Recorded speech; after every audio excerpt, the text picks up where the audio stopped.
Good evening, everyone. Welcome to Cedar Park, Texas, J. Sevier Field, Matt Ariano Park, the ballpark at Cypress Creek out behind the campus of Cedar Park High School for our game tonight, a District 25-5A match against the Leander Lions, our former arch rivals. That rivalry's cooled off over the years. They still want to beat them. They still want to beat us. It's nothing like it was in the 2000s and even into the teens. Tonight, a return visit for Leander here to Cedar Park. Timberwolves visited their place Tuesday night, lost. Coming close in the end, but let Leander scratch out a couple more runs and lost. I think it was 5-2. That made Leander 7-9 overall. Pulled them up out of last place in district, up to 1-4 now. Cedar Park fell to 5-12 overall, 2-3 in district. With a loss tonight, Cedar Park would be behind Leander in tiebreakers, although they'd have the same district record at 2-4. If they win tonight, they're 2 games ahead of Leander in the standings, and that's, of course, where we want to be.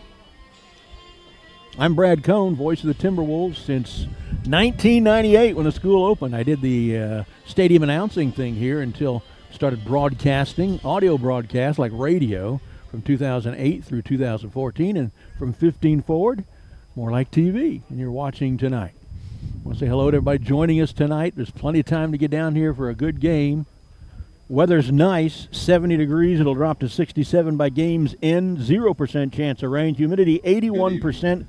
Wind is from the southeast at 7. That's a different direction than usual. It's kind of blowing in from left and really from the left field foul pole towards the first base bag. About the opposite of its normal direction.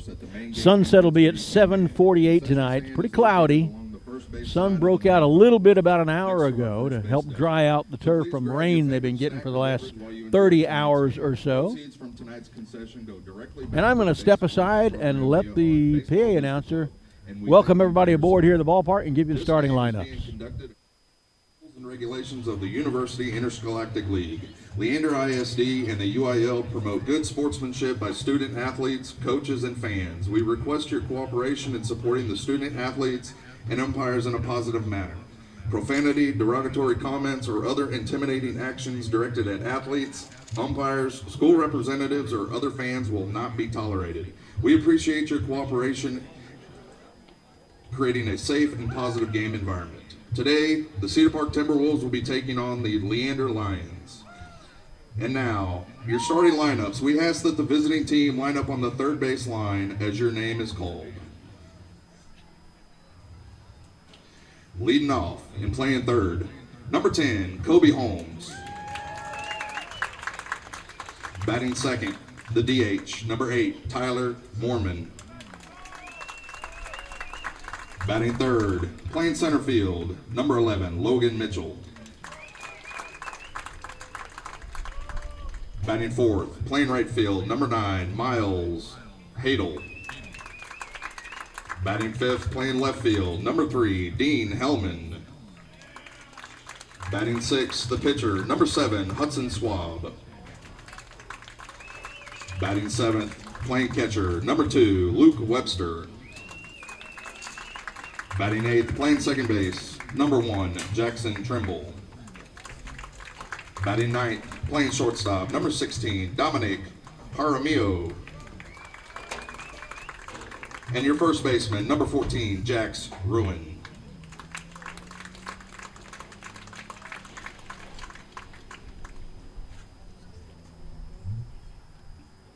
Now, for your Cedar Park Timberwolves.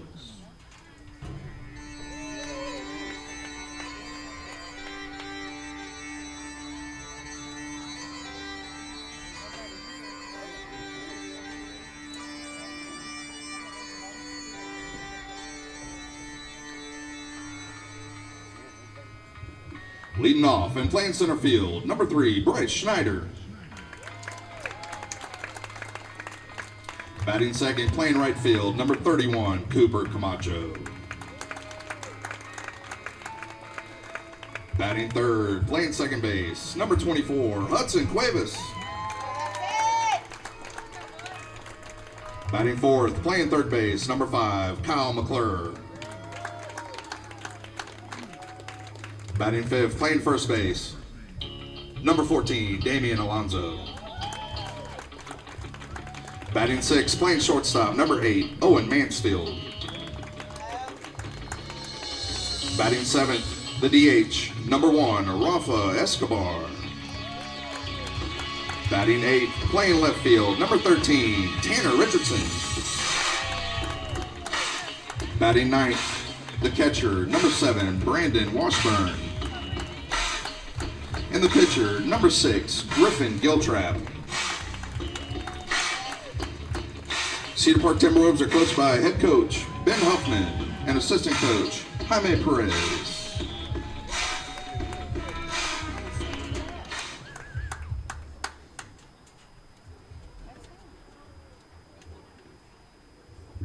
Fans, at this time we ask that you please rise and remove your caps for the singing of our national anthem. Tonight's national anthem will be performed by Miss Amy Harvey.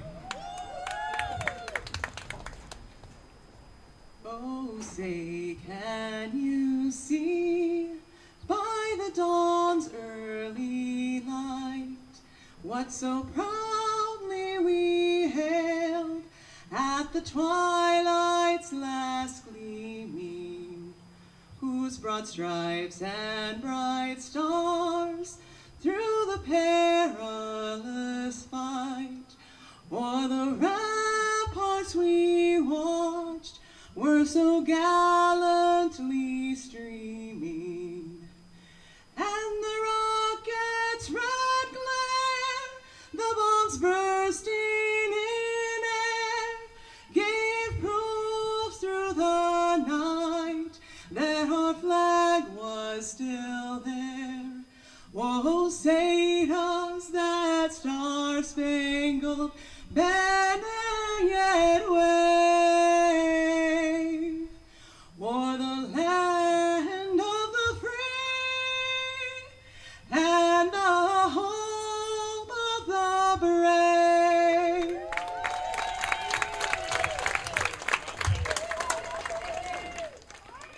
There's Amy Harvey with our national anthem. Did that for a while, a couple of years ago. Had a son playing for the program a few years ago. Good to have her back doing that.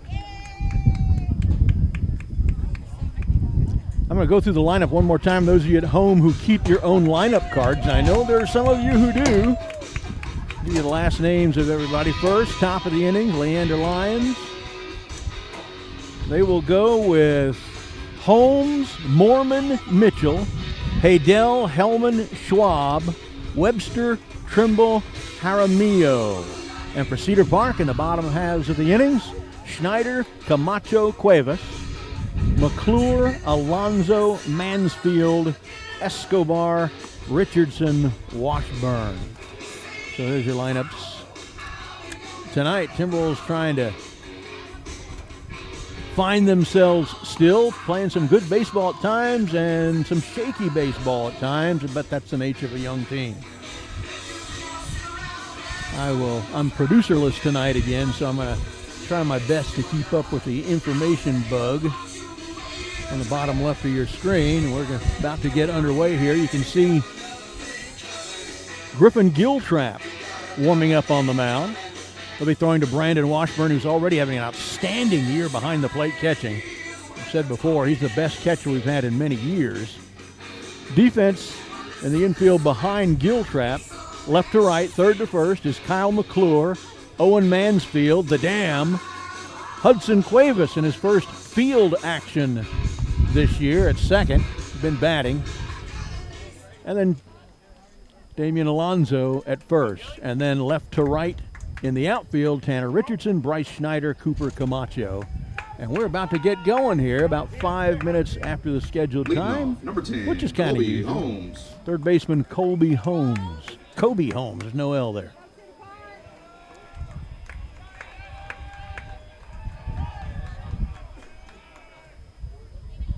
First pitch is lined just fair, the third base line. Holmes rounding first, heading for second. The throw coming, oh, a good throw. Nice job out there by Richardson to cut it off quickly and get it into Cuevas. And that changed Holmes' mind, not trying to stretch that into a double. Now batting number 8, Tyler Mormon. One pitch, one hit. Not a good way to start. Here's Tyler Mormon, the DH, with no outs and a runner at first.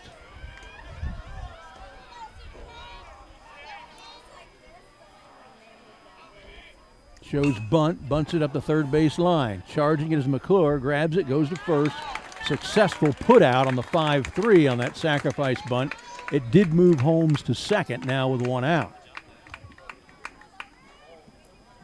Now batting, number 11, Logan Mitchell. Here's Logan Mitchell, their quarterback and their center fielder. Had a good night in Leander Tuesday night. Did not have a good night against Cedar Park football this fall. From the stretch now, Griffin Giltrap, a couple of looks at second. That's a nice pitch. Something off speed to finds the inside edge, 0-1. Well, he's only thrown 3 pitches. He's on his third batter. Contact on the first pitch for the first 2 hitters. All 3 pitches have been strikes. But not the fourth one. 1-1 to Logan Mitchell. Miles Haydell, who was a starting and winning pitcher the other night in Leander for the Lions. He is cleanup hitter and in right field tonight. He is on deck. Plenty of time to come down and watch a good ball game. We'd rather have you here. That's one into left, and that'll fall for another single. Coach Grissom rounds the runner from third. Here he comes. He will score easily. 1-0 Lions. RBI single into left by Logan Mitchell. Kobe Holmes scores from second on the play. 1 out, Miles Haydell, Number 9, Miles cleanup hitter, right fielder, to the plate.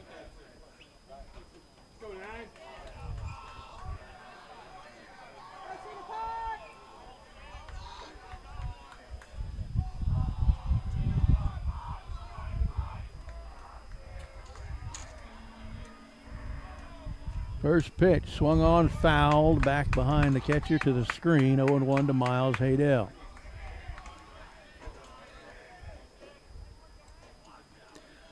Leander, kind of embarrassingly for their rival us, climbed out of last place with the win against us Tuesday night. Timberwolves would climb into 4th place, which is the playoff money, with a win tonight. So to first is nothing. Sun brightly in our eyes on the right side, foul territory. Another foul ball, 0-2 to Haydell. It'll set at 7:44. There's some tall clouds that way in the west. It'll be out of our eyes before 7:44, which is still 36 minutes away.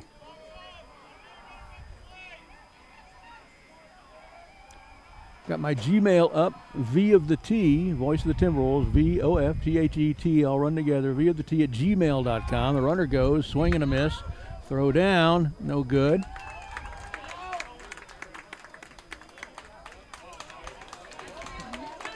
You know what?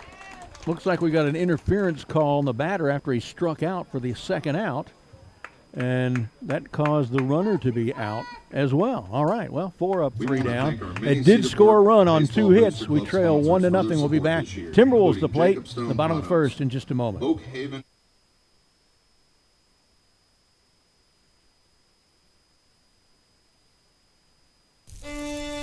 Welcome to Taco Palenque, where the magic happens at this very moment. And especially for you. We know fresh food simply tastes better. That's why we start cooking your meal at the exact moment you place your order. For us, your order is not just another number. It's as unique and special as you are. Enjoy your meal. Taco Palenque, food in real time. Well, just 7 pitches thrown in that inning, and 6 of them were called strikes. So from that standpoint, a good start for Giltrap. He did give up 2 hits and 4 batters. Got a strikeout. There's a sacrifice bunt and a run scored. Trailing now 1-0 here as we go to the bottom of the first. Cedar Park starts off with leadoff hitter and center fielder Bryce Schneider. And then right fielder Cooper Camacho and second baseman Hudson Cuevas.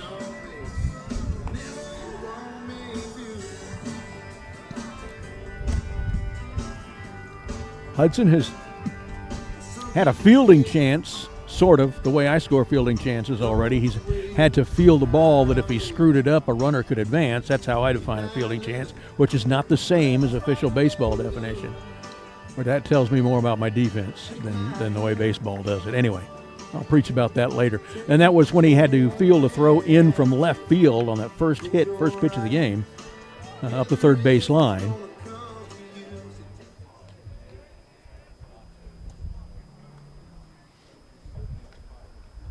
So here we go. Bryce Schneider to the plate. Comes into the game hitting .311.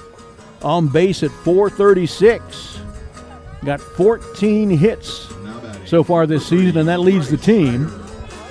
Schneider having one of our players that is having a good season all around. He's playing well in center field. He's tracked a lot of important shots down. Turned them into outs instead of singles or doubles. He's pitched well from the mound. Start here and there on relief a couple of times. And, again, hitting really well at .311 on base almost half the time at .436 and leading the team in hits with 14. So here's Schneider.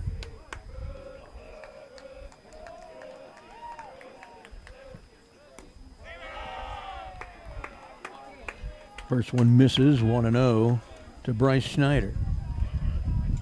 Sorry about the wind noise, but it's something we can't help when the wind starts gusting a little bit.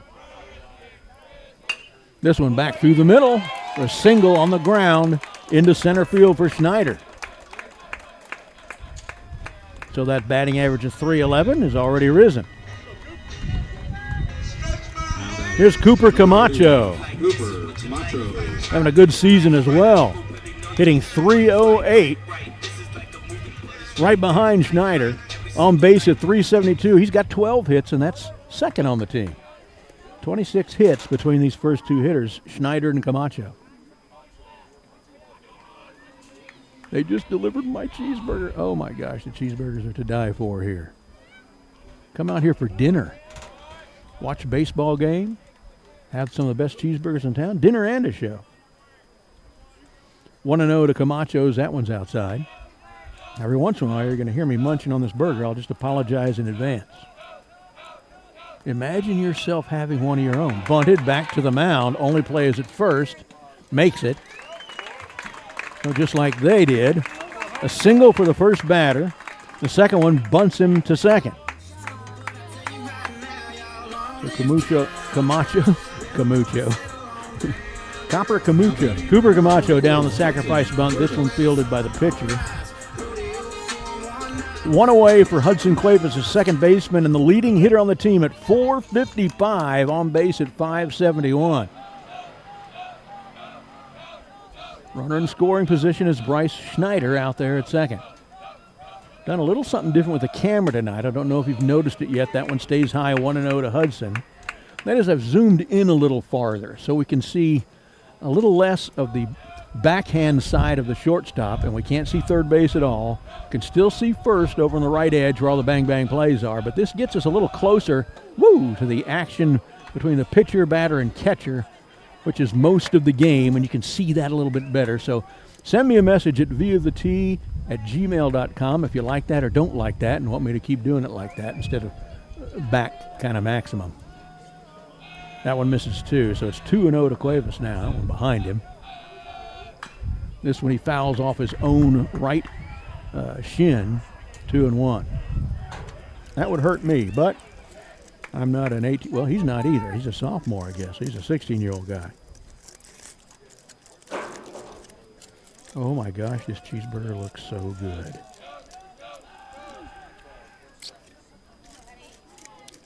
Still a hitter's count for Camacho at 2-1.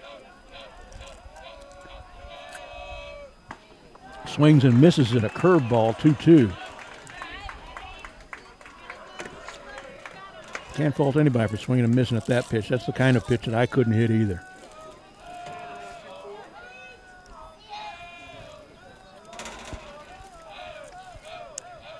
Susu gets through to the screen. Runner will go to third easily.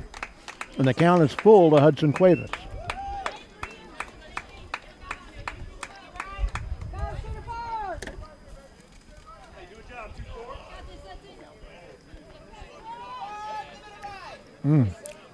Hudson's had some great hits last year and so far this year for us. It'd be great to come up with another one right now and tie this game. The pitch. Swings. Third base foul. We'll do it again. Probably would not have gotten the run home. If it's fair, third baseman probably gets it. Looks the guy back to the bag and goes to first.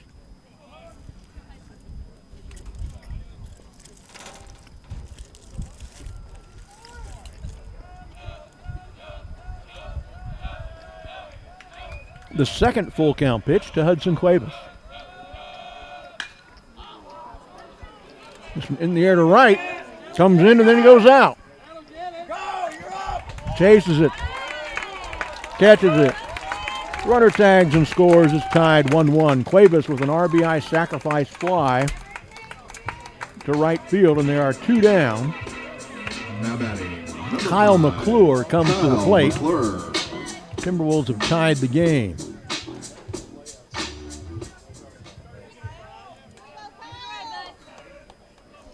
McClure comes in hitting 171. So struggling a little from the plate compared to great hitting he had last year, but he'll find it. On base at 244. He's got 10 RBIs, and that leads the team. First one misses 1-0 to Kyle McClure. Second one was a nice little bender for a called strike one. That was a good pitch by Hudson Swab. Damian Alonso playing first tonight is on deck. After him, shortstop Owen Mansfield, as that one's low, 2-1. So pardon me while I continue to nibble at my cheeseburger. It is really, really good tonight.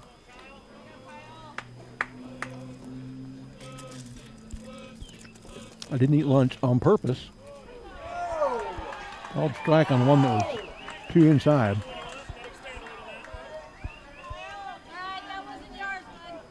Two and two to Kyle McClure.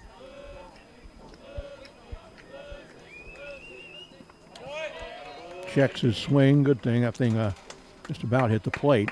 Full count. Second batter in a row. Hudson Schwab's going to a full count on. 2 outs, nobody on. 1-1 tie here in the bottom of the first. Oh, swung too late. McClure is down, swinging on strikes. Both teams send 4 to the plate. Both teams get a leadoff single and a sacrifice we'd bunt. like to recognize our sponsor, And the score is tied 1-1 after 2 complete. After 1 complete. We'll be right back Train like a pro. in Visit just a DBAT moment. Cedar Park today, located by Lakeline Mall off 620. We are the NFHS. That stands for the National Federation of State High School Associations. But really, what we stand for, together with the UIL, are the 825,000 high school sports and performing arts students in Texas. And so we stand. We stand for the runners, debate team members, and basketball players. We stand for their coaches, officials, and adjudicators. We stand for the drummers, football players, and actors. We stand for the golfers, singers, and swimmers. We stand as the national leader and advocate for these essential activities and all who participate in them and make them possible. Because it is our purpose to ensure that high school students get to play, perform, and compete together. To learn more about who we are and what we stand for, visit nfhs.org. All right, back to the action now at J. Sevier Field. Now batting number 3, Dean Hellman. Holden Hudson has joined me to help do the dials and the buttons and update the scoreboard, so that will happen a little better now that I'm not having to do it. And we go to the top of the second, 5, 6, 7, doing the order for the Lions. Here's left fielder Dean Mayonnaise Hellman. On the ground, Owen Mansfield up on it. Edge of the grass. Over to Alonzo, one down.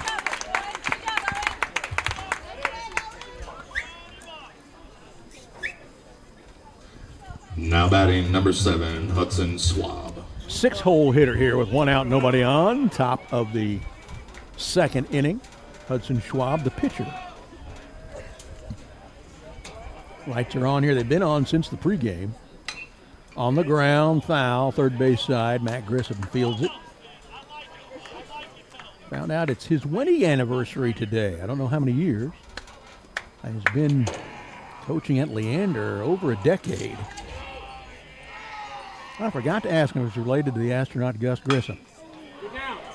This one towards left. Foul ball. Just foul, not by much. That was going to be extra bases for Mayonnaise. Oh, excuse me, Mayonnaise is the previous hitter. This is Hudson. We can give him a nickname of Charles Schwab.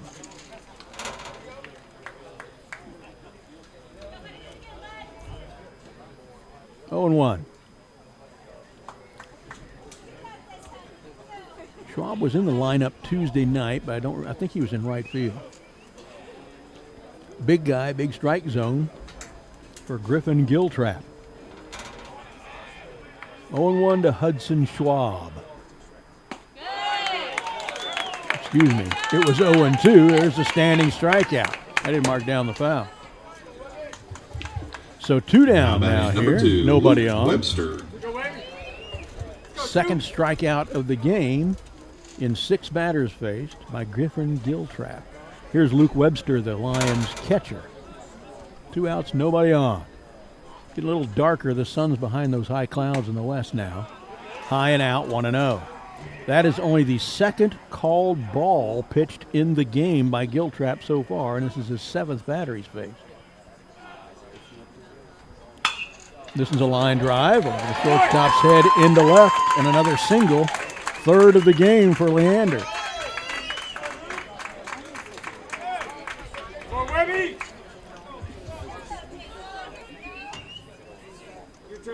Here's a second baseman batting in the 8-hole, Jackson Trimble. And they will run for the catcher, as you can do in high school. Now batting number 1, Jackson Trimble.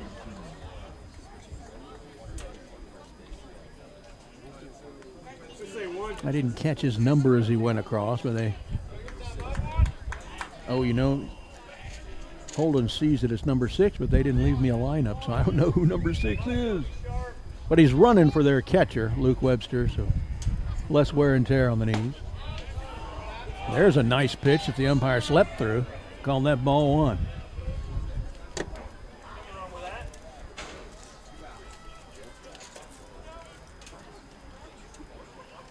Giltrap's throwing the ball well so far. That's only the 3rd called ball of the game. There's a pop-up, foul territory right side. Throwing his helmet at the right spot and grabbing it is Brandon Washburn for the 3rd out. So we're through 1.5, still tied at 1. We'll be right back in a minute.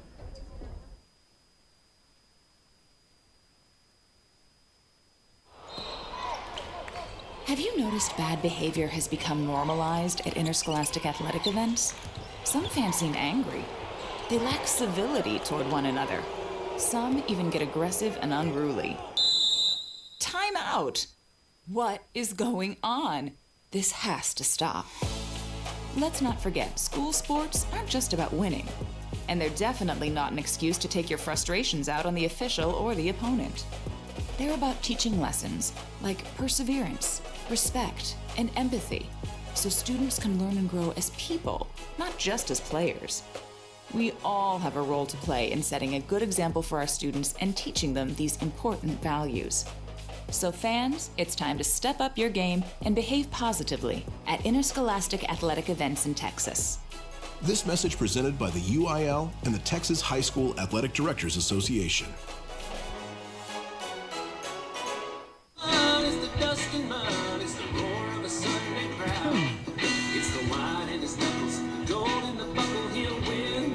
That cheeseburger is good. So through 2 innings of pitching now, our man on the mound, Griffin Giltrap, only thrown 15 pitches. 12 strikes, 3 balls. 7 pitches in the first. Woo, and only 8 in the second. That was not a gunshot. Something fell down close to us on these Now metal batting, number stands. 14, Damian Alonzo. Griffin's allowed 3 hits, but only 1 run. He struck out 2. So we're at 5, 6, 7 in the order in the bottom of the second.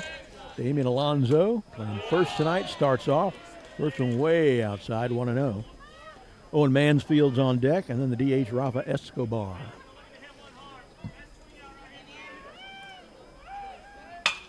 On the ground at shortstop. Grabs it. Across the dime to first in plenty of time to retire Alonzo on the 6-3. It was Dominic Jaramillo for Jack's ruin. And there's 1 out. Now batting, number 8, Owen Mansfield. And here's the dam, Owen Mansfield. Comes in hitting .256, on base at .396. He's got 4 doubles, and that leads the team. Foul. Ben Huffman tries to corral it in the third base coaching box, 0-1.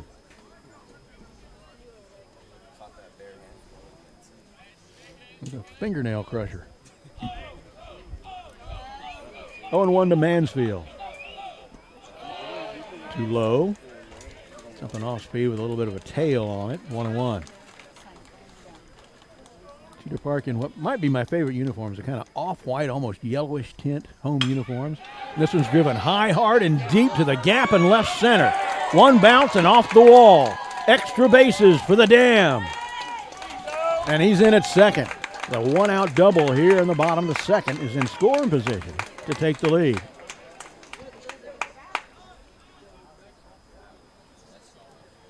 Boy, that was a well-driven ball.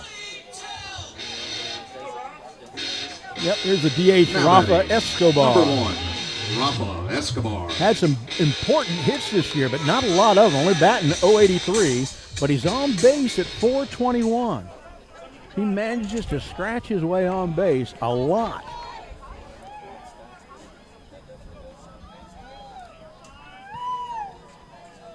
The pitch, high and out, 1-0. Hutchin Swab threw more pitches in the first inning alone than Griffin Giltrap has in the first and second combined. Way out, 2-0. 1 out, Mansfield at second, 1-1 tie. Escobar at the plate. Left fielder Tanner Richardson's on deck, and then we're at the bottom of the order with center fielder with catcher Brandon Washburn.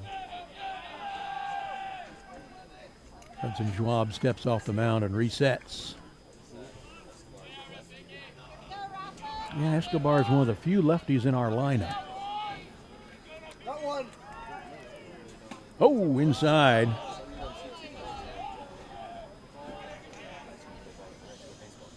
A little bit of shoulder music that time. 3-0 to Rafa Escobar. Starting to hear the peacock noises. This one gets away from the catcher, and again the runner will go from second to third easily. Second pass ball that's put a runner from second to third.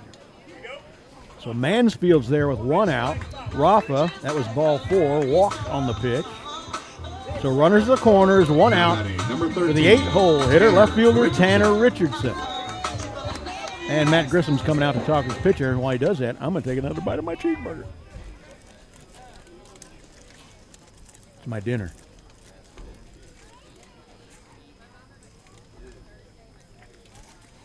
Brian Richardson's manning the grill tonight. He gave me a double cheeseburger. Oh my gosh. I am a carnivore, definitely.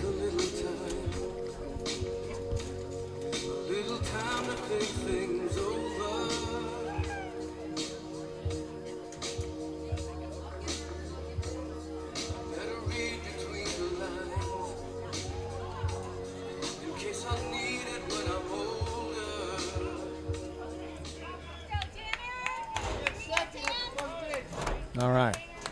Conference is over. Pitcher stays in. Tanner Richardson steps up.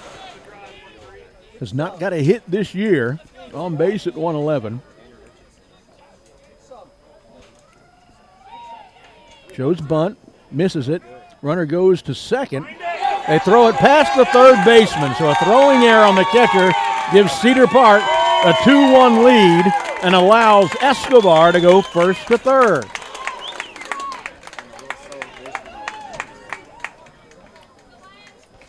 So Mansfield is home. Cedar Park's up 2-1 now. Bottom of the second. There's still just one out. Another runner at third is Escobar. Pitch was a strike as Richardson bunted through it. Missed it. 0-1 to Richardson. Escobar's a cagey runner. Watch what he might be able to do with less than 2 outs at third. That one misses. 1-1 now to Richardson. Brandon Washburn, the catcher, is on deck, and then we're back to the top of the order. This one's taken to right. He'll tag up and score. Into the glove of the right fielder, Miles Haydell. No problem scoring from third for Escobar. Tanner Richardson gets credit for a sacrifice fly to right field and an RBI. And there are 2 outs, and it's 2-1 Timberwolves. Brandon Washburn. 3-1 Timberwolves, excuse me.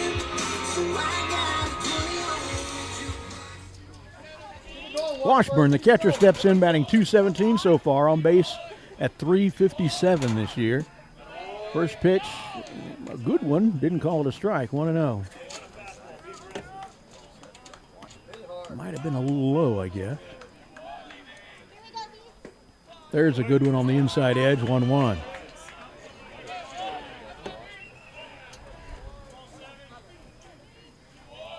Washburn, again, not a high batting average at .217, but he's had some hits that have been important through the year. There's a called strike, 2.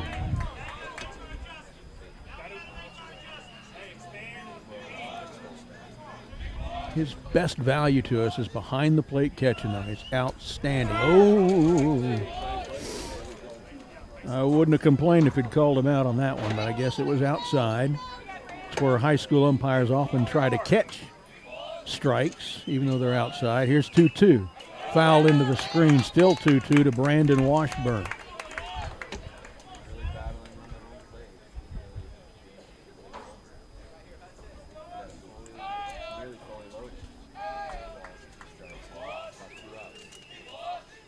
Here's a 2-2.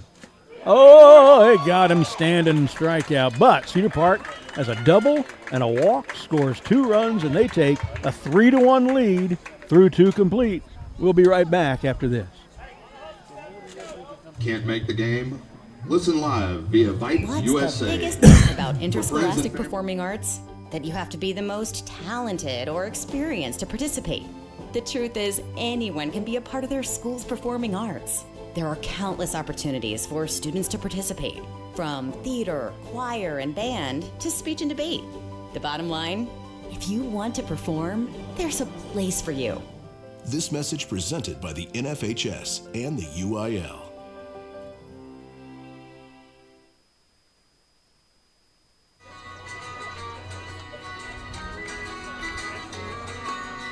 The pitching numbers for Hudson Schwab of the Leander Lions now. Got 2 strikeouts, given up 2 hits, allowed 3 runs on 36 pitches, 18 of them strikes, 18 of them balls. So we go to the top of the third. The game's moving pretty quickly. It's only 7:34 into the third inning already. They are at 9, 1, and 2 in the order, Leander. That's shortstop Dominique Jaramillo first. Then back to the top of the order with third baseman Cody Holmes and the DH Tyler Moorman. Only 15 pitches thrown so far in 2 innings by Griffin Giltrap. 12 strikes, 3 balls. Contrast that to their man Hudson Schwab throw more than twice as many pitches in the same number of innings, Now batting same number 16, of batters. Dominic Jaramillo. Here's Jaramillo. An excellent shortstop. Didn't have a lot of success at the plate Tuesday night, and I guess that's reflected in the fact that he's in the 9 hole. Left-handed hitter.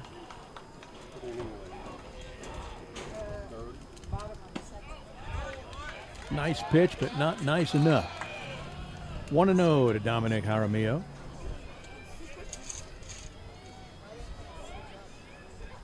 You can hear in the background some flightless bird noises, emu and peacock noises. That's a called strike one, 1-1. Haven't heard any real peacock cries from beyond left field fence yet. That one's low, 2-1.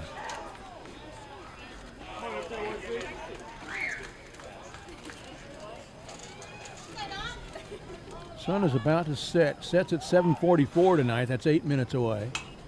This one's in the air, back against the net. 2-2.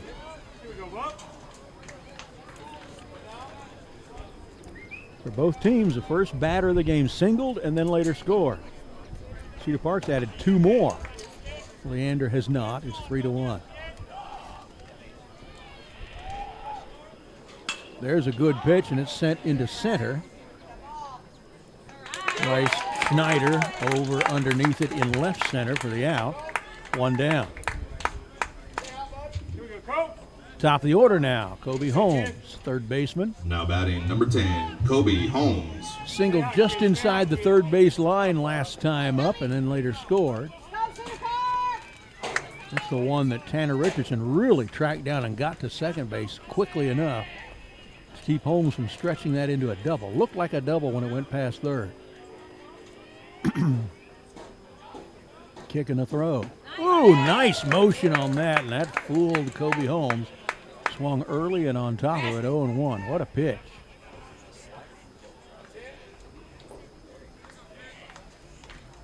A great tail on it. This one he fouls into the net. Also a pitch with some motion. Giltrap not a fireballer, doesn't go with the fastball that much. It's mostly stuff that's got some motion on it, some movement. Off-speed stuff. Been effective, only thrown 5 balls in 27 pitches. That one missing. Yeah.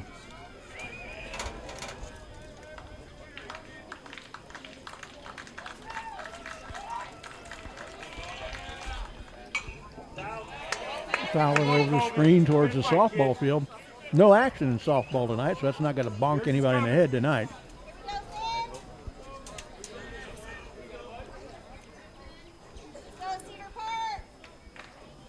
1-2 again to Kobe Holmes. 2-2.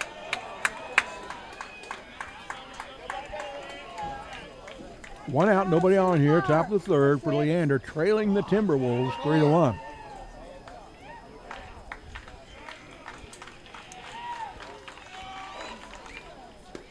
A little low. Full count. Cedar Park fans wanted that, but it was low.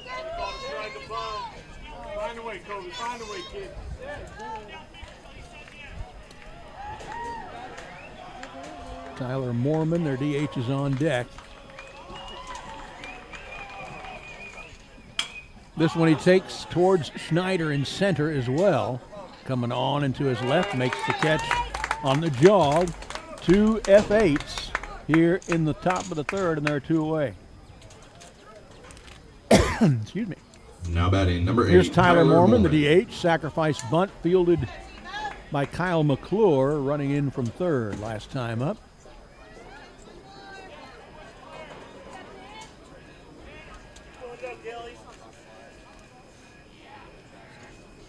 Pitch from Giltrap misses. Actually, it hit him. First mistake pitching for Giltrap. Now batting so number 2 11, outs. They got a Logan runner Mitchell. on as a hit batsman, Tyler Moorman. Logan Mitchell, the center fielder, hitting in a 3 spot, comes to the plate. He had an RBI single to the left side last time up and was stranded at first when the inning ended.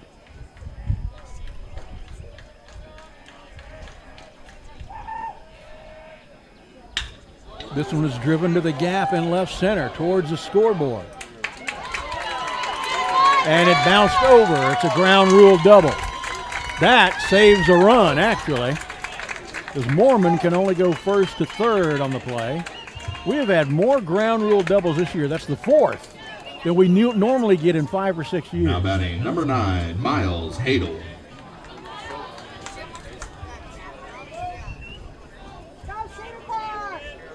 Fourth hit of the game in 12 batters for Leander.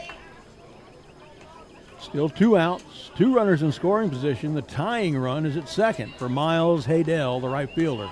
Struck out swinging at an 0-2 pitch first time up. I'll take that again.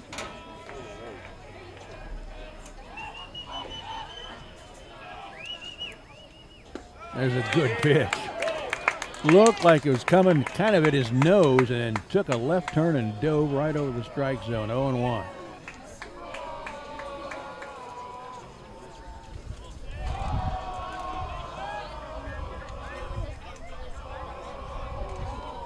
Singing from the Leander dugout. Same pitch, but it stayed too high that time. 1-1. Good idea. Came with the same pitch, but it was too high. Yeah, that was at his nose. Again, Cedar Park fans are kind of seeing the pitch they wanted to see, but that was easily at his nose.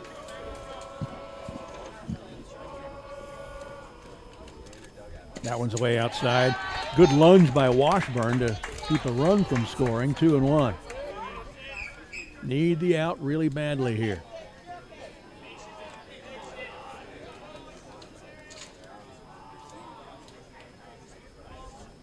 Cedar Park's trying to keep this multi-run lead intact by getting an out here, any kind.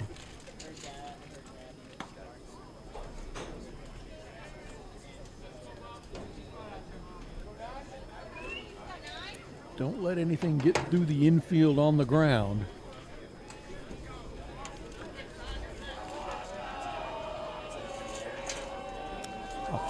A fly to an outfielder would be nice as well with 2 outs.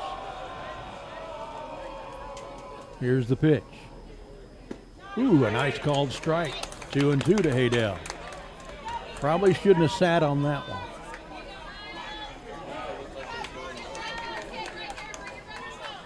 I'd throw something off speed here as well.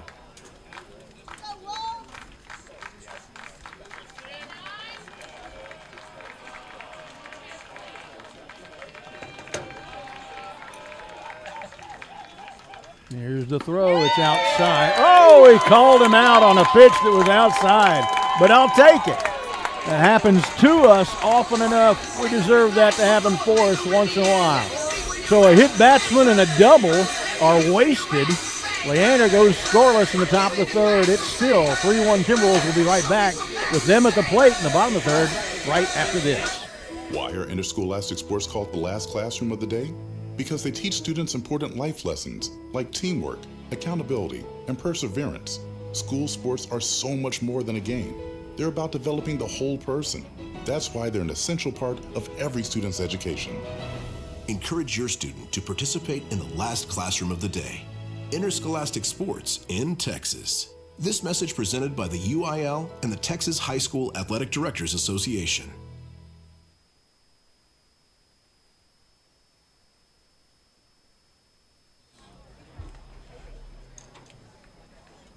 All right, welcome back. Brad Cohn, voice of the Timberwolves, bringing you the stuff. Assisted by Holden Hudson, running the technical stack. We're going to the bottom of the third inning now. Cedar Park will be at the top of the order with Schneider, Camacho, and Cuevas, 3 of our best hitters, our equivalent of Murderers Row. Trying to build on a 3-1 lead. If nothing else happens the rest of this game and Cedar Park pulls off a win, they'll go to 3-3 and be in 4th place in the district standings, which is in the playoff mix. Of course, that's still a long ways away. They'll have to stay there. If Leander wins, both teams go to 2-4, and Leander will have beaten Cedar Park twice and climbed out of last place. Now batting, and be ahead 3, of us in the standings Schneider. by virtue of owning the tiebreaker. So very important, even this early in the season, for this to be a win. Here is Schneider. Came in hitting .311, and he's better than that now. That's the same kind of thing he did last time. Last time was a single up the middle that went all the way into center field. This time their second baseman, Jackson Trimble, backhanded it, but moving too far towards left field to get much on the throw. And Now batting, number 31. Schneider beats it out as an Camacho. infield single. 2 for 2 tonight.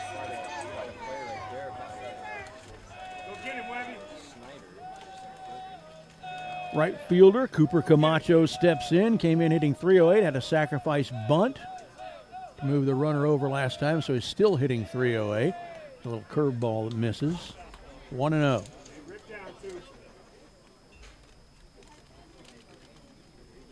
Schneider, a hot hitter there in the leadoff spots, only seen 3 pitches, and he's gotten hits on 2 of them tonight. Decent lead by Schneider, and there he goes. The throw down is going to be in time, but did he get under it? Yeah, he did. The throw bounced into the glove. He wasn't sure he had it. He kind of shook it and brought it up a little, and that allowed him to slide under it because the throw was in time, but tag not properly applied by Dominic Jaramillo. Stolen base for Schneider.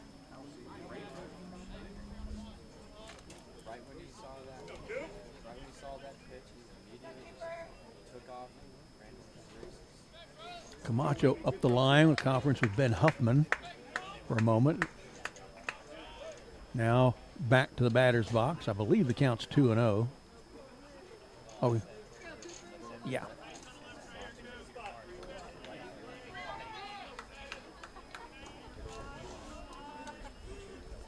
Schneider in scoring position at second, goes to the screen, and for the 3rd time tonight, a ball the catcher cannot corral sends a Cedar Park runner from second to third.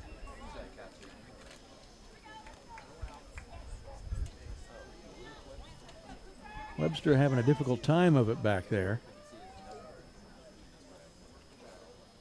And the count's 3-0 to Camacho, about to put him on.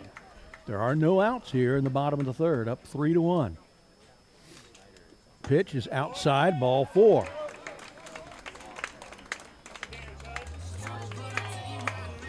That's the second walk of the game issued by Hudson Schwab. And the 1, 2, 3, 4, 5, 5th base runner. Number 24. Leander has also had 5, but 2 more of ours have scored than theirs.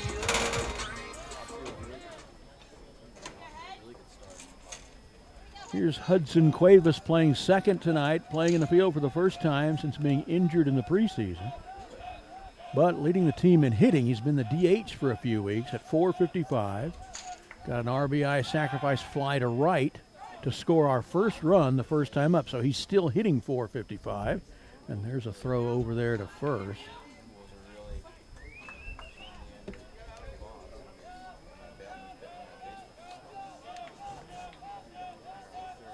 And that was a pretty solid move. He threw it pretty hard. And he steps off the mound this time. Both runners, Schneider at third, Camacho at first, back to the bag. Getting twilighty here. Orange sherbet clouds off to the west and southwest. The pitch, low, nothing doing to Cuevas, 1-0. It was a full count pitch that he took deep to right field last time up.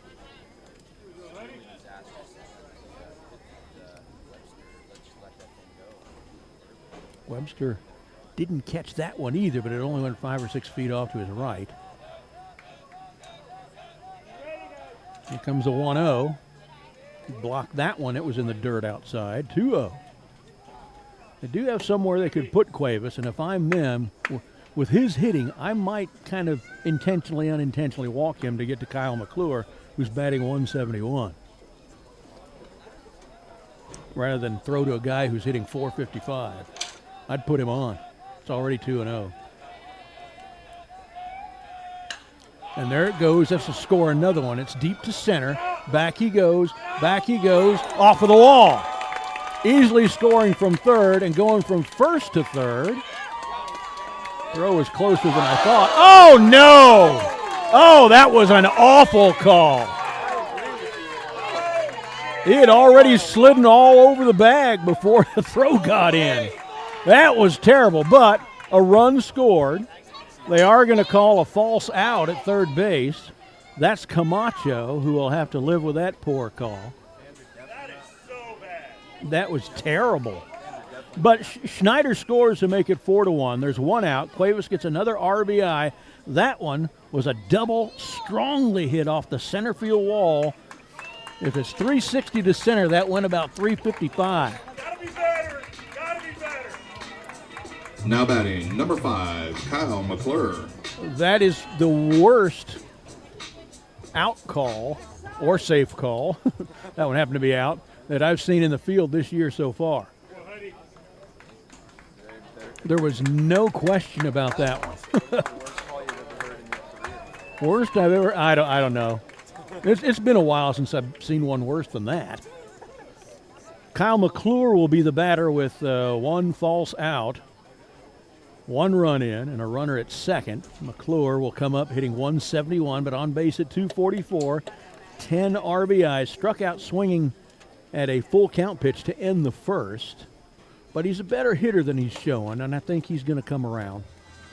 Got a lot of power. And they got a new pitcher, a lefty warming up. We'll let you watch it.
Well, they haven't announced the name of the pitcher here, so we don't know who the new pitcher is. A lefty, and watching him warm up like you were, saw lots of curveballs and lots of fastballs. So we'll see what we can see from him. McClure will be the first man to face him. John Doe on the mound.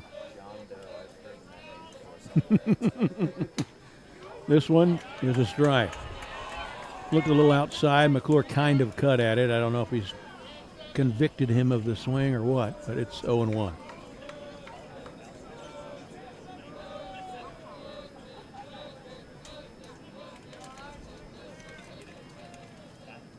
Outside with that bender. 1-1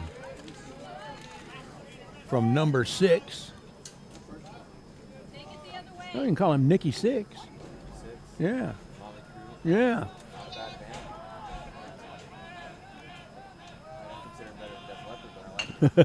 There's a chopper the third baseman will get. Looks the runner back to second. Cross the diamond to first to get Kyle, and there's 2 down. Cuevas has to stay at second.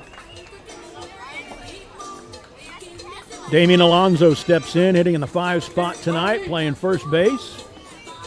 Comes into the night hitting 270. 14, Damian Alonso. On base at 386. He grounded out to shortstop as the first out of the second inning in his first trip to the plate. Damian with a lot of power and a very pretty swing. Just like his brother Louie, who's playing at Temple Junior College right now. There's a good pitch. Well, lefty Coriolis forced curveballs.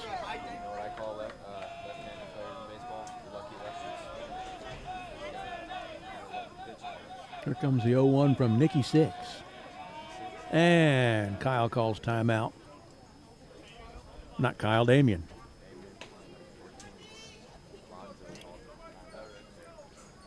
Owen Mansfield's on deck. They keep it going, but there are 2 outs. Hudson Cuevas at second. 1 run is in. It's 4-1 Timberwolves here in the bottom of the third. This one's taken. High, infield, shortstop underneath it, makes the catch, and the inning's done. But not before Cedar Park scores a run, expands the lead to 4-1. We'll be right back after this. Why are interscholastic sports called the last classroom of the day? Because they teach students important life lessons like teamwork, accountability, and perseverance. School sports are so much more than a game. They're about developing the whole person. That's why they're an essential part of every student's education. Encourage your student to participate in the last classroom of the day. Interscholastic sports in Texas. This message presented by the UIL and the Texas High School Athletic Directors Association.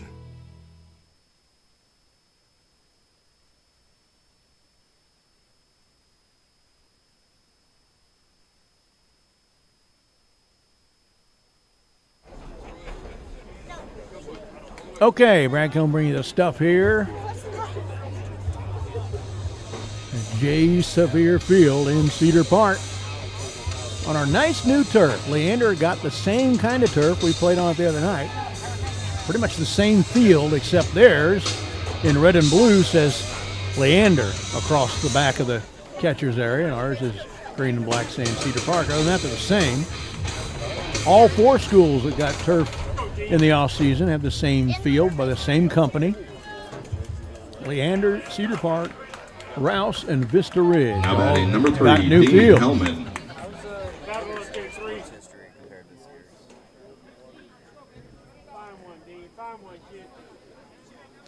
And we are at 5, 6, 7. Here is Mayonnaise, Dean Hellman, their left fielder leading off. He grounded out to Mansfield at short to start the second inning, his first trip to the plate.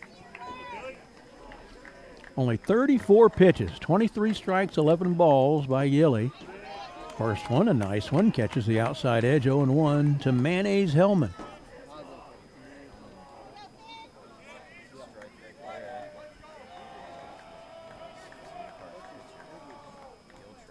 Oh, that was a better pitch than the other one, but he called it a ball. The pitcher, or the guy who started pitching, Hudson Schwab, is scheduled next. He's also an outfielder, so he may stay in and bat in that spot. There's a called strike, too. And then the third hitter this inning is the catcher, Luke Webster, who did single last time up, has one of their 4 hits.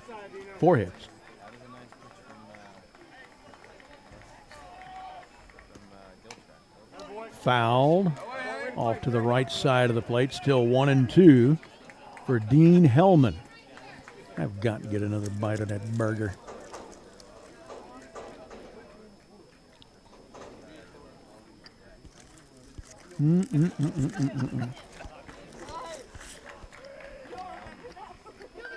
Oh, hits him on the elbow. He had him at 1-2 and lets him go. Second hit batter in the last 4. Oh, wait a minute.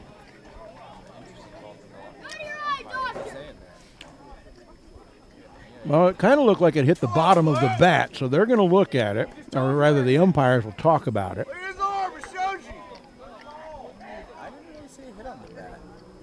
I thought it hit him like on the elbow. And they decided that it did. I thought it did. I think it would have gone farther too, you know. So here's Hudson Schwab, I think. Is that number 7? Yes, it is. Big fella, not pitching anymore, but they may have put him in the field somewhere. Or, you know, high school rules. He can still hit there. He's not rubbing his elbow, but I heard. Got it right, Coach.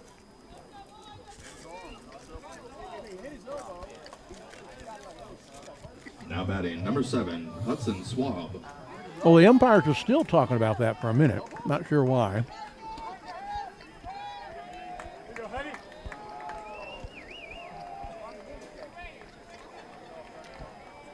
Hudson Schwab waiting his first pitch.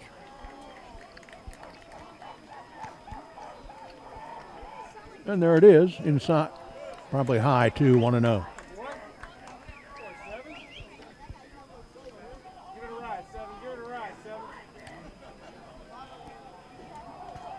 Excuse me. 1-0 to Hudson Schwab. Swing and a miss, 1-1.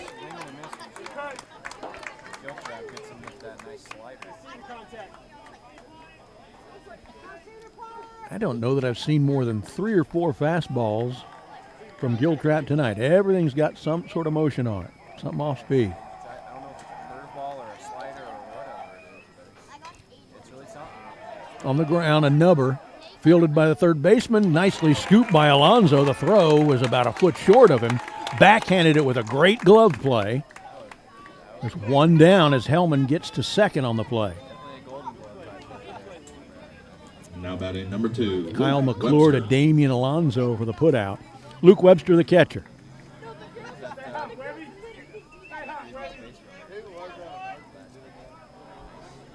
Webster singled over Mansfield's head into left field last time up. 1 out, Hellman in scoring position at second. Timeout.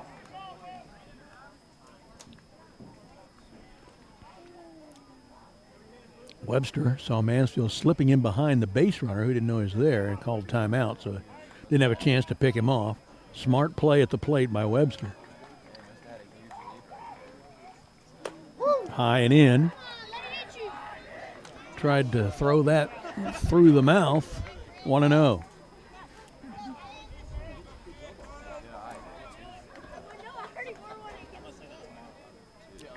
Second baseman Jackson Trimble on deck. Then bottom of the order was shortstop Dominic Jaramillo for the Lions. 2 looks at second by Giltrap. Pitch is a little high. 2-0 to Luke Webster. No, it's Luke Webster.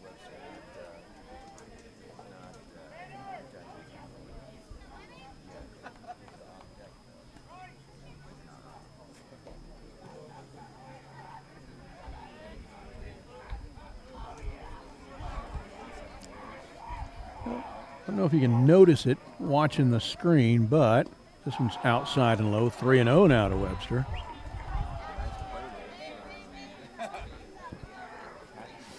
But some of the lights on the right field light tower are out. I noticed that last year, and I did not get them fixed. Budget sometimes slips for those sort of things. There's a row of 4 lights on top and 2 on the bottom on each of those towers. 2 of those on top and 1 on bottom are out.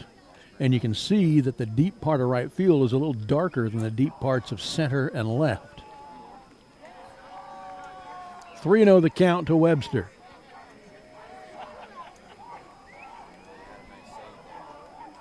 Show and bunt. Pulls the bat back, and it was a strike he should have gone ahead and bunted at. 3-1.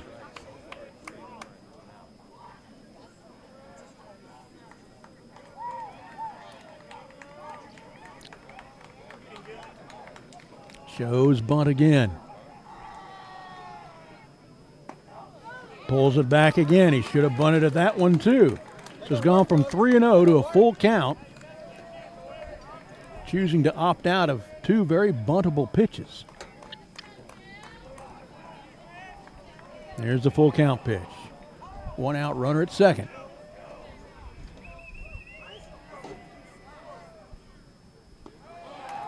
Wow, that was close. They gave him ball 4. And let me see that. Yeah, that's the first walk issued by Griffin Giltrap. Timeout, Ben Huffman coming out to talk about it. Giltrap's pitching well. I think you're just going over some tactics. We'll let you listen to the sounds of the ballpark.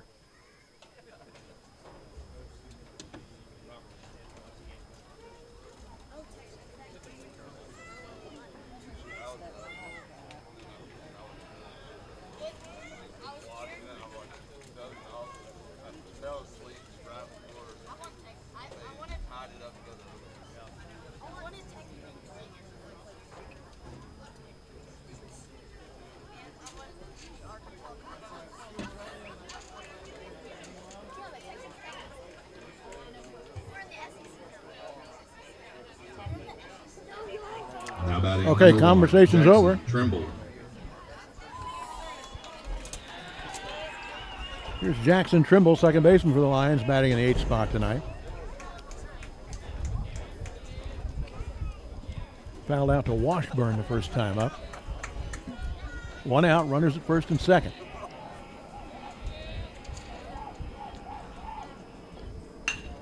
There's pitch back to the pitcher.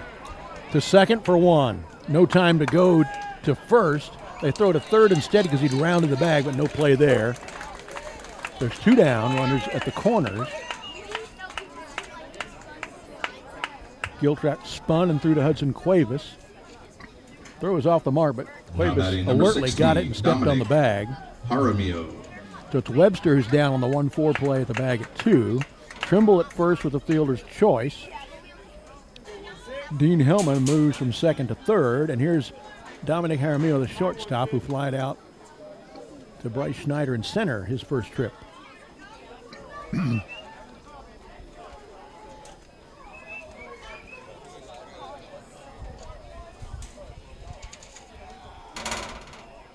Giltrap. Good pitch, 0-1.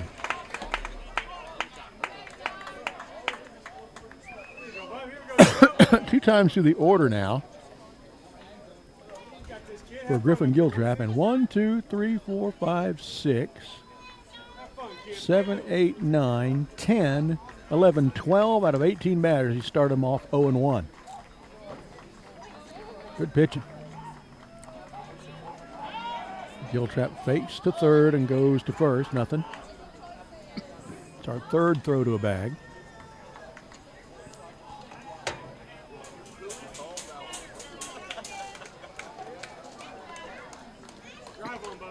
Washburn giving some signals to the defense. The 2 outs, they're pretty much in a standard set. Lots of noise in the dugout at Leander. Pitch is high and outside. 1-1 to Dominic Jaramillo.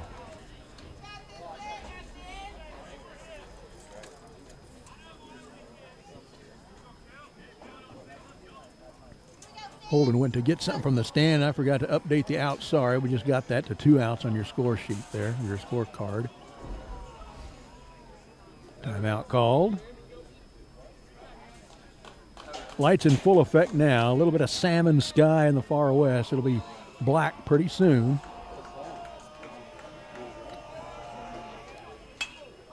Lifted in the infield. McClure at third calls for it. Makes the catch right at the edge of your screen, and the inning is done. No runs, no hits, no errors. 2 men left aboard still through 3.5 innings. 4-1 Timberwolves. We'll be right back. We are the NFHS. That stands for the National Federation of State High School Associations. But really, what we stand for, together with the UIL, are the 825,000 high school sports and performing arts students in Texas. And so we stand. We stand for the runners, debate team members, and basketball players. We stand for their coaches, officials, and adjudicators. We stand for the drummers, football players, and actors. We stand for the golfers, singers, and swimmers. We stand as the national leader and advocate for these essential activities and all who participate in them and make them possible, because it is our purpose to ensure that high school students get to play, perform, and compete together. To learn more about who we are and what we stand for, visit nfhs.org.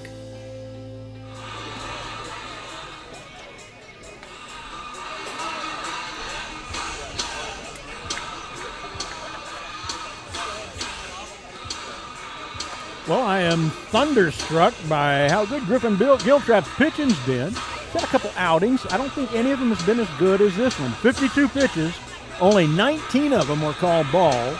He's given up 4 hits. Most of those were early. In the first 7 batters he's faced, he's thrown to 18 batters. 12 of them he started out 0-1. He's only given up 1 run, and that was to the first batter he faced in the game. So Gilly's doing well, and we go to the bottom of the 4th, try to expand a 4-1 lead. 6, 7, and 8 due up. Here's shortstop Owen Mansfield. Called strike 1 on that bender. Comes into the game hitting .256, on base at .396, has 4 doubles to lead the team coming in, but he had 1 tonight, so he's got 5. He stretches that lead. There's strike 2. Doubled 1 bouncer off the wall in left center the first time up. came home on a catcher's throwing error at third. This one's chopped. Bouncer. Third baseman fields it foul. Still 0-2 to Owen Mansfield. The Dam.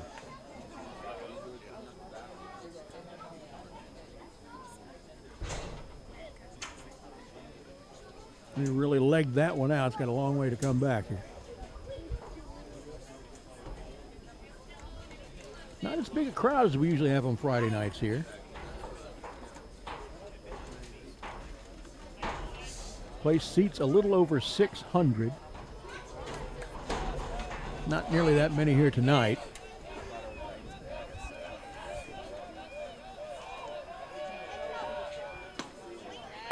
Outside, 1-2. We had a couple of big games with standings implications, title implications in the past where we really have filled this place up with all 600 seats. Not tonight. Chopper over the pitcher's head. On comes Jaramillo, can't glove it. I'll have to charge him with an error for that. But Mansfield lives at first on the E6.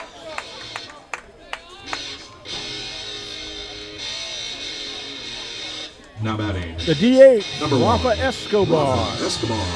Came in hitting 083, but on base at 421. The 083 is still there. 421 is better because he walked and scored the first time up. So he's probably in the 430s, maybe the 440s in on-base percentage now. Good pitch, called strike one. Tanner Richardson, playing left field tonight, is on deck. Then the 9-hitter, catcher Brandon Washburn, if we keep it going. No outs, Mansfield at first, trying to expand a 3-run lead here in the bottom of the fourth. Low and away, 1-1.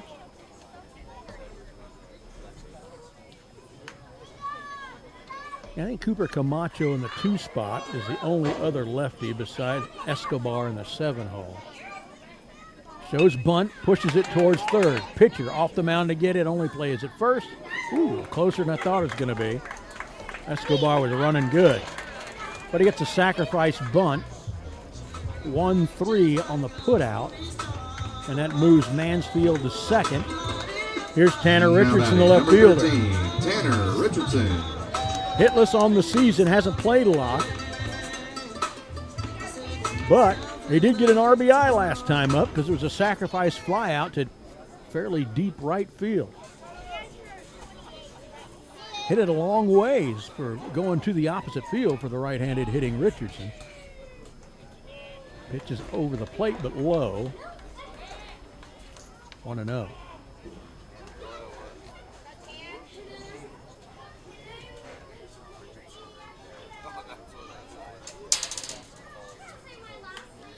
Either coach is running through the signals or he's got some itches all over his body. But anyway, 1-0 to Richardson. And the pitcher, Nicky Six, kicks the runner back to second base.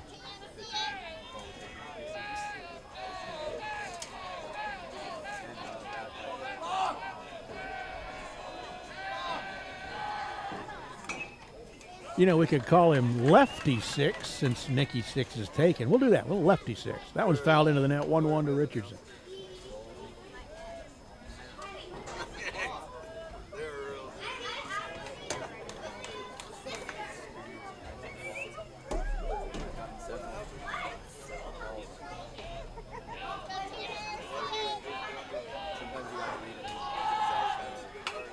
Swung on the ground. First baseman has to come off the bag. The field, he can't pick it up. He's not there. Oh, he is there. That was a close play. I'd have to give him the benefit of the call. It was bang, bang. So that would be a 3-1 on the putout. It does move Mansfield to third base. Cedar Park fans aren't liking that one, but I can live with that call a lot more than I could live with the one at third a little while ago. 2 down. Mansfield 90 feet away. Now batting, number 7, Brandon Washburn. And Brandon Washburn at the plate comes in hitting .217, on base at .357, struck out looking at a 2-2 pitch to end the second. 0-1.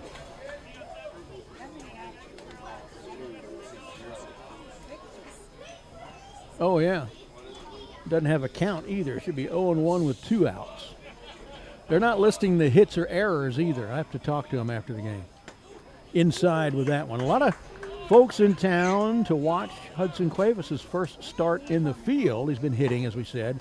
First time playing. He's at second tonight since an injury took him out in the preseason. His grandmother from Phoenix is here. She checked in with me before the game. She often watches the broadcast, and she's here in person tonight. His dad, Chris, is here, and also his mom and his sister and an aunt are all here. They may have a problem upstairs with that scoreboard. This one's on the ground. Second baseman over to get it. Goes to first in time for the out. 4-3 on the putout to end the inning. So the leadoff E6 that got Mansfield all the way to third in the end is wasted. Cedar Park, for the first time in this game, does not score any runs in the inning. They still lead to 4 complete, 4-1. We'll be right back.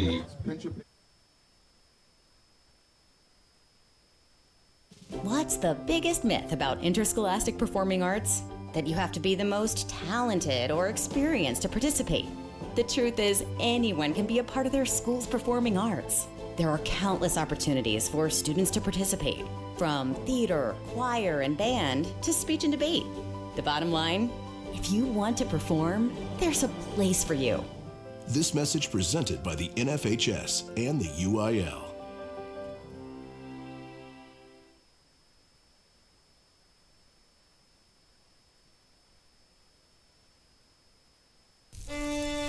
Welcome to Taco Palenque, where the magic happens at this very moment. And especially for you. We know fresh food simply tastes better. That's why we start cooking your meal at the exact moment you place your order. For us, your order is not just another number. It's as unique and special as you are. Enjoy your meal. Taco Palenque, food in real time.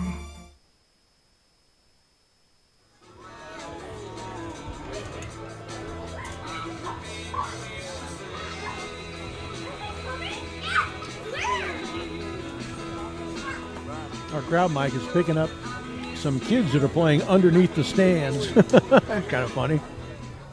By where I would have been if I was 6 or 7. We're going to the top of the 5th now as it's starting to get late. 7-inning high school games are the top of their order with third baseman Kobe Holmes. 1 for 2 tonight. Singleton scored as the first batter of the game. That's their only run of the night so far. Fly it out to Bryce Schneider in center in the third. This one is into the air to left field. On comes Tanner Richardson, makes the play, 1 down.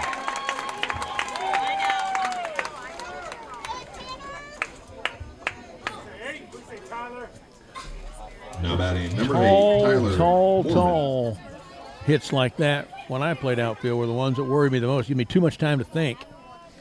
I'd rather something I got to run and catch right away. Yeah. Second hitter in the lineup is the DH Tyler Moorman. Hitless in 2 trips, but he's been on as a hit batsman and stranded at third. Other time up, sacrifice bunt. So officially 0 for 0. There's a called strike 1. Giltrap is throwing well.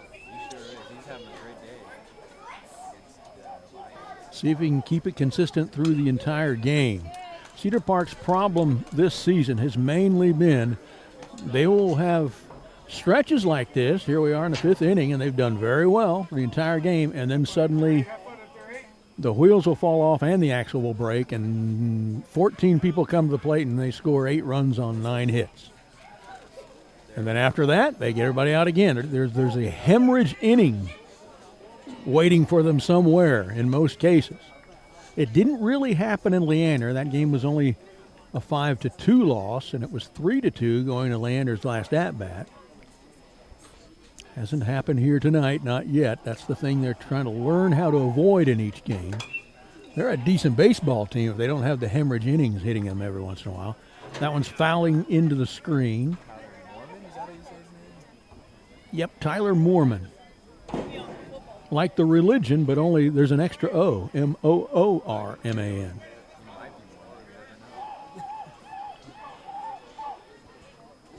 Oh, and that hit him. Second time they've had 2 strikes on a guy and hit him, and that's the third hit batsman for Gil Tripp. We're talking about how well he's pitching, but he has hit 3 guys. That's how well he's pitching. Even with hitting 3 guys, he's getting the job done. Center fielder Logan Mitchell, 2 for 2 tonight. An RBI single the first time up, a double stranded at second the second time up. I think I'd pitch around this guy, throw to the next guy who struck out twice. I would intentionally walk this man. I would intentionally walk this man. 1-0. Of course, if they make sure he throws nothing he can hit, they might entice Moorman to try to run to second and see if Brandon Washburn can gun him down. But other than that, I would not throw anything this guy could hit.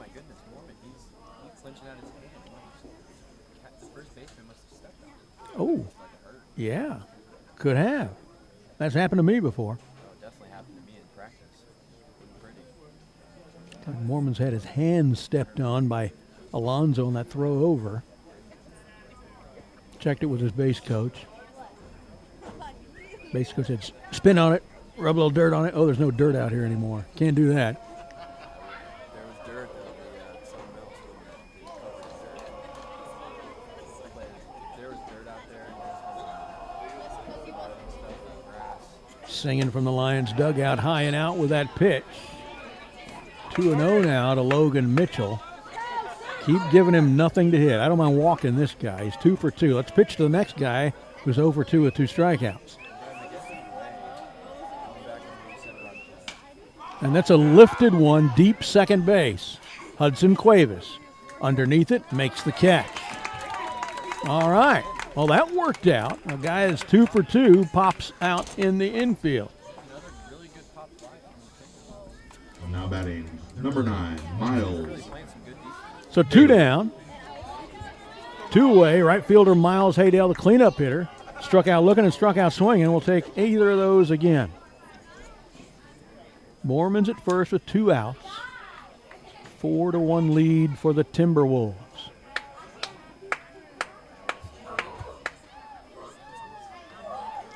First pitch is over his head. 1-0 to Haydell. That's why they wear helmets. It still kind of gets me, even though I've seen the highlights all my life. You watch Ted Williams batting in the 1940s or something, and he's up there with a baseball hat on. I wonder how many people got concussions back then. Probably get brain damage. Yeah. This one's taken to deep center. Back goes Bryce. He appears to have a bead on it. Makes the catch, and the inning's over. The hit batsman is the second batter. Ends up meaning nothing. He's stranded at second. We're through 4.5. Still up 4-1. We'll be right back.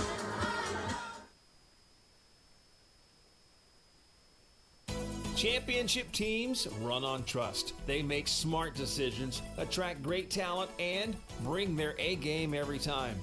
At American Bank of Commerce, we embrace this same championship philosophy. From first-name relationships to local decision-making to personalized service, we are the bank you can trust in the clutch. American Bank of Commerce. Let's win together. Equal housing lender, member FDIC.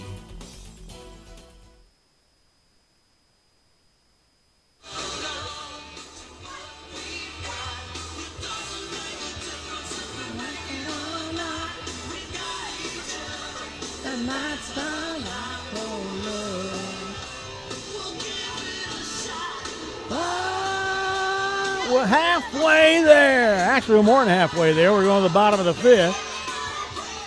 Cedar Park still up 4-1. And they are at the top of the order with Bryce Schneider.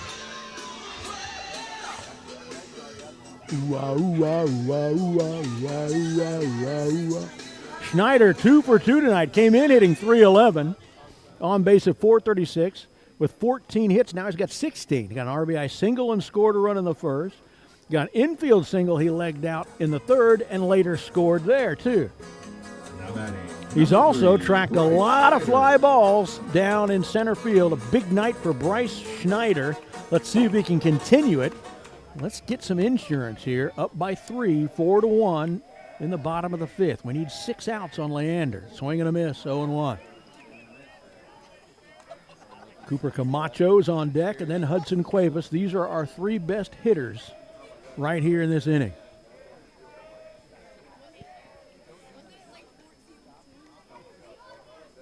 Well, let me check the email. I forgot I'd advertised it was up, but I haven't checked it. Nothing. VoftheT@gmail.com. Now, when we've done this in the past, we get 6, 7, 8, 10 messages a game, and I've had some consistent messages from a few people.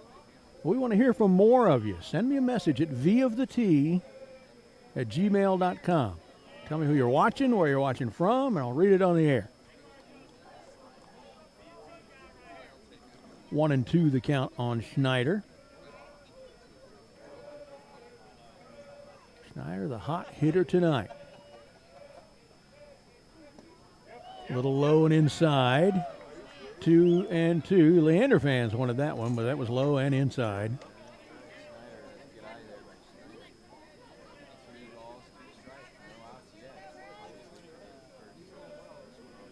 He had only taken 3 pitches in that batter's box tonight. He's taken 4 in this at-bat. Aggressive hitter the first 2 times up. Foul in the plate area, still 2-2.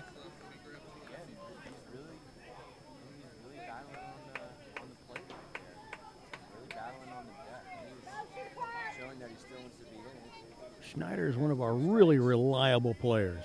Camacho also, Cuevas also. McClure's done well on the mound, and at third he's having trouble at the plate. And there's a standing strikeout, though. I guess I shouldn't have said anything. 1 down. Third strikeout of the game for Leander pitching. First one for lefty 6. Cooper Camacho, the right fielder, came in hitting .308, on base at .372 with 12 hits. Is hitless in 2 trips, had a sacrifice bunt, had a walk, and was thrown out at third. Well, they called him out. He wasn't really thrown out, but they called him out. 1-0. This humidity is warping my pages that I've got taped here. It's making them hard to write on.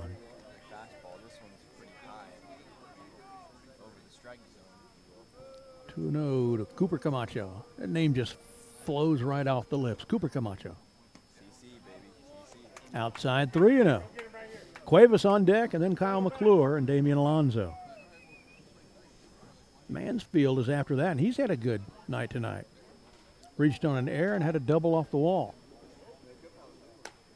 And he's on board. Camacho to first in 4 pitches.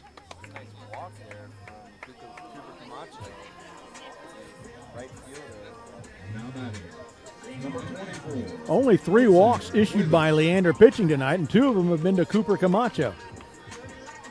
Here's Hudson Cuevas with a lot of people in town from Phoenix to watch him. Sitting off to our right about 40 feet. Yeah. Sacrifice fly to right, an RBI the first time up for Hudson, then an RBI double to center off the wall in the best hit ball in this park this year. First pitch, nothing. 1-0. McClure on deck. Alonso in the hole. 1 out. Camacho at first with a walk. That one low and in. 2-0. We want something to hit for Hudson Cuevas. We don't want to walk here.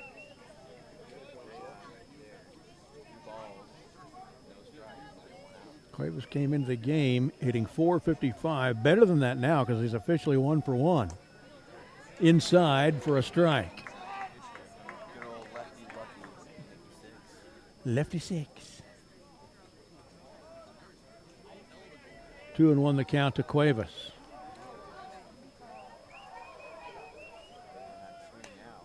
This one is a lifted foul, just foul, over the first baseman's head. Chased it valiantly, but it came down beyond his reach. 2-2 to Hudson Cuevas. If that was in the air a little bit longer, the first baseman probably would have had more time to catch that ball. Cuevas, a sophomore. He and Matt Galindo, center fielder last year, both freshman newcomers of the year in the district. On the ground to second for one. Over to first. Underthrows it, gets through him. Cuevas will get to second easily, but there are 2 outs. Camacho was cleaned off a second on the 6-4 flip. Cuevas reached on an error, or on a fielder's choice. Kyle McClure. The error lets him go to second. Kyle McClure. So 2 down. Cuevas in scoring position at second. Still, we're trying to get something else on the board to augment that 4-1 lead. Lost by this same margin in Leander the other night, 5-2. Pitch to McClure. Fouled back to the screen. 0-1 to Kyle McClure, who struck out swinging at a full count pitch in the first to end that inning and grounded out to Kobe Holmes at third the other time up. So McClure is due, has some good power. He's had some good long hits last season.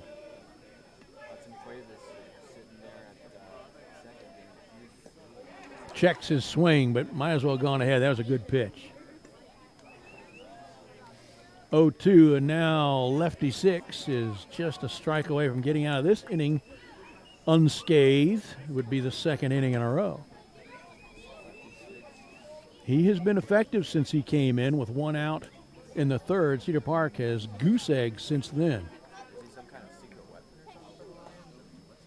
Looks like a good reliever. They just decided to go to him a little early with only 1 out in the third. So the starting pitcher only got them 7 outs. He's gotten them 7-2, working on his 8th.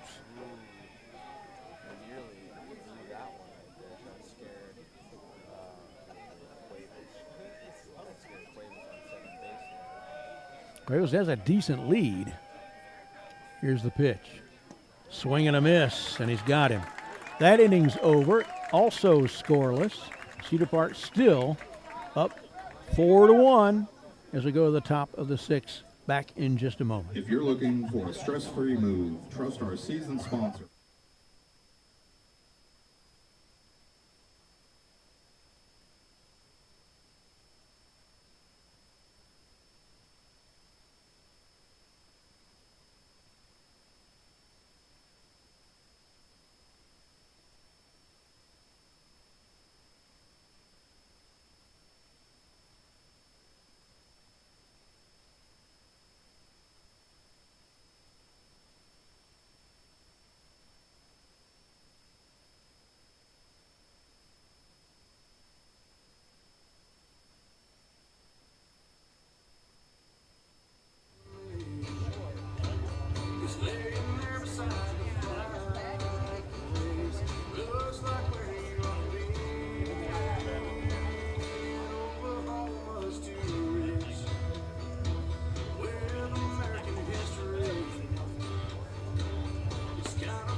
Griffin Giltrap out for his 6th inning of work.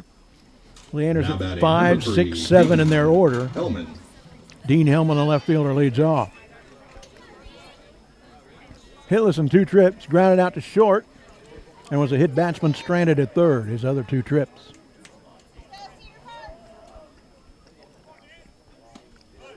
Outside and low, 1-0. On deck is Hudson Schwab, who is their starting pitcher and is still hitting. Catcher is Luke Webster. He's the 3rd hitter this inning. There's a good pitch, fouled into the screen right side, 1-1. Cedar Park needs 6 outs. They have 1 more chance to apply for some insurance in the bottom of the 6th. Hopefully That'll be their last at-bat. If it is, that means they've got to win. Outside on that one, 2-1. But always waiting in the back of your mind this year is, are they going to have that hemorrhage inning that they've done several times before? Things have looked good deep into games like this before. On the ground, nicely gloved by McClure. Whirls around across the diamond to Damian Alonso. What a play. Cedar Park on defense tonight has looked like a major league team.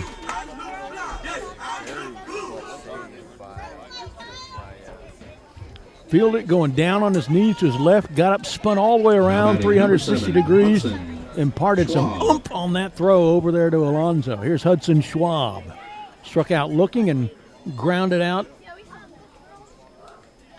Oh, to Kyle McClure at third. That one slides outside, 1-0. Luke Webster now on deck. He has one of their 4 hits tonight. Fouled back to the screen, 1-1.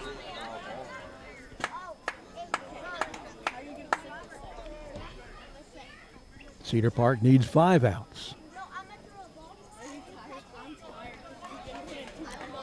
I like doing this broadcasting job for Cedar Park Baseball. Been doing it, I guess this is my 18th year.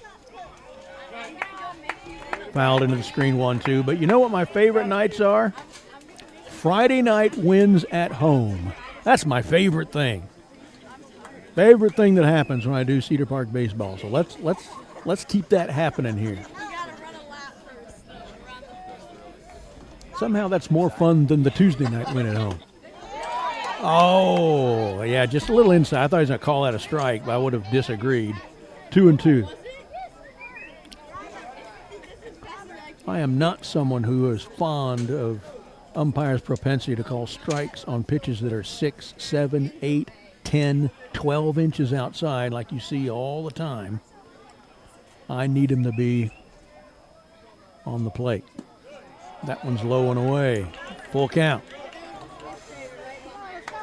You know, I was never a pitcher, so I don't have the attitude that, hey, everything's a strike, everything's a strike. I don't like way outside or way inside calls for a strike. Like that one. That was not a strike, but thank you very much.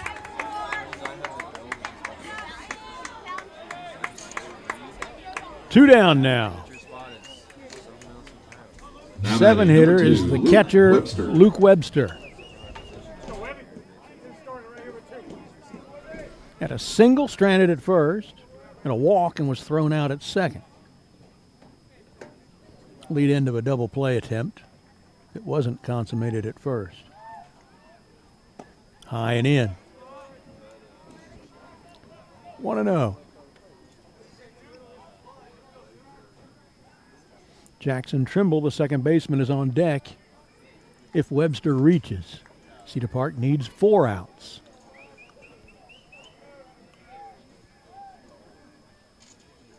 Outside. 2-0. Be interesting to see. Leander does have 1 at-bat after this inning. If Coach will let Giltrap go for a complete game. His pitch count is not high, only 65 coming into this inning. That's number 78 there. That's fair. Chasing it is Cuevas, and he caught it foul territory. What a great running catch by one of our superstars, Hudson Cuevas. 3 up, 3 down for the first time tonight. We'll be right back. What's the biggest myth? What's the biggest myth about interscholastic performing arts? What's the biggest myth about interscholastic performing arts? That you have to be the most talented or experienced to participate. The truth is, anyone can be a part of their school's performing arts. There are countless opportunities. Championship teams run on trust. They make smart decisions, attract great talent, and bring their A game every time. At American Bank of Commerce, we embrace this same championship philosophy. From first-name relationships to local decision-making to personalized service, we are the bank you can trust in the clutch. American Bank of Commerce. Let's win together. Equal housing lender, member FDIC. Okay, first 3 up, 3 down inning of the night for Giltrap and the Timberwolves. Kind of sounds like a band, doesn't it? But it's also the first time tonight that he's thrown more balls than strikes in the inning. 7 balls, 6 strikes. So I don't know if that's factoring into whether or not he comes out for the 7th inning. But he's only at 78 pitches, which is a decent number in a high school game going into the 7th. That's barely, well, what is that? That's right at 11 pitches an inning. That's really good. So we, on the other hand, in the bottom of the 6, are at 5, 6, and 7 in the order. Alonzo, Mansfield, Escobar. In 6 trips to the plate so far in this game, those 3 guys have a double, a walk, lived on an E6, and scored 2 runs and have a sacrifice bunt. So they've not been unproductive, not been stellar, but they have scored half of our runs. It would really, really feel a little better if we got a 5th run on that board here.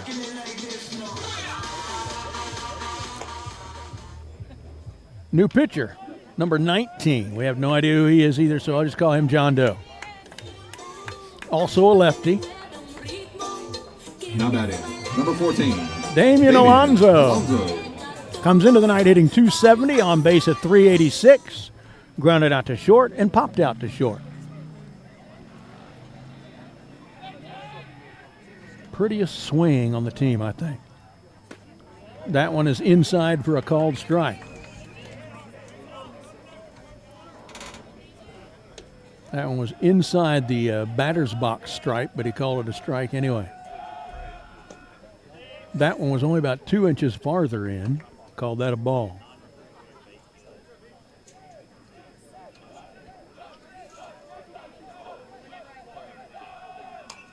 Damian swung at that one and fouled it up into the net 1-2. I like it any time he swings. You get a look at that gorgeous swing that Damian Alonzo has. Owen Mansfield on deck. Rafa Escobar in the hole for Cedar Park. Kicking a throw, driven to deep left center field, but over and under it and making the catch is Dean Hellman, 1 down. Didn't go as far as I thought it was going to go. Now batting, number 8, Owen. What wind there is kind of blowing in from there, but I don't feel any wind right now.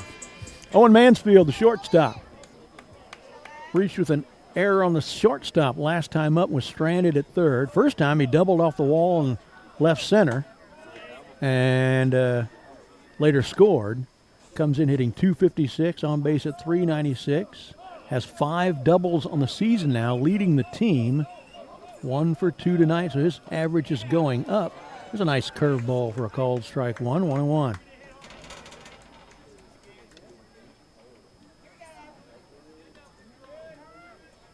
If the baseball gods could tell me that Cedar Park's only going to make 2 more outs, I'll take it, because that means they're not batting in the 7th, which means a win. High and out with that fastball, 2-1. Pretty good velocity on the heater for 19. That one just missed.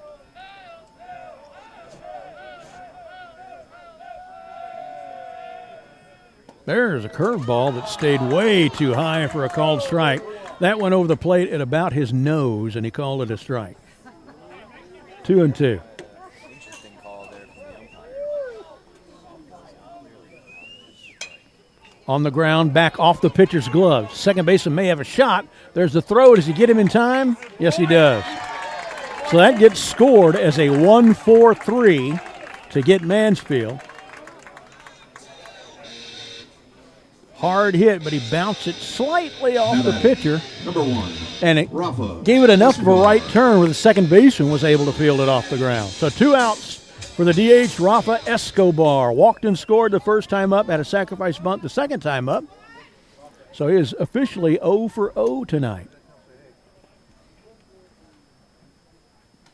In the dirt, probably outside as well, 1-0.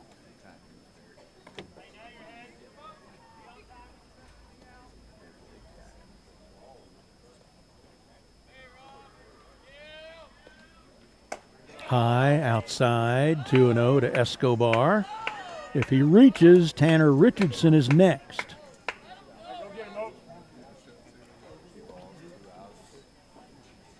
Nobody on, 2 outs here. Up 4-1 in what we hope is our last at-bat in the bottom of the 6th. That one misses, ball 3.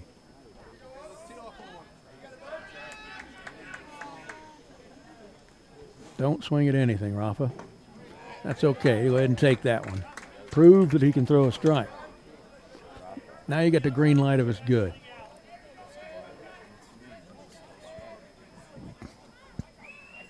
Nope. Ball 4. Fourth walk of the game issued by the 3 Leander pitchers. Number 13, Tanner Richardson. And we got a base runner here with 2 outs in the bottom of the 6th. We're at the 8th spot in the lineup. That's left fielder Tanner Richardson. Hitless in 2 trips. One of them, though, was an RBI sacrifice fly to deep right. The other time, he grounded between first and second. The first baseman lunged off to get it.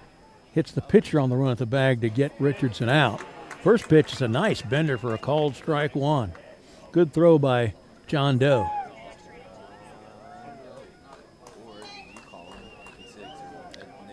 Nicky Six was the other pitcher. This guy's 19. That one misses, 1-1.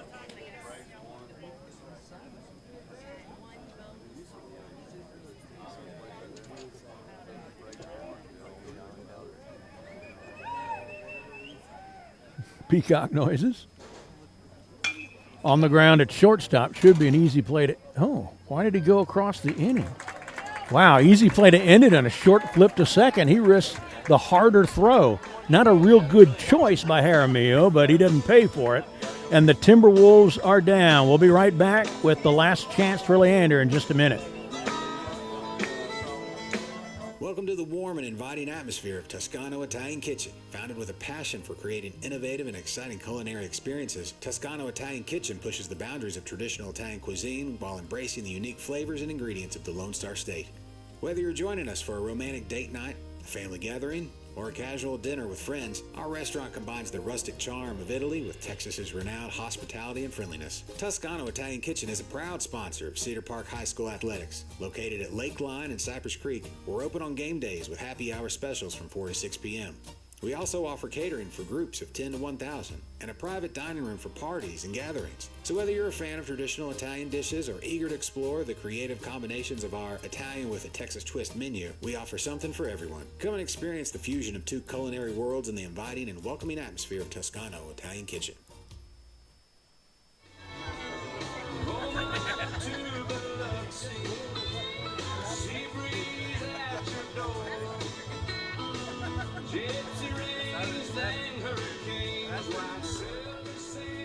All right, Cedar Park. We go to the top of the 7th. They need 3 outs before they give up 3 runs. Lions will be at 8-9-1 in their order, about as good a place, if you're a Cedar Park fan, for them to be. They don't put good hitters at 8 and 9, so Jackson Trimble, the second baseman, will lead off. He's hitless in 2 trips tonight, lived on a fielder's choice and was stranded, then fouled out to Brandon Washburn, the catcher. After that, bottom of the order, the shortstop Dominic Jaramillo made a questionable throw across the diamond to first in that last inning when he had an easier flip just a few feet away to second to end the inning without taking a chance on that long throw. But it worked out for him. First pitch low and away, 1-0 to Jackson Trimble. After Jaramillo, they're back to the top of the order with some better hitters, so we need these first 2 guys to be out. What I want to mention, Brad, is at some point you surely would have to give that guy a rest. You surely have to... Strike 1. You surely have to replace Giltrap at some point. You might... Well, maybe. 78, 79, 80. This will be only pitch 81. It's outside. I think if he shows any sign of not being effective, he'll probably get the hook. It's better to just rest the arm, to be honest with you. He's really been pitching the whole game. He hasn't stopped. Nobody's taking his spot just yet. 2-1 the count. Outside 3-1. We might see a move if he loses the 8 hitter who is hitless tonight. We need these 2 first outs before we go through their good hitters.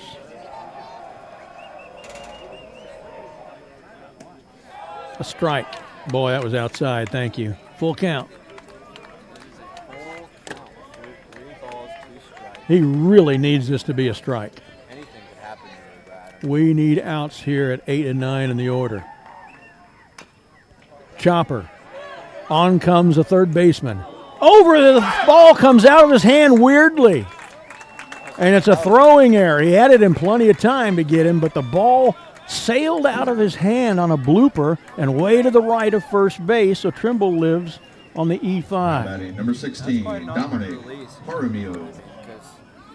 Dominic Jaramillo, the shortstop now. We needed outs right here, and we looked like we had one there. Didn't come to pass. Jaramillo hitless in 2 trips. Flied out to center. I'll take that right now. And popped out to third. I'll take that right now.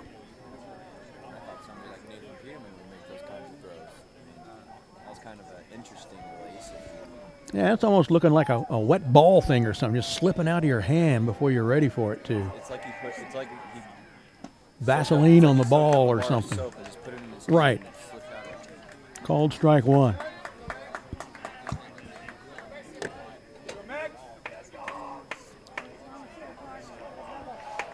Oh, 1 pitch from Giltrap to Jaramillo. Good pitch. Strike 2. Need this out.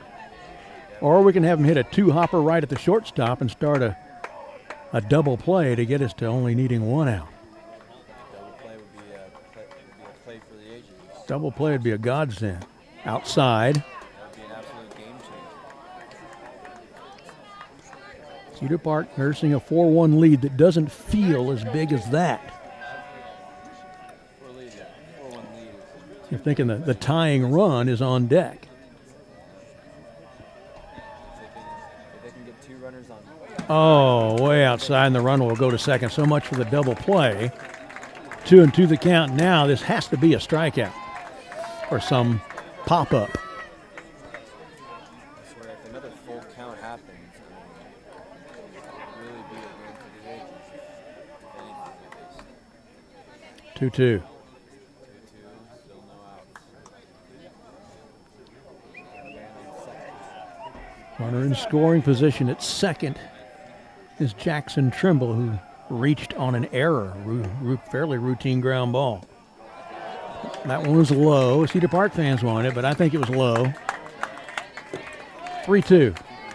Watch out, keeping a good eye on that second base, on that guy on second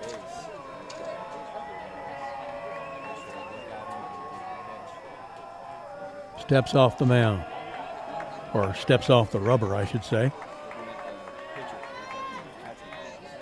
I was on that mound earlier before the game. It's kind of odd, not dirt. You know, there's no give in it, being such a solid structure. It's kind of weird. Completely different feeling without the dirt in it. Yeah. Wow, that was a good pitch. Called ball 4, so we're in trouble, folks. We are in trouble. The tying run comes to plate, and they've got 3 good hitters in a row coming up. We really, really needed those 2 outs at the bottom of the order and didn't get either of them. So they're coming out now. This might be a pitching change. We're going to let you listen to the sounds of the ballpark.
All right, the conference is over.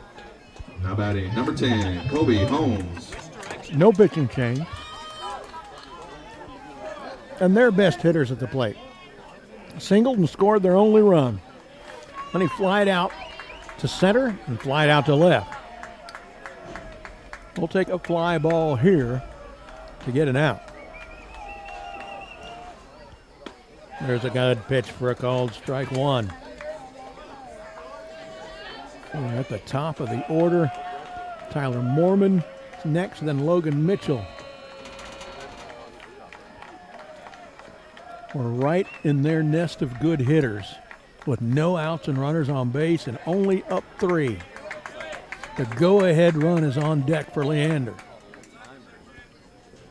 Calls time and steps out. Holmes.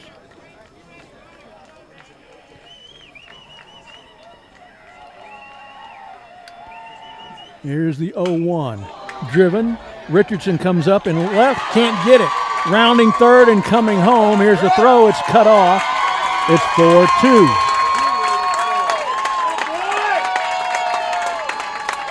Jaramillo goes to second on the play. Colby Holmes with the RBI single into left.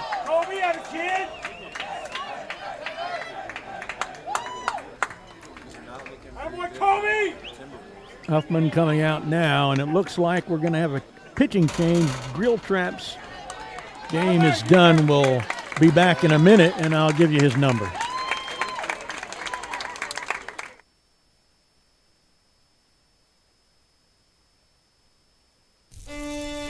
Welcome to Taco Palenque, where the magic happens at this very moment. And especially for you. We know fresh food simply tastes better. That's why we start cooking your meal at the exact moment you place your order. For us, your order is not just another number. It's as unique and special as you are. Enjoy your meal. Taco Palenque, food in real time.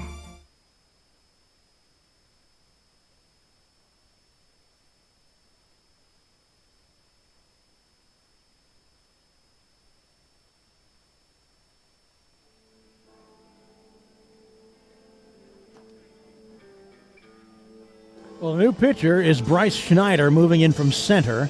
He is often relieved. He has a couple of starts this year. Been effective on the mound. And we need effectiveness right now. We are in trouble.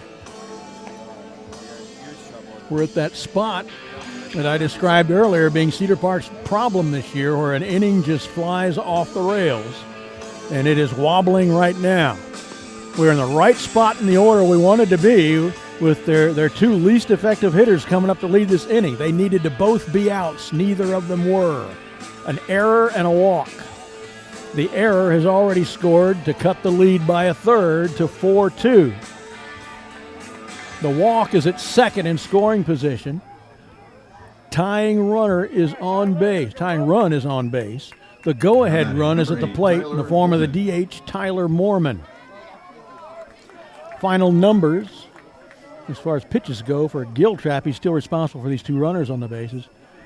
He's given up 2, thrown 92 pitches, only 39 of them balls, 5 hits, 2 runs, 4 strikeouts, hit 3 guys and walked only 1. He's actually pitched well. There's a pitch for a strike that was called a ball.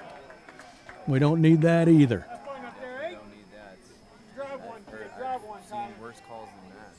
Yeah.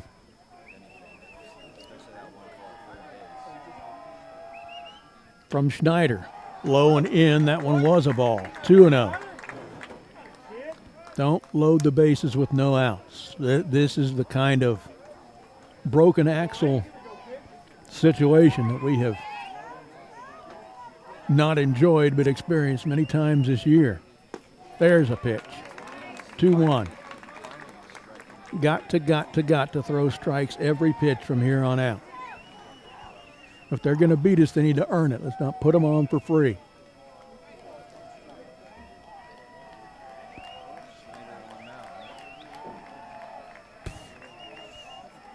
Schneider steps off for a moment. Lots of noise in the Lions dugout. They are into it now. They're sensing a chance. They smell blood in the water.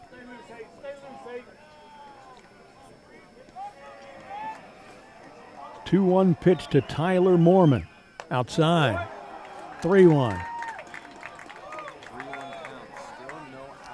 Logan Mitchell, their best hitter, is up next, and he could be coming up with the bases loaded. No outs. Like you said, Brad, if we don't clean something up, we're going to be in big trouble if we get all the bases loaded and no outs happen. And we got the bases loaded, no outs, with their best hitter coming to the plate. Recipe for disaster is being cast right here. Logan Mitchell, RBI single, a double, and a pop out to second. We need to pop out to second again. This better not be one of those innings. Where we will be, if we have to, is at 9-1-2, Washburn, Schneider, Camacho in the bottom of the seventh. They're changing first baseman now. That was Jack's ruin. Those base runners are key contributors. I don't know who the first baseman is. First base runner now is. Actually, no, that's who was that? Yeah, that was Mormon, the DH. They got a faster guy at first, I'm sure, because he's the go-ahead run. It's got to be the road runner out on that Coyote. Mm-hmm. They get those quick legs. Oh, what a nice pitch catching the inside edge when it started too far in and tailed back towards the plate. That was a beautiful pitch, 0-1. Logan Mitchell's been aggressive. He's taken no more than 3 pitches any of his 3 trips to the plate prior to this. That one misses 1-1.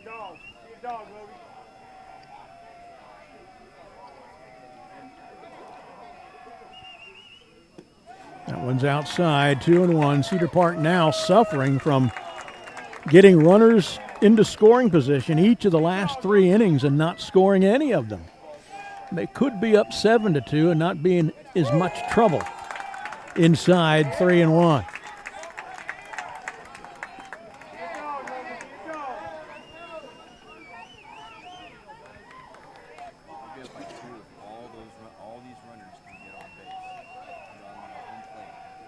About a one-hopper back to the pitcher, you can throw home for the force out. There's a pitch, full count. Wow, Leander fans didn't like it. It was a perfect pitch, right down the tube, knee high. Nothing wrong with that one.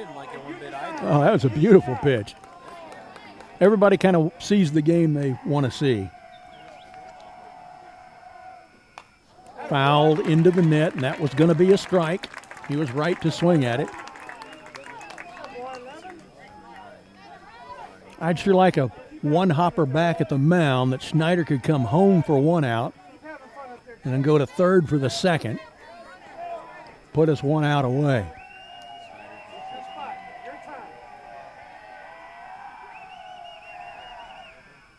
Oh, or you can strike him out. He just struck out his best hitter. Talk about Schneider having a good night. I think we were doing that a little while ago.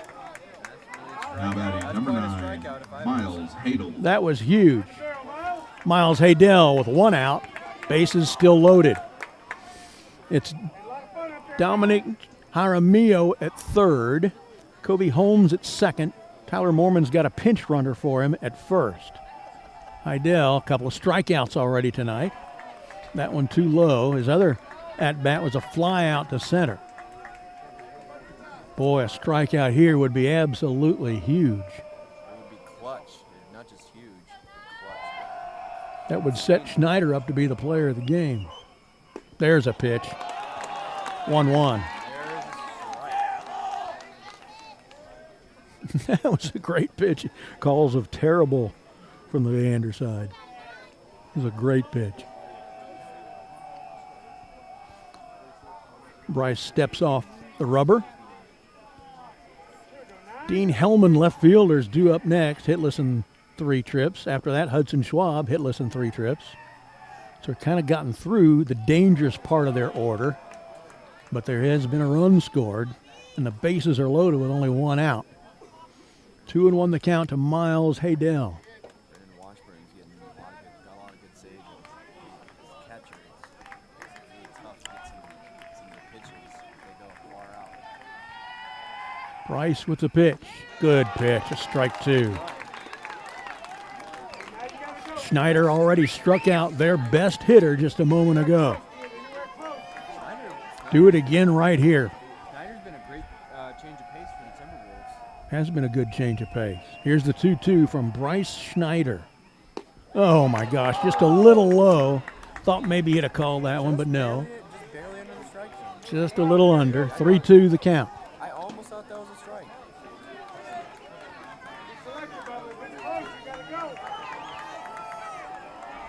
This can't be a ball, or it's another run, and we're only up by 1.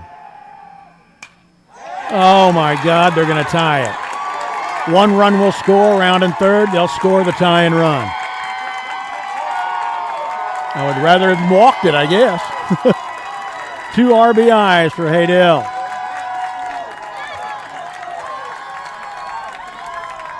Ties the game.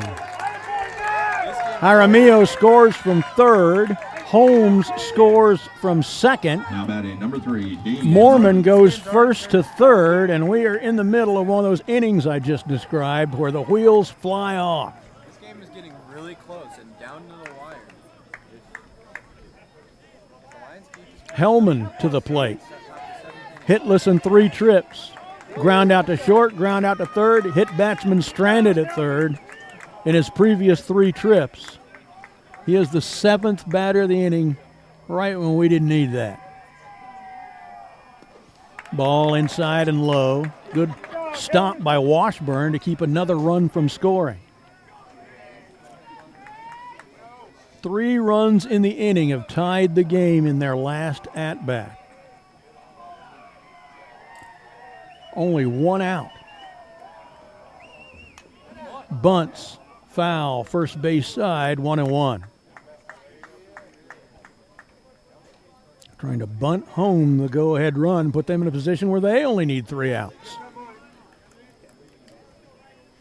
I guess I spoke too soon a minute ago when I said my favorite thing to do broadcasting Cedar Park baseball is Friday night home wins. What was that call exactly? Was that a foul ball or was it? 1-1. Pulled his bat back. 2-1. One thing I noticed about Schneider is that his pitches are pretty low. Yeah, when Schneider misses, he often misses low rather than to the sides or up. It starts out super high and it just goes low. See it happen again right there? Yeah. Foul bunt with 1 strike makes it a 2-2 count to Mayonnaise.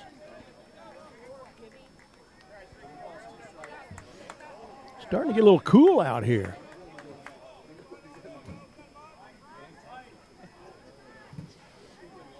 Cedar Park can, even with the wheels flying off here, pitching defensively, they can still point to the last 3 innings and not scoring any runs when they had runners in scoring position each inning as the reason they're not up 7-4 right now. Chopped, third base, foul. He's already getting down. He's already Yep. at the edge of my seat. He's Giving me a near heart attack. he fielded it straddling the line, so the umpire kind of gets his choice whether he wants to call that foul or strike. I honestly don't even know what's going to happen at this point. I mean, anything could happen, really. 2-2 again to Dean Hellman. High, 3-2. Great pitch. He's had it a little too high. Cedar Park pitchers have gone to a 3-ball count to 6 of the 7 batters this inning. Only did it twice in the whole previous game. Swing and a miss, he's got him. 2 down. That is 2 out there for the Timberwolves. 8th hitter of the inning. 6-spot guy, Hudson Schwab, hitless in 3 trips. 2 strikeouts looking and a ground out to McClure at third. He desperately needed that play right there. Desperately need this out here. Good pitch, called strike. 5th batter Schneider has faced. Walked the first one, he's at third. Struck out the second one. Third one got a 2 RBI single to right, struck out the 4th one. Fouled into the net. He's a strike away from striking out 3 batters. So far 3 of the last 4 guys. Too bad that the other one tied the game with a 2 RBI hit. So far, Snyder hasn't had any balls yet. Don't let him decide. You decide, honey. 0-2 to Hudson Schwab. Need this out and then go score a run. But Cedar Park could put themselves in a walk-off position here. There it is. Snyder strikes out 3 of the last 4 batters of the inning. Unfortunately, the one he didn't tied the game with a 2 RBI single to right. We're going to keep it right here and talk about this. Cedar Park had one of those innings where things just flew apart. The only thing that's been their problem this year, they still have not solved that. The rest of the game has been nice. Here's the number of batters they've faced every inning prior to that one. 4, 4, 4, 5, 4, 3. But in that inning, 8, and gave up 3 runs to tie the game. So they will be at 9-1-2 in the order, leading off the catcher Brandon Washburn. Then to the top of the order with Schneider.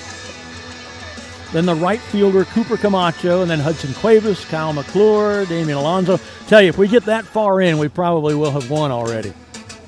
Cedar Park needs a run. A run is a walk-off win. Tied 4-4 here as we go to the bottom of the 7th, which is the bottom of the 9th in high school ball.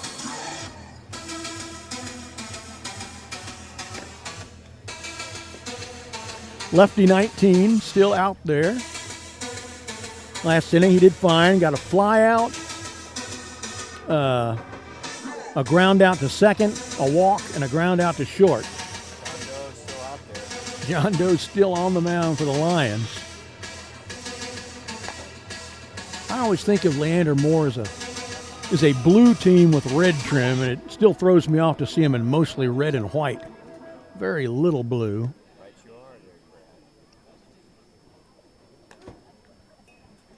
Most uniforms I see them in each sport, even baseball in the past, has been primarily blue, primarily red tonight. I'll tell you one thing. My junior year, we had nothing but dry fit T-shirts. It just had a logo and our number. Number 7, Brandon Washburn. My senior year, we got upgraded jerseys. They're honestly a lot better looking than what we got previously. Okay, here's Washburn. Comes into the night hitting .217 on base at .357. Get on base. Struck out looking, grounded out to second. That's inside, almost hit him. 1-0. Just in a little bit more to the left. Almost grazed his left forearm or elbow.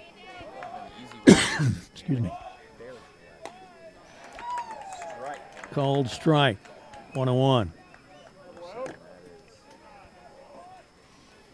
Bryce Schneider's on deck.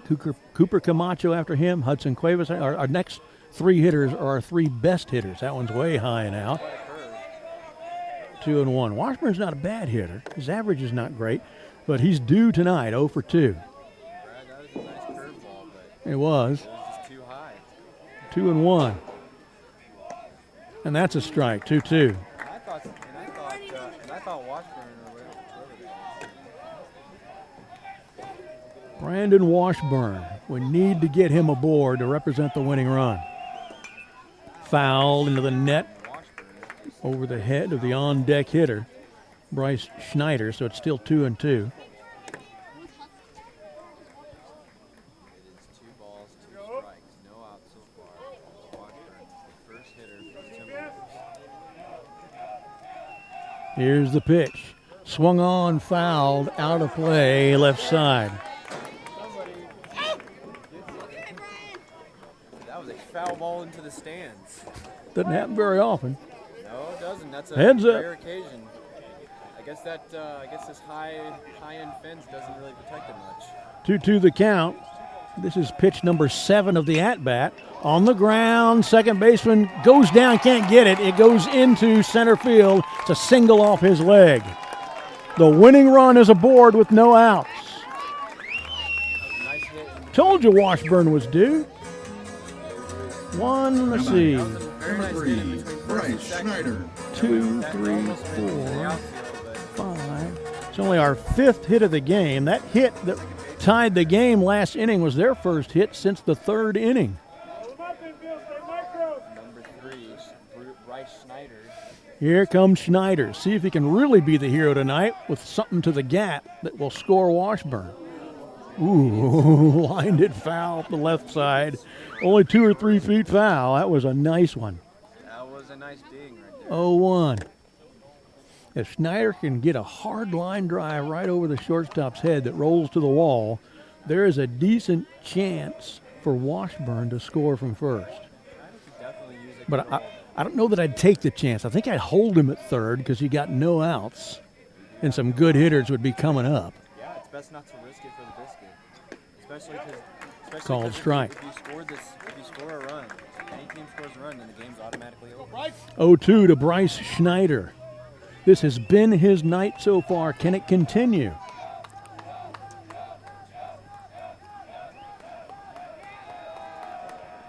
Way outside. That one kind of come out of the hand funny of 19. That's the second worst release I've seen all night. Yeah. 1-2 the count to Bryce Schneider.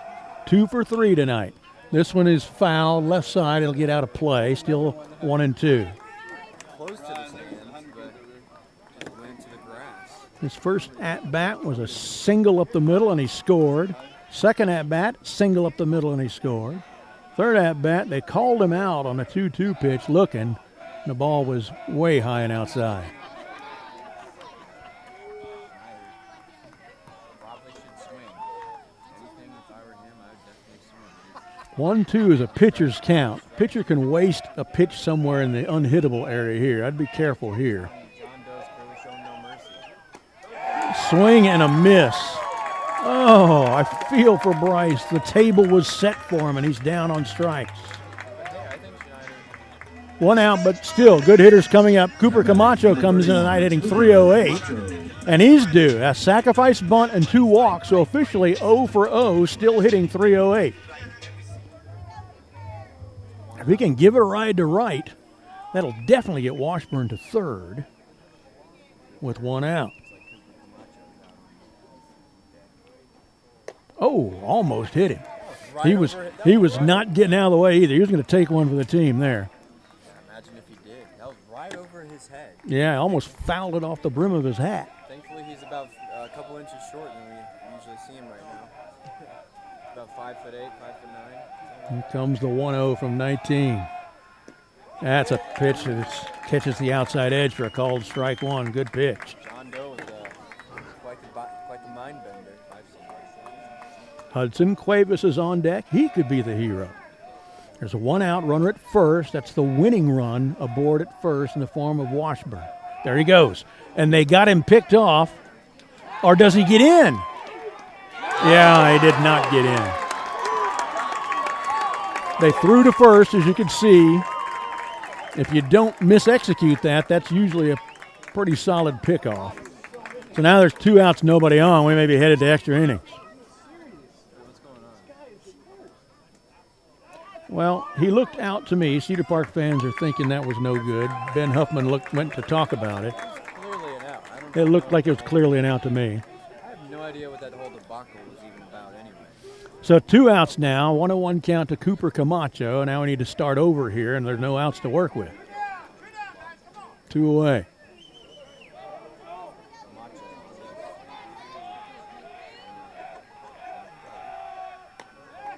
The base was probably stolen if they didn't go for the pickoff throw to first. His delivery to home hasn't been quick. Catcher watching between innings does not get the ball off quickly. Another ball. Third one on the drive. 3-1 to Camacho. Need to get him aboard so we can start this rally over again, get the winning run on base again.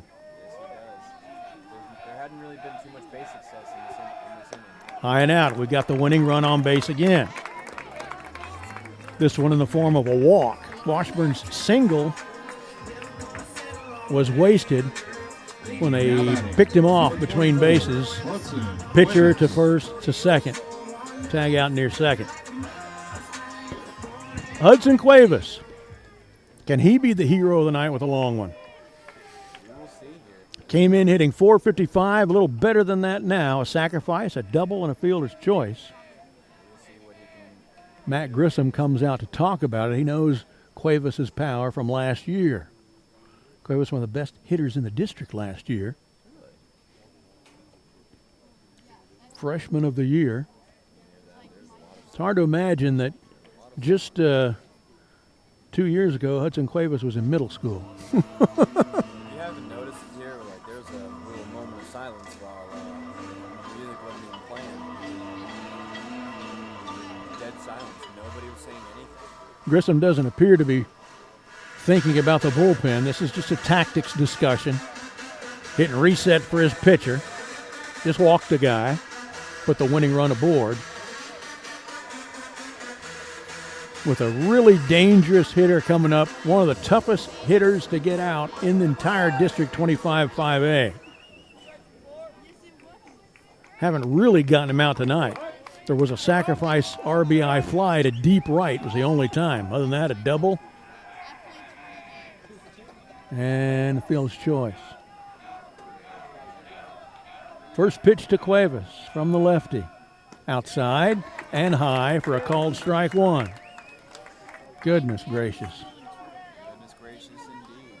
That one was at his larynx. Things are not looking too good. We may be looking at extra innings here.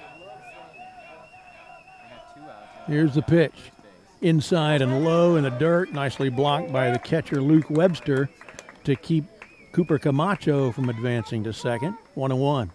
Wide inside on the low part of the strike zone. Definitely hit the ground.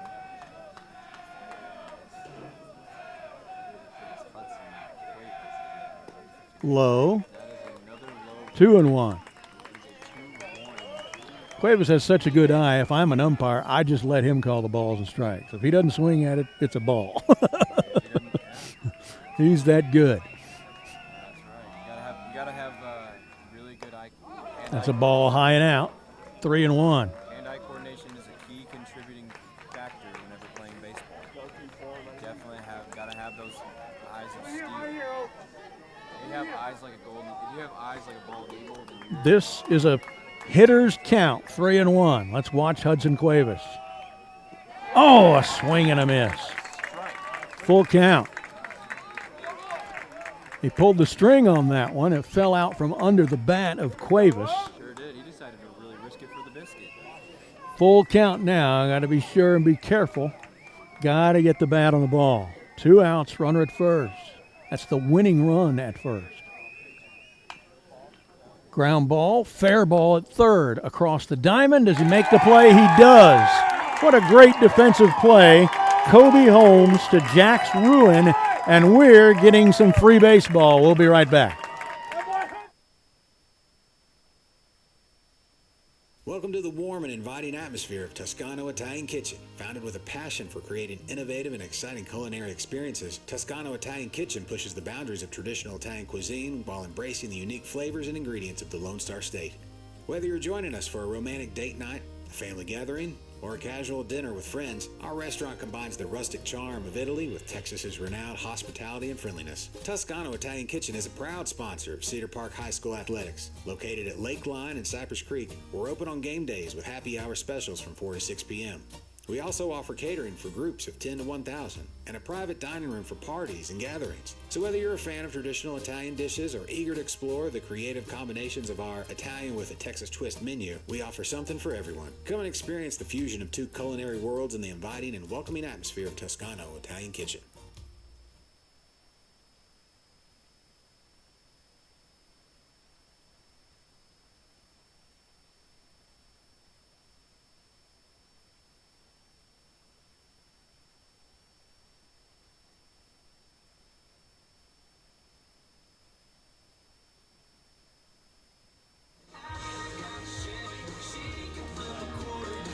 Bryce Schneider out for a second inning of work here. As we go to extra innings, the top of the 8th for Leander, tied 4-4. Wheels flew off last inning, 9 batters to the plate for Leander, 8 rather. Webster. But It didn't cost Cedar Park the game. It cost them the win at the moment, but they still have not lost the game. They are at 7, 8, 9 in the order. Couldn't hardly ask for any better place to be if you're a Cedar Park fan. Luke Webster to the plate, the catcher.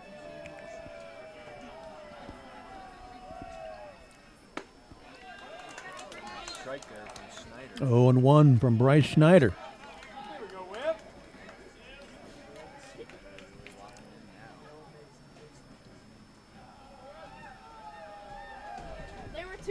Inside. 1-1.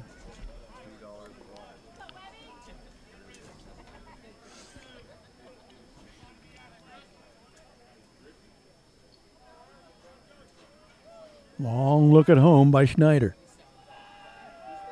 Wind and delivery. Fouled into the net. 1-2. Need the strikeout. Cedar Park in the bottom of the eighth will be at 4, 5, and 6. McClure, Alonzo, Manfield, decent hitters. So far has had a strike, a ball, and foul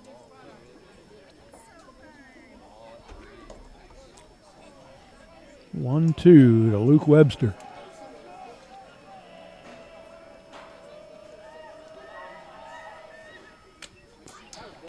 Fouled back into the net, still 1-2. Webster stays alive.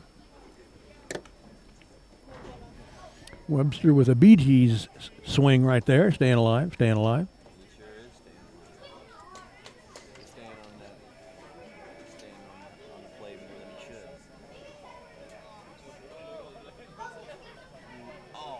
should. Still no messages. Scroll up. No messages yet. Two bouncer to second baseman. Cuevas to Alonzo for the out. One down.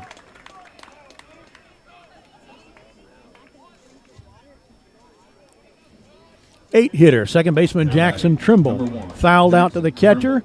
On with a fielder's choice, and out was made somewhere else. And then on with an E5 and scored their second run. He was what started out the inning last time, and we had an error on a ground out, what should have been a ground out. What started the whole thing. 1-0.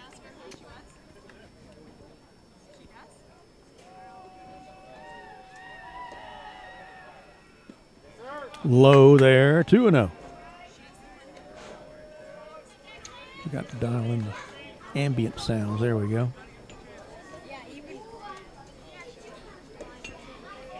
2-0 to Jackson Trimble. High, 3-0. Can't put people on. Can't put people on.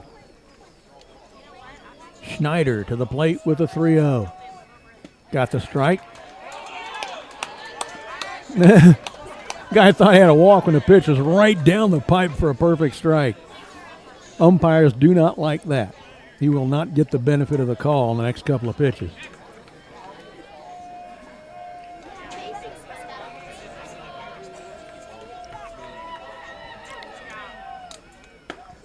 Yep, see? Could have called that one a ball, but he called it a strike. Batters need to learn not to call their own ball fours. It does not work out for them. There's ball four. All right. Dominique Jaramillo, the shortstop, who throws and fields as a right-hander but bats as a left-hander. Hitless in 3 trips. Walked and scored last time up, though. Prior to that, popped out to third and flied out to center. I did not see who Coach put in center when our center fielder now took the mound. I should have looked for that, I suppose.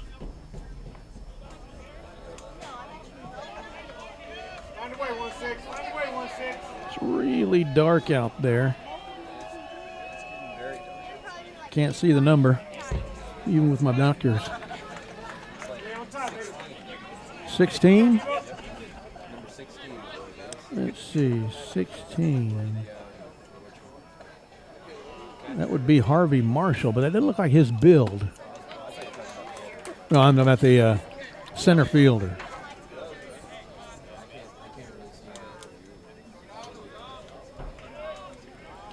Even with the binos, I couldn't see his number out there. It's so dark.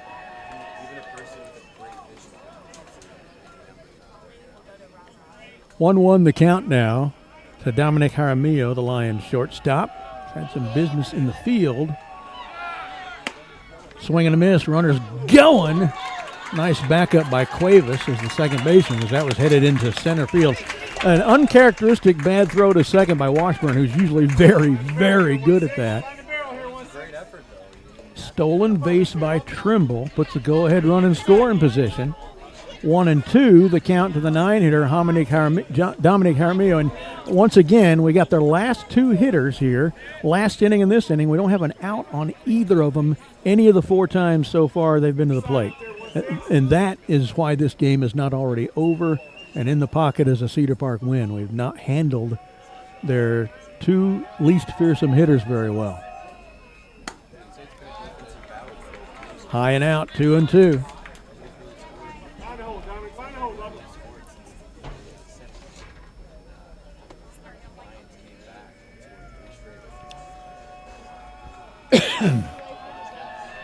Two. Boy, that's a good pitch. And he's down on strikes. So now you just need to get the batter out, and we're in a walk-off situation again in the bottom of the 8th. Top of the order, though, with Kobe Holmes. The next several hitters are good ones.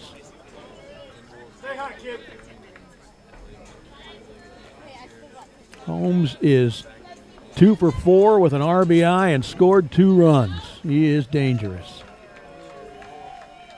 That's all leadoff hitters are. Schneider knows that as a leadoff hitter himself. That bender stayed outside, 1-0. There's, the next 2 or 3 hitters after him are good too. You can't pitch around him. You just got to get him out.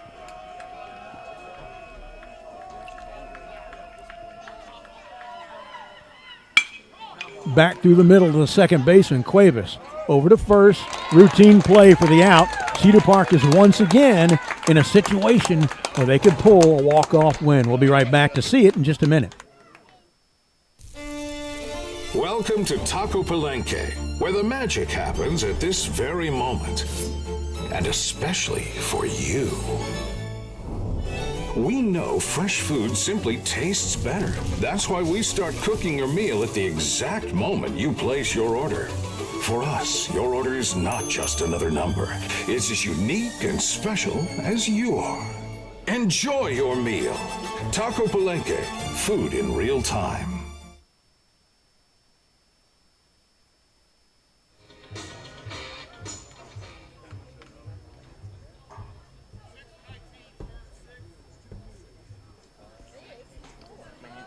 Okay, it looks like 19's coming out for another inning of work. No, new pitcher, righty. It ain't John Doe no more. John Doe is no more. No John Doe.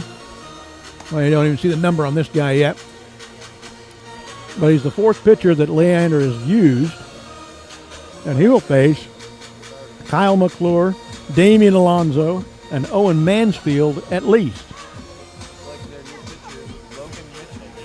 Oh, he came on in relief and got the save the other night in Leander. He is their starting quarterback in football as well. How's he doing at quarterback? Nah, he's actually pretty good, but he doesn't have any luck against Cedar Park. In fact, I was mentioning the other night that in the 3 sports that he participates in, he has never beaten Cedar Park in any of them until Tuesday night they beat us in baseball. I've heard some decent success stories from Leander football. It's pretty good. There's a guy that was actually a really good player. I think he was a guy on the defense.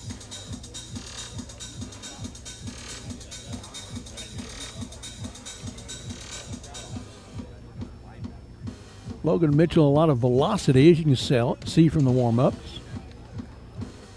His off-speed stuff with motion on it is not as accurate, but his fastball's pretty good. But that's a plus for somebody like me. I'm a fastball hitter. It's the other stuff that I don't hit well. I can hit a guy's fastball. I can hit fastballs too. I can hit a lot of fastballs. Those are the easiest easiest pitches to hit. All right, so here's McClure. 4, 5, and 6 in the order. McClure, Alonzo Mansfield. McClure into the night hitting just 171, so he's due. 2 strikeouts and a ground out to third. McClure ready for some excellence right here. We need something to happen in this inning. This game's gonna be until midnight, so nobody scores. The Cedar Park scores, they win. First pitch right down the pike for a called strike one from Logan Mitchell. Not just that, if anybody scores, and it's anybody's ball game. Chopped, fair, foul.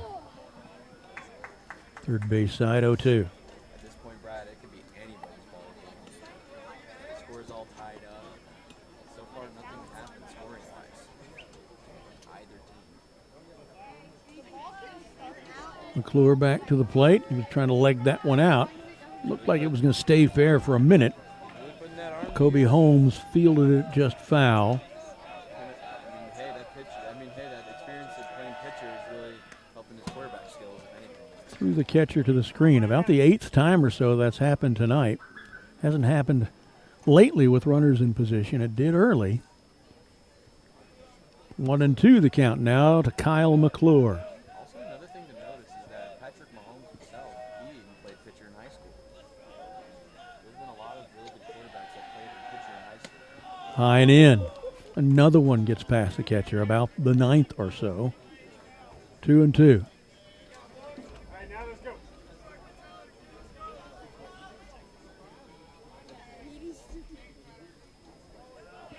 I'm working a double header at Concordia tomorrow. This one's lifted, sky, foul, right side, chasing it, 3 or 4 guys. Right fielder underneath it and makes the catch. One down.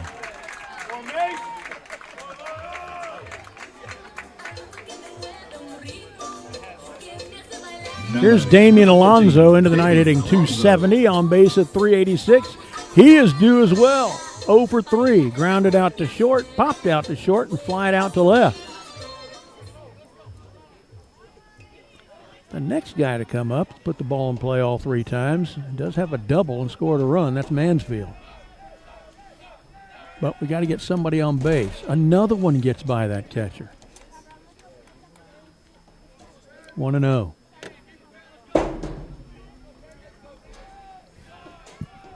.938 here in Central Texas.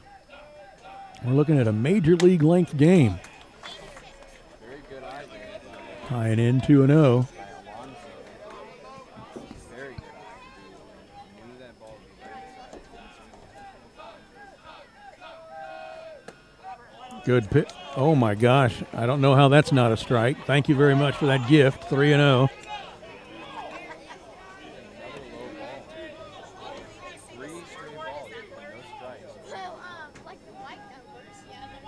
Shows bunt on 3-0, pulls the bat back, takes a strike. Had no intention of really bunting there at 3-0. He's trying to just break the concentration of the pitcher, make him throw ball 4, which he does there. And the third pitch of the at-bat that gets away from catcher Luke Webster. Lonzo's the winning run at first with less than 2 outs. Do you bunt him over? No. Mansfield's a pretty good contact hitter. I think I let him swing away. Now, we're going to talk about tactics here, but I think Mansfield is a good enough hitter that I'd let him swing away. I don't want to get a good hitter out. They do get extra speed on the path. Alonzo not a speed merchant. Can you see the number out there for the new runner? The new runner? Yeah. My things are fogged up with humidity. I can't see. Won't focus.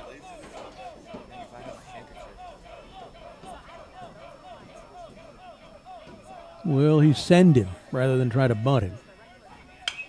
Swung on, oh my gosh, in the same general area with a foul ball, chasing it. Can't come up with it. Just lands in the bullpen for Cedar Park. 0-1. Thank goodness it did. Yeah, thank goodness. Because if that did not go in the bullpen and then stayed inbounds away from the bullpen, I mean, that would have easily been a pop fly. First baseman was near it, Jax Ruin. He just couldn't get through the fence the extra foot he needed to get to the ball. 0-1 to Owen Mansfield. Strike two. 1 out. Alonso's pinch runner is at first. We didn't get the number there. Smaller, faster guy.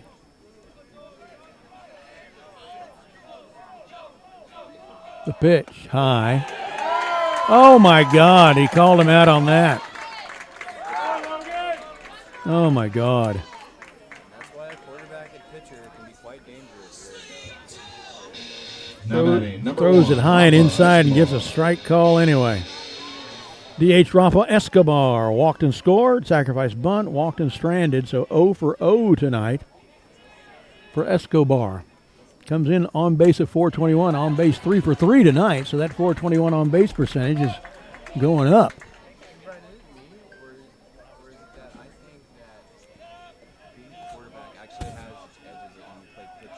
Oh, yeah.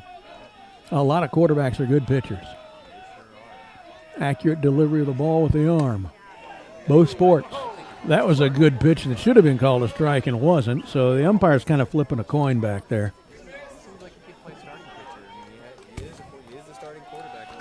He's their closer.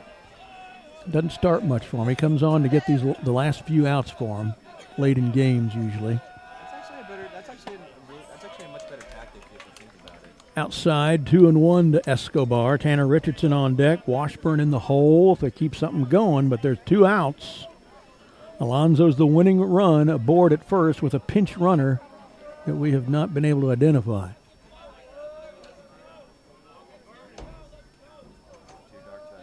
Escobar needs to drive one here. Probably should have gone ahead and swung at that one. He checked his swing. It was a good pitch. Worth swinging at. Guys, I don't want to be here all night. I got a doubleheader to work at Concordia tomorrow. Don't put me here all night. Swing and a miss, and he's down.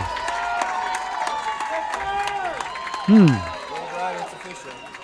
to be a really long night up in the U.S. I think it's going to be. We'll be right back in a minute. Championship teams run on trust. They make smart decisions, attract great talent, and bring their A game every time. At American Bank of Commerce, we embrace this same championship philosophy. From first-name relationships to local decision-making to personalized service, we are the bank you can trust in the clutch. American Bank of Commerce. Let's win together. Equal housing lender, member FDIC.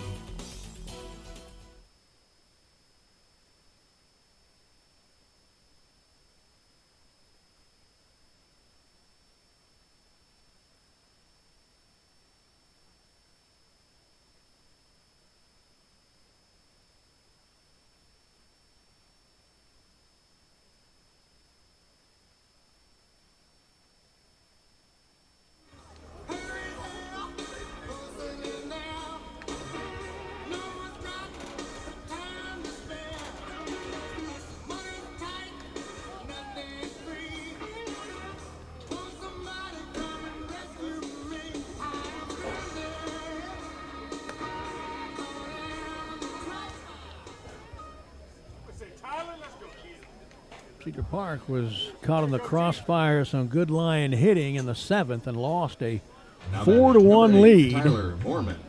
Just needed 3 outs for a quality win and did not get them. Tyler Mormon, hitless in 4 trips tonight, a walk, hit batsman twice, sacrifice bunt. So officially 0 for 0 tonight for their 2-hole hitting designated hitter. Low and away, ball 1.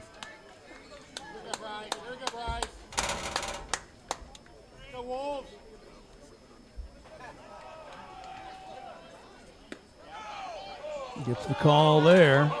I thought that was off plate too. 1-1. I've had more questions about this umpire's strike zone tonight than any umpire I've seen this year. That one was low. Sounded like it hit the plate or hit the ground. 2-1.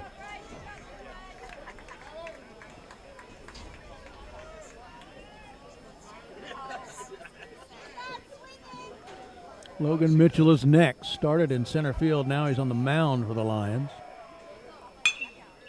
On the ground through third base into left field. A single to lead off for Tyler Mormon, and their go-ahead runs aboard.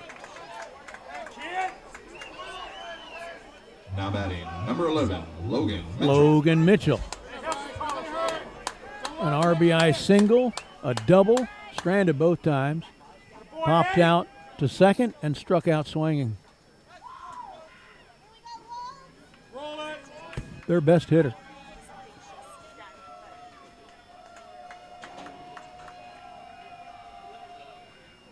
Oh, what a great pitch by Bryce. 0-1.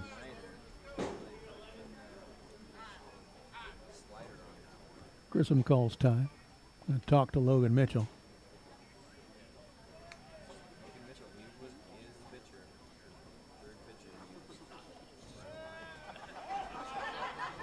Ben Huffman sprints out to say something to Bryce, but the timeout's over. He's got to sprint back.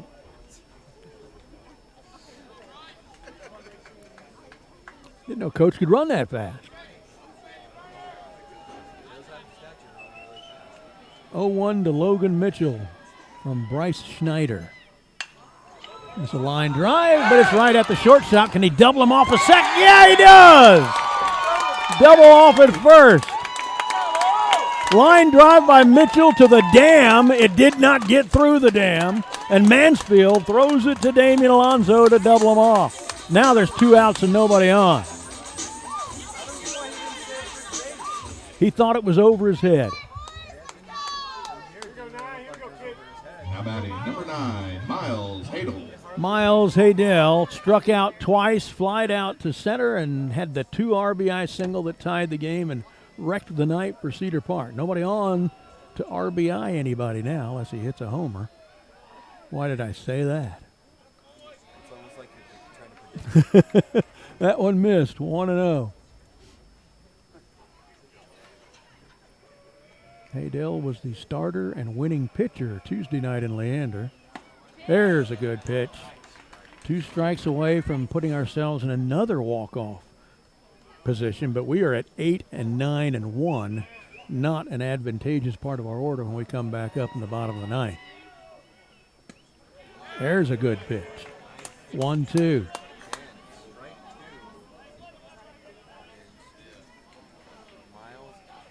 Hadel with a 1-2 count.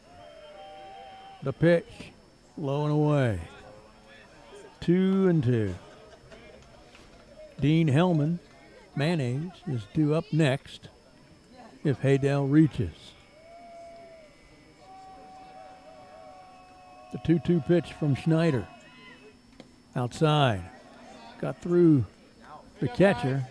That doesn't happen very often. Another full count.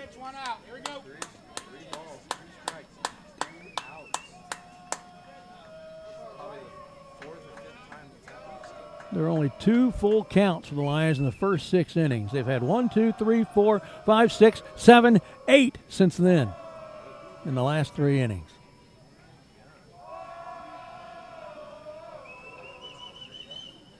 Oh my gosh, and they walked him too.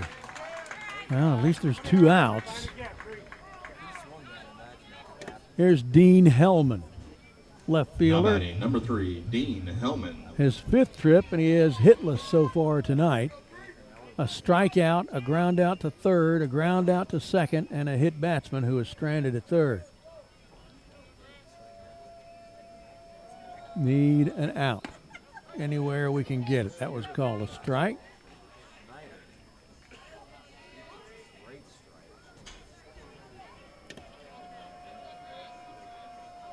Schneider with a look over his shoulder at first.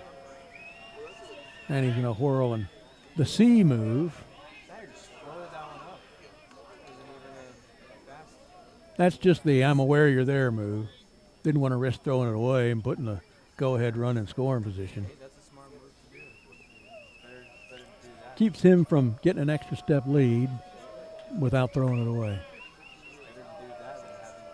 Here's the pitch. Speaking of right over his head, that's where that one went for Hellman. 1-1 the count. Oh, I'm getting saddle sore sitting here this long. There's a pitch. Oh, I guess he checked. Wow, that was a good pitch. He's called several of those strikes tonight, but not there. That's the thing that kind of get your tort caked with umpires. There goes the runner, the throw down. Got him. Another gun down by Washburn. His umpteenth this year. Best in the district at that. We'll be right back. Cedar Park, again, a chance to walk off.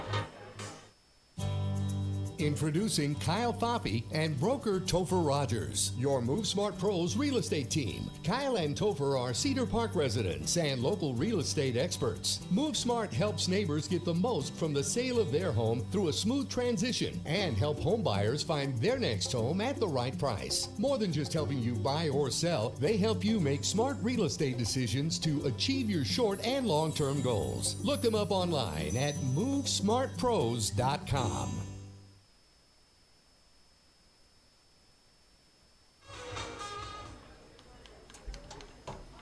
Welcome back to J. Sevier Field, Matt Ariano Park, the ballpark at Cypress Creek. It's gone by all those names over the years. This year it's got a brand new field. Doesn't that look good? New center field eye background for batters, for hitters.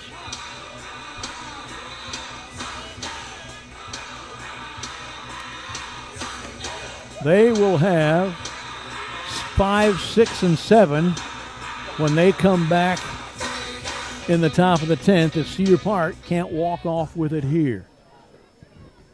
They are in the bottom of the ninth. 8-9-1 due. Tanner Richardson, Brandon Washburn, and top of the order Bryce Schneider.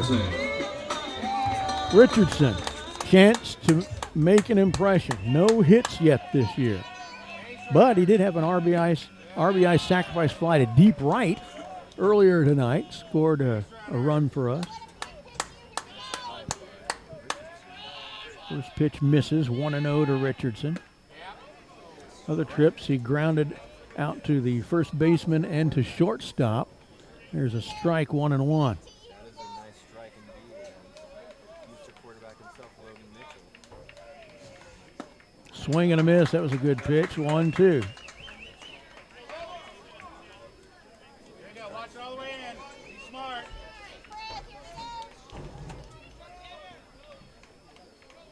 1-2 the pitch to Tanner Richardson. Swings and misses at something that was probably a little outside. He's down on strikes. One away. Still nobody on for Cedar Park. Bottom of the order. 9-hole hitter, the catcher, Brandon Washburn. Comes in hitting .217 on base at .357. 1 for 3 tonight, so his average has moved up already. Struck out looking, grounded out to second. Had a single to the right side, but he was cleaned off of second base. That one misses. 1-0 to Washburn. Washburn had the heroic gun down at second. This is the third out a moment ago. Leander's at bat. High and in there, 2-0.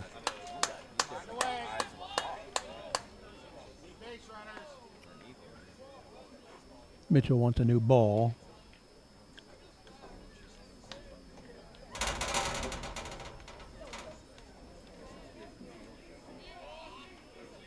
Here's the pitch. Way behind on that one. Strike. He kind of started his swing when the ball was already in the catcher's glove. It was a better swing, but missed just as much. 2-2. Bryce Schneider, top of the order, is on deck, but if he gets up, may not be anybody aboard. Wow, another one gets by this catcher. And they're all hitting his glove, too, so it's weird. Full count to Brandon Washburn. Boy, we could use a base runner, especially with the hitters we've got coming up. There's one out. Be great to get the winning run on with less than 2 outs with the hitters we got coming up, and that's what we've got. That one was low. So Washburn to first. They'll probably put the faster runner on for him. Let's see if we can catch the number if they do that. Schneider will come up. Now, I guess they like Washburn's speed, even though he's a catcher. They're not subbing him for another runner. One out, winning run at first, top of the order, Schneider. We've got 3 really good hitters in a row coming up. Good position for Cedar Park to win this game. Outside, maybe low as well, 1-0 to Schneider. And it needs to happen now because I'm now out of space after this inning on my score sheet. Won't be able to keep track anymore.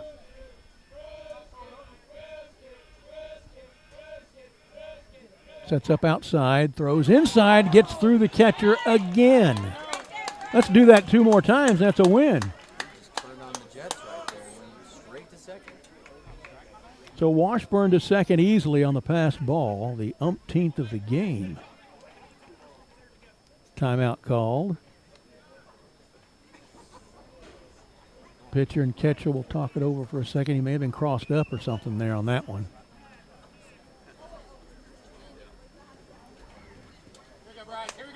Count 1-1 to Bryce Schneider.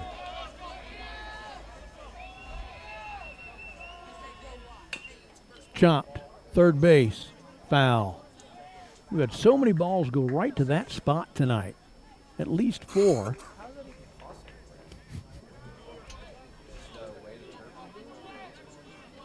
Beats me. 1-2 to Schneider.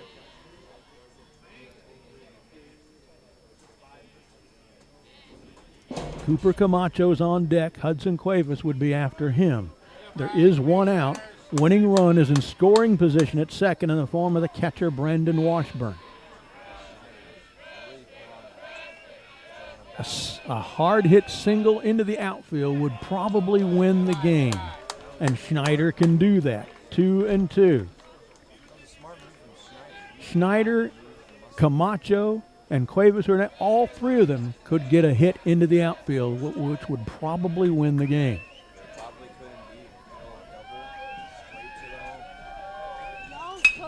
There's one to second, though. That's not what we wanted. He bobbles it, goes to first in time for 2 outs, but the winning run is now 90 feet away, a 30-yard sprint for Brandon Washburn. But there are no outs to work with 2 down. Now batting. Number 31, Cooper Camacho. Here's Camacho.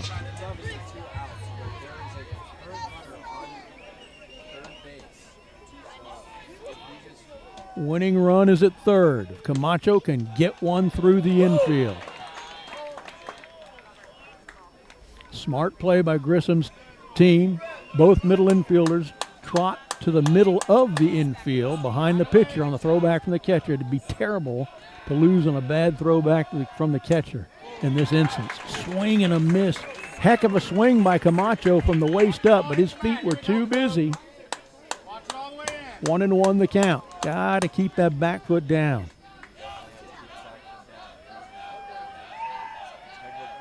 A 1-1. 2 outs. Outside. 2-1.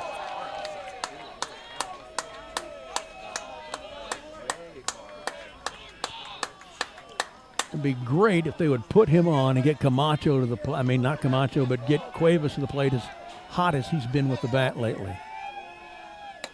Oh, swing and miss, 2-2. It was probably going to be a called strike if he didn't swing. We need a couple of pitched balls here.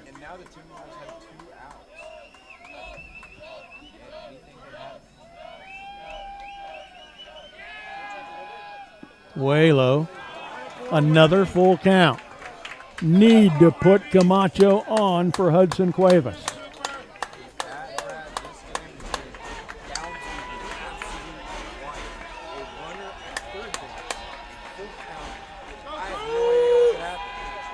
Here's the pitch. Lifted. but there's 2 outs. Is it going to fall? Can he get it? He caught it. What a nice play out there by Mayonnaise, Dean Hellman, to keep this game going.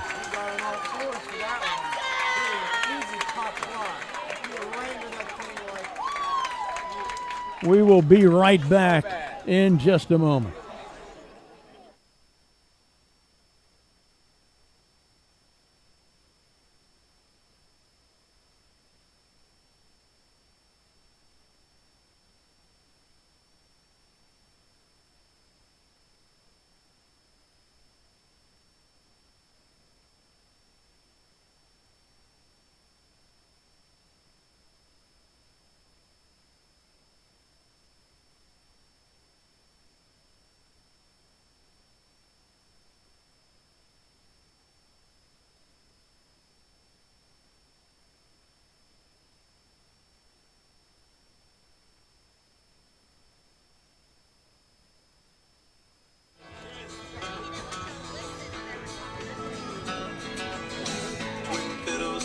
Holden was pointing out, we've had our chances to win this. We've had 4 different winning runners aboard in these last 3 innings and haven't gotten any of them in.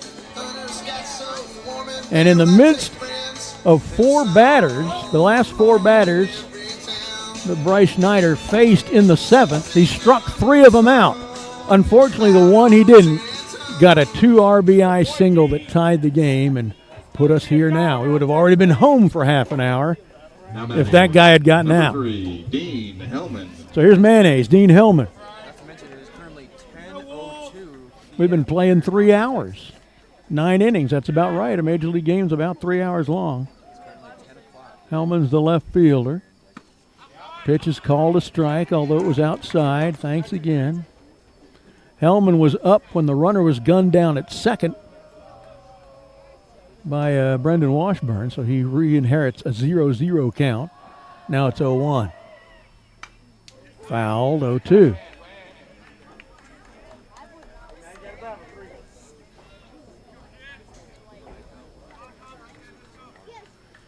If you're still with us, thanks. You've been up for a while. We've gone from a 7:05 start. It's now 10:03 here in Central Texas. It's Friday night. Probably nobody going to bed at 10 on a Friday night. Count goes to 1-2. Dean Hellman. They are at 5, 6, and 7 in the order. Only 1 hit in 12 trips to the plate for these 3 batters, and he got him. Cedar Park has Cuevas, McClure, and Alonzo at least coming up in the bottom of the 10th. Now batting, number 7, Hudson Schwab. A strikeout, ground out to third. Strikeout swinging, strikeout, 3 strikeouts for Schwab. We need that to continue.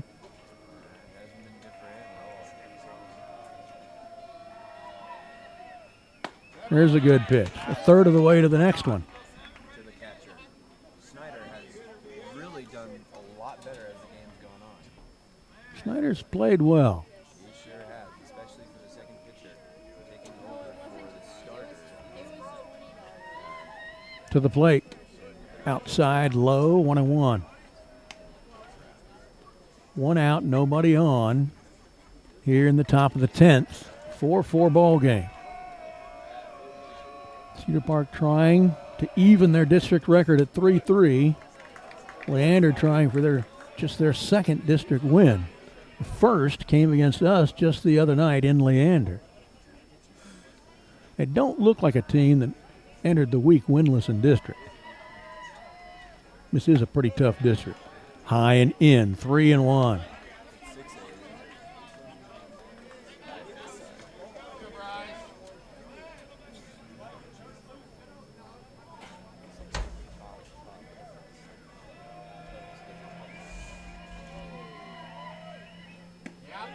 I walked him.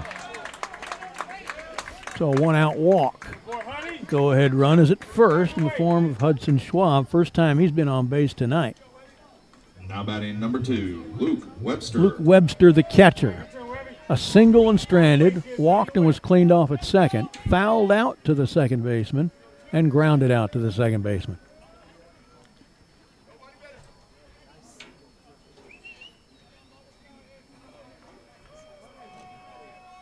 Shows bunt. Third baseman McClure comes in, pulls a bat back, and it gets off the catcher. Darn, that does not happen to us very often, but it happened right there, and the runner gets to scoring position.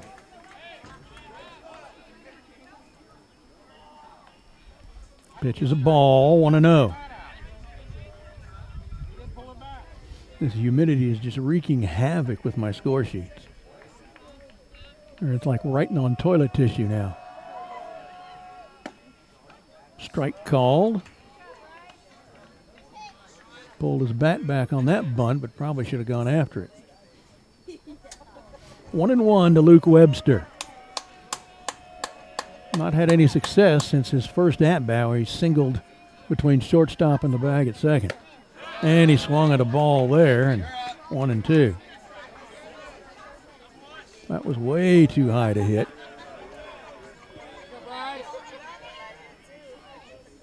1-2 the count. Need the strikeout here to get us to 2 outs.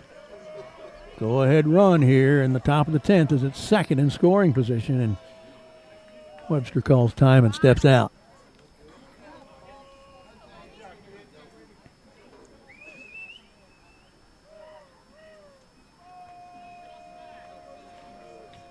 Bryce Schneider in his third inning of work on in relief of Griffin Giltrap, who pitched brilliantly.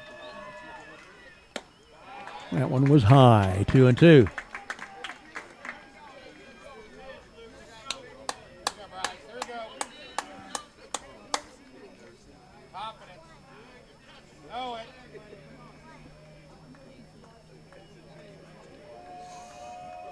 Two the count to Luke Webster.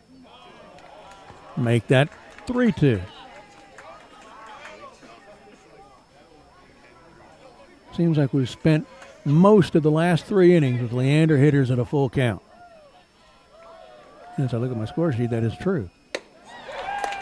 And a walk. So now first and second, 1 out. 8-hitter, second baseman Jackson Trimble. We're in a spot in the order that should be advantageous for us, 8 and 9, but had a hard time getting these guys out since the 4th inning.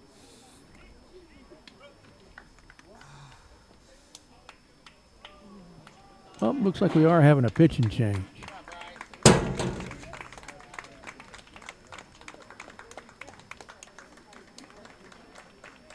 Oh, let's see. What number is that coming out? Oh, that's going to be Louis.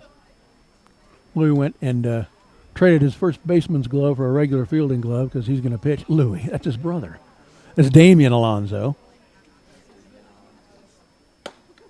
Been on relief many times for us. Let's watch him warm up and listen to the sounds of the ballpark.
first base. Number 27, Brooks Bouvard.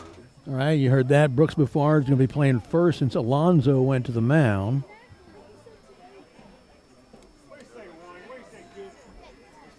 Now batting, number 1, Jackson Trimble. Jackson Trimble, the second baseman, will step to the plate for the Leander Lions, batting in the 8 hole, fouled out to the catcher, on with a fielder's choice and stranded, on with an error and scored, on with a walk, and was stranded. First pitch, high and outside for a called strike one. Umpiring gift to us. 0-1.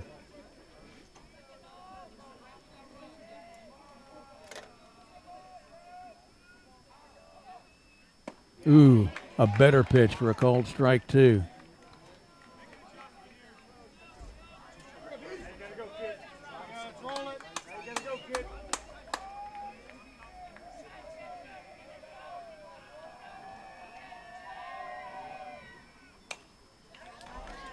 Fouled out of play to the right side. 0-2 still.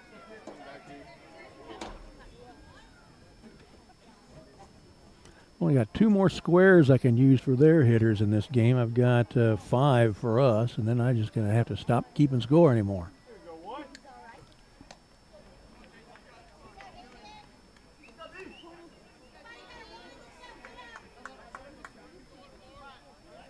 Oh, to the count. Here comes pitch number 4 to Jackson Trimble from, I almost did it again, said Louis Alonzo, from Damian Alonzo. High. 1-2.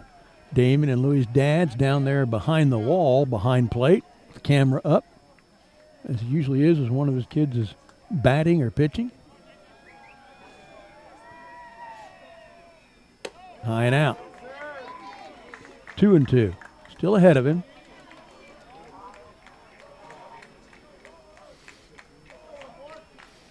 There's 1 out. Runners at first and second. 4-4 tie here in the top of the 10th. Ooh, almost hits him. Runs the count full. He was at 0-2, and now, what do you know, we're at a full count again.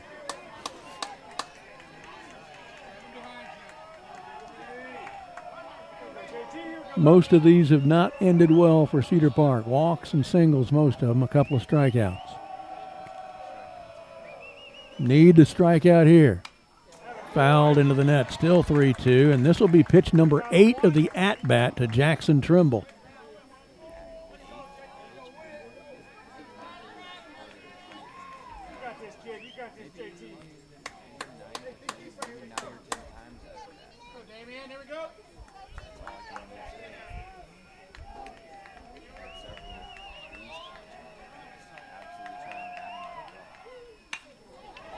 There's one to right field, into his glove with a catch. A runner was off with it. They were doing the hit and run, and that worked to our advantage.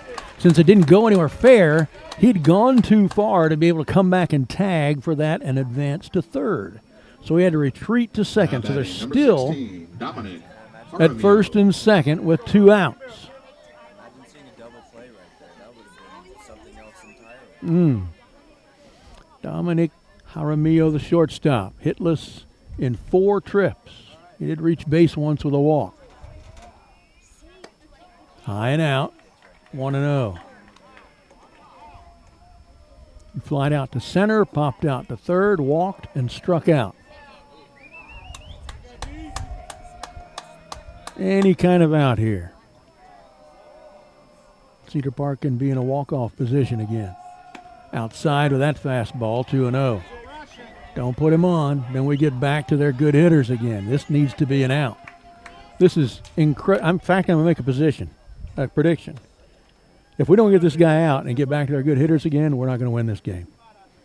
That's a pessimistic prediction, but that's my prediction. We need this guy out to win this game. There's either 2 predicaments that can happen here. My dad taught me to be a pessimist. He said when you're a pessimist, any surprise is good news. If you're an optimist, any surprise is bad news. So I've chosen to be a pessimist. Surprise me. It'll be good news. Shows bunt, high and in. 3-0. I don't want my prediction to come true. I'm predicting if we don't get this guy out, we don't win.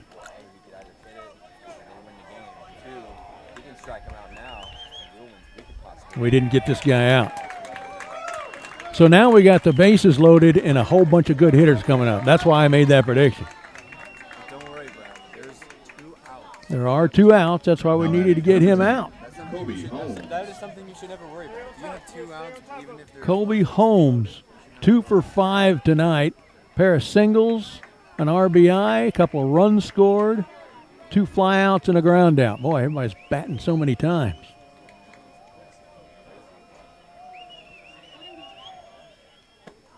Nice. A strike. Come on, make my prediction erroneous. Damian Alonso.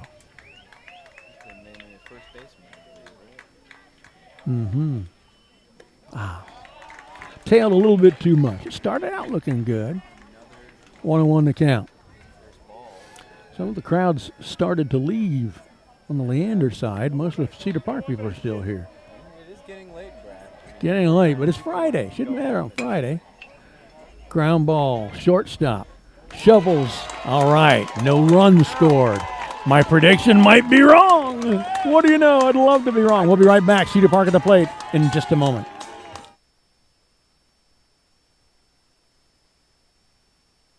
The Austin American-Statesman is a proud supporter of Timberwolves football. From Friday night lights to buzzer-beating shots, we've got you covered. Our dedicated high school sports team covers all the action in Central Texas. Sign up for our high school sports newsletter and stay informed with the latest news, in-depth analysis, and behind-the-scenes stories. Visit our website at statesman.com or download the Statesman app from the Apple App Store or Google Play today.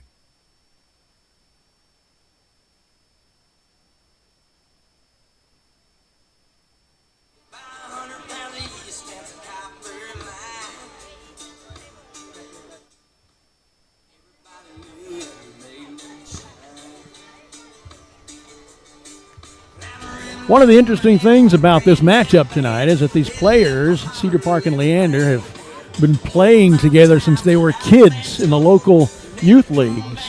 They all know each other. They all played with each other and against each other for years, and that's kind of the nature of the rivalry at this level, which is going to be the highest level of baseball most of them ever get to in their lives. They want to come up with wins. Justify all those years of toil since they were knee-high to a fire hydrant. I'd say, Brad, Timberwolves, I'd say their biggest problem right now is getting people on base. There hasn't been people on base. All right. Holden points out we haven't had a lot of people on base, and it's true. Since the 5th inning, so in the previous 4 innings, 1, 2, 3, 4, 5 people on base, and we have stranded all of them. 2 of them were stranded in scoring position at second and third. Those would have won the game if we'd gotten them in. Either of them.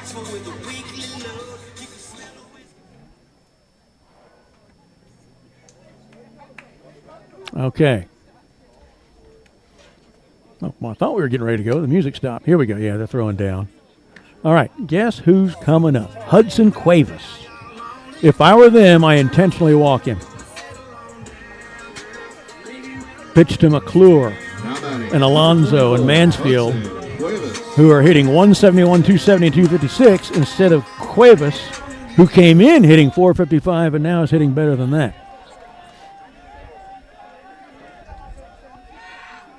High. 1-0 to Cuevas.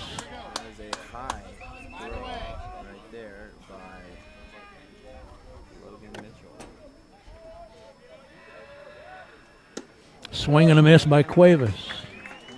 1-1, and Mitchell just blew the fastball by him. Hudson had a hefty swing. Got to see it hit the bat, though. He kind of let his head go drifting a little. There's a good pitch. I would have swung at that one. Davis did not swing at that, and when it was clearly looking like a strike. 1 ball, 2 strikes, no out so far. Fouled it into the net to stay alive. 1-2 Hudson Cuevas. So far, he's putting up a battle. The pitch. One hopper to second. Fields it cleanly and over to first in time, but barely in time. Cuevas showing great speed, making that play closer than it looks like it should have been. But there's one out, and our best hitter is down. Number 5, Kyle McClure. Last 2 times he's grounded out. Here's Kyle McClure, who is due. 2 strikeouts, fly out, and a ground out to third. First one misses 1-0.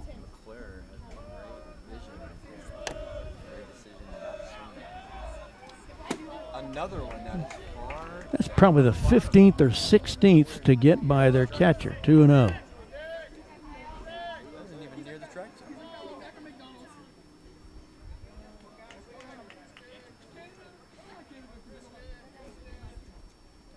Oh, now that's stuck in the, Yeah. the padding right there. Interesting. Stuck in the padding with the ball there. Alonso came out to get it. That's what I call a pad monster. Fouled into the net. And another foul ball. 2-1 the count to Kyle McClure. Bottom of the 10th. McClure has another one to second. Another easy play at first, and we're just making it too easy for him. We're getting them out, but they're making it hard on us. We're making it easy on them. Number 14, Damian Alonso. Damian Alonso now with 2 outs and nobody on in the bottom of the 10th.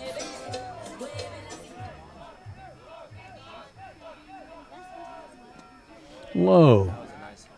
1-0 to Damian Alonso.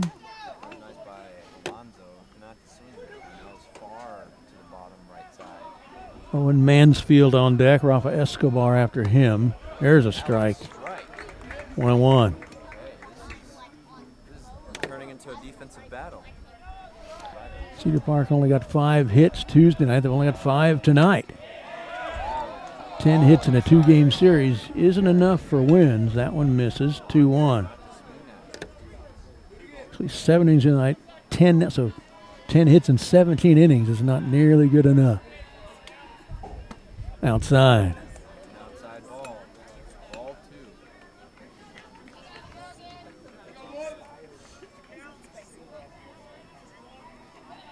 2. 3-1 the count. And Louis on. They may run for him. They have in the past. How many times has Alonso walked on the bases here? Now batting. It's just the second time he's walked. Mansfield. He's been doing a good job of walking.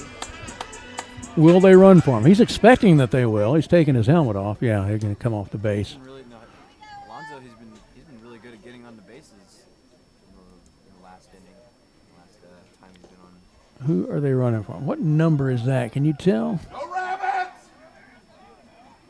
Who said that? Is that a 2? Who the heck said that? Joe Garcia, maybe? If that's a 2, that's Joe Garcia. Bottom of the 10th. Garcia. Here's Owen Mansfield. Swing and a miss, 0-1.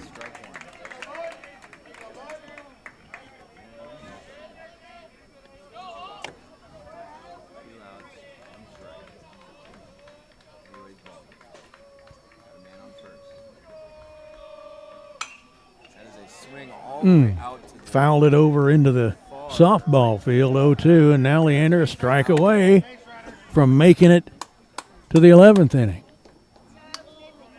I wonder if there is going to be an 11th inning. Well, if there isn't, that means we win. Stays alive with a cue ball foul. Still 0-2 to Owen Mansfield. Just a little bit late on the release, on the swing. 2 balls, no balls, 2 strikes, 2 outs. I've lost track in my scratching of where they're going to be when they come up in the top of the 11th. That's outside. Probably low as well, 1-2. There's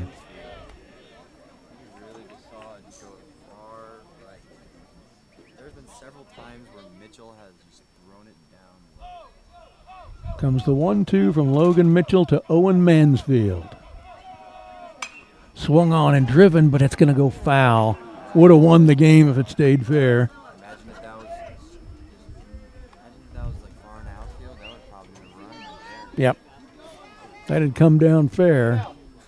I mean, by the time it came down, the runner was already going to be around second and a third of the way to third. So Riggs Reed running down and back. That is one way to get your cardio in.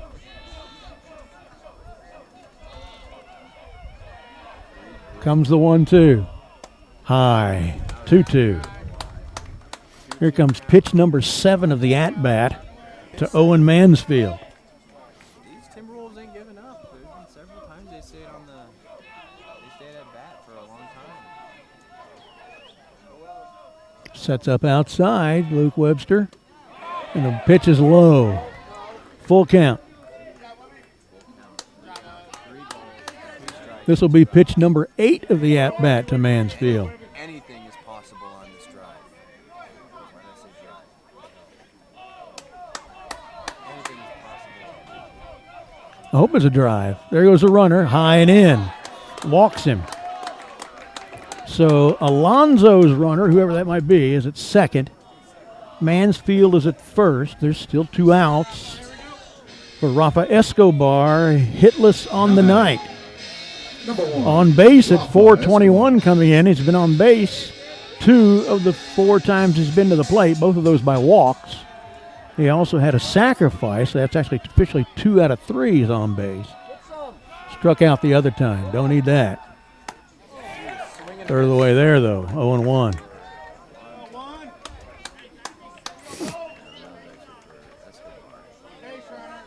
Fifth batter of the inning for the Timberwolves, but no runs yet. Once there is a run, the game's over. No, way outside. Boy, now would be a great time for 2 passed balls by this catcher. He's had about 15 tonight. 2 more would win the game for Cedar Park.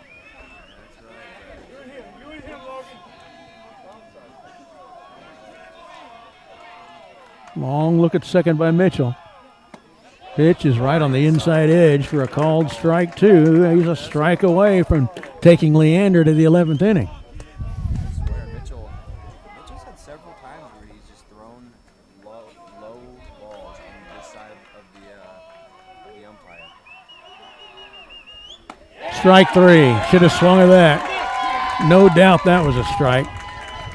Cedar Park can't seem to get out of their own way. We'll be back in a minute at the top of the 11th. Leander at the plate.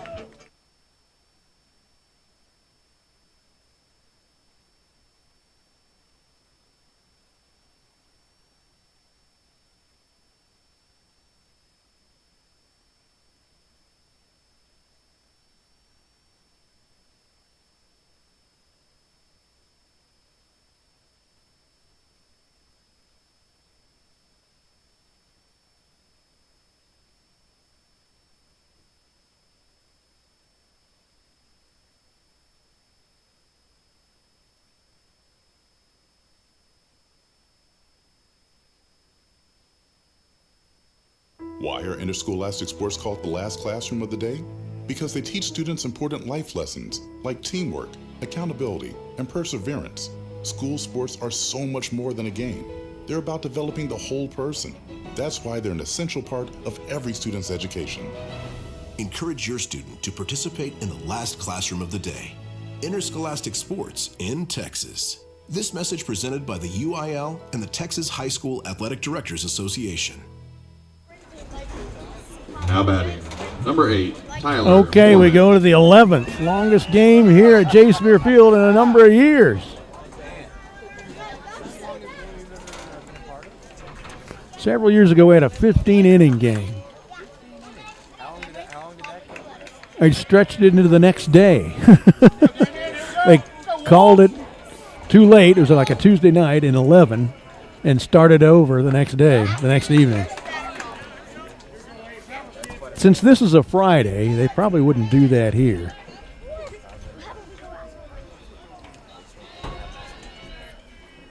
Oh, 1, 0-2. They're at 2, 3, and 4 in the order. This is Tyler Moorman, the DH. Had a sacrifice bunt. Was a hit batsman twice, walked, singled, scored a run. That one misses 1-2. Starting to get hard to read my score sheet. The moistness out here is making the ink bleed. Swing and a miss, got him on strikes. So Cedar Park, when they come back in the bottom of the 11th, where will they be? Mitchell. I'm trying to find. It was Escobar's out, so they would be at Tanner Richardson. They would be at 8-9-1. Outside, 1-0 to Logan Mitchell. Find a way on, Logan. Find a way. Mitchell, single and a double the first 2 times up. Since then, nothing. Popped out to second, struck out swinging, lined out to short. And that one is hit high, hard, and deep. Chasing it off the wall. Oh, no, it didn't. It hit the ground, then it went up over the wall. Once again, a ground rule double. It's about the 5th time this year we've had one bounce over a wall. There have been many seasons where it's never happened. It's happened 5 times this year. So ground rule double to lead off for Mitchell, his 3rd hit of the game.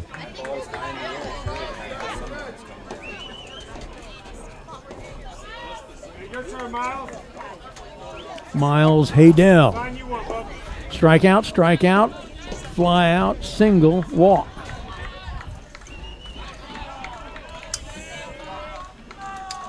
Go ahead run in scoring position at second with no outs. Cedar Park, the barn is burning again. Missed, 1-0.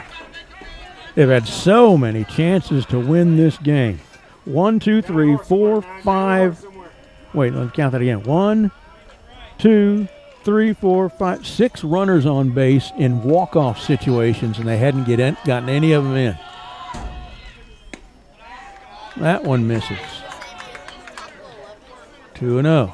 On the plus side, Leander's had plenty of base runners in the innings from the 7th on too, and hadn't had any of them score.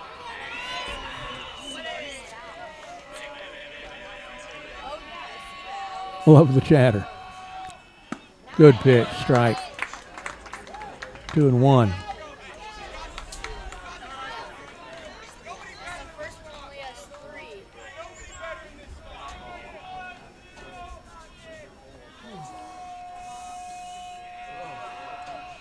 Two-one pitch, grounded to third. Looks the runner back at second, and he throws it over. They're going to have the go-ahead run score. No, they sent him back. A nice job by Brooks Buffard tracking that ball down. A second error at third base tonight.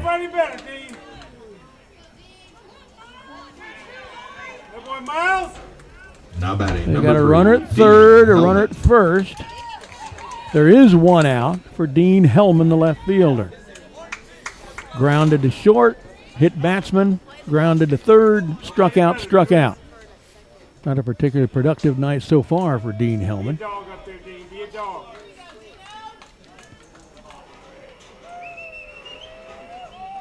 Shows bunt in the air, foul. Buffard can't quite get to it for the out. He did hustle.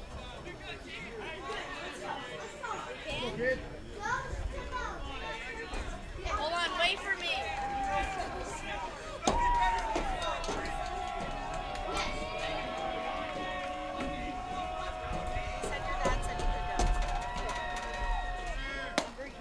Gonna throw down to second. They cut it off, trying to entice the runner from third. He did not go, so they conceded the stolen base. So they didn't throw down to second. They threw down towards second, and Cuevas, second baseman, cut it off, hoping to gun down the runner from third. Didn't happen. 1-1 the count now to Dean Hellman. Well, they called that a strike, I guess, because he kept the bat out. It was way outside, 1-2.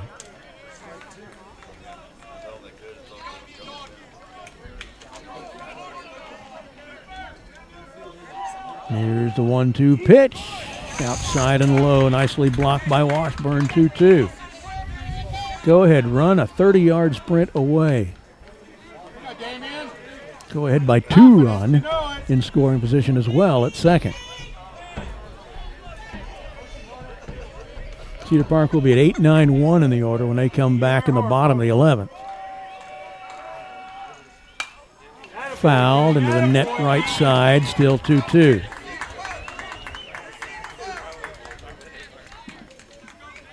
Leander with 1 in the first, nothing in the second, nothing in the third, nothing in the fourth, nothing in the fifth, nothing in the sixth. 3 heartbreaking runs in the 7th to cost us the win. Nothing in the 8th, nothing in the 9th, nothing in the 10th. So far, nothing in the 11th. They're going to run him down at home. Yeah. So you can kind of watch that play out. They'll end up getting an out of it. There it is. 2, 4, 6, 3, 2, 3, 5, 3, 4, 2, 3, 5 out, or whatever, however you want to score that. Got him out between third and home. Good decision by McClure to chase him there. And there are 2 down. Now batting. Number 7, Hudson Schwab. So Hellman lives at first as the fielder's choice. Haydell goes to third on that play. Hudson Schwab to the plate, 6-hitter, starting pitcher. 3 strikeouts on the night for Schwab. High. Wait a minute. Cedar Park fans wanted that. That was so high and inside it wasn't even funny. Some Cedar Park fans are calling for that to be a strike. No, absolutely not. That one was 1-1. It was probably 2 feet above the strike zone and 1.5 feet inside. Fouled back to the screen. 1-2 to Schwab. Let's go for a 4th strikeout of this guy tonight. Got a walk and a ground out to short his other 2 at-bats. We go with a 3 strikeout.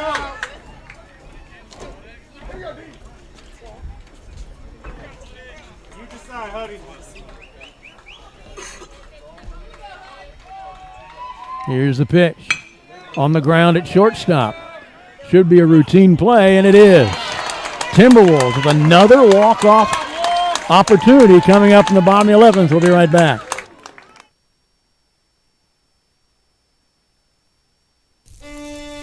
Welcome to Taco Palenque, where the magic happens at this very moment.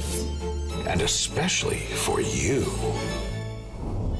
We know fresh food simply tastes better. That's why we start cooking your meal at the exact moment you place your order. For us, your order is not just another number. It's as unique and special as you are. Enjoy your meal. Taco Palenque, food in real time.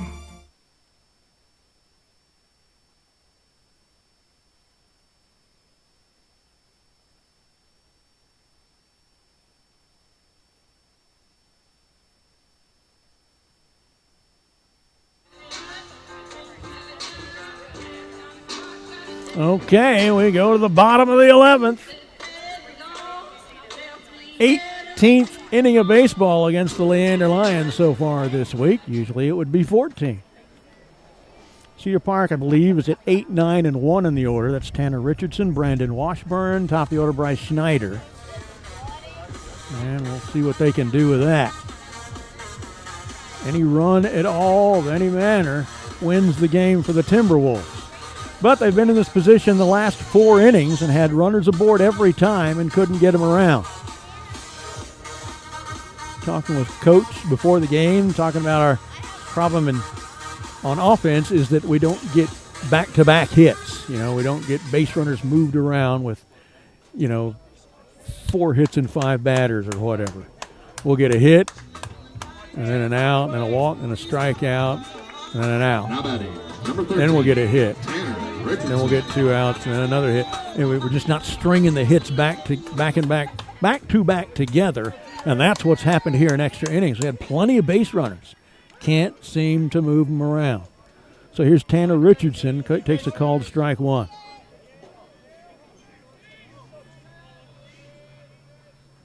Low, 1-1. My score sheet is so soggy it just about rips when I write on it.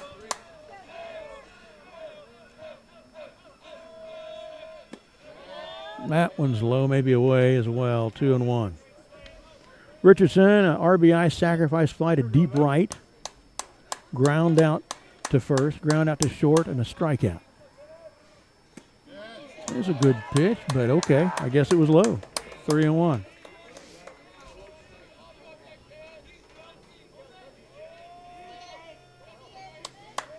Part of what's uncomfortable out here tonight is it's not all that cold. This is popped up in the infield, but it's also damp. That makes it feel worse. First baseman underneath it for the out.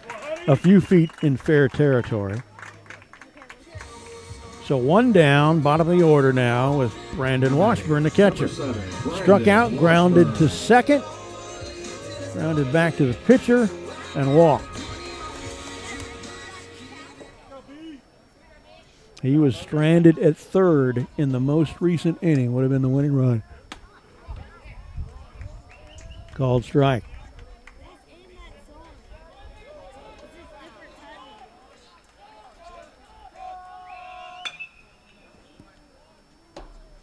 Lifted foul out of play.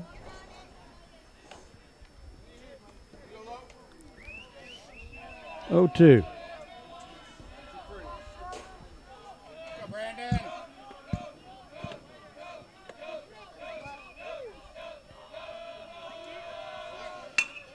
Ground ball to second. Seen that too often tonight. Over to first for the out. 2 down. A lot of the times in these extra innings, although Cedar Park has gotten people aboard, they never have an out to work with because many times the first 2 get out and then they start getting people on board, but they can't move them over with sacrifices and bunts because you can only work with 2 out. I hate announcers who will say with 2 innings to go, they got 6 outs to work with. No, they don't.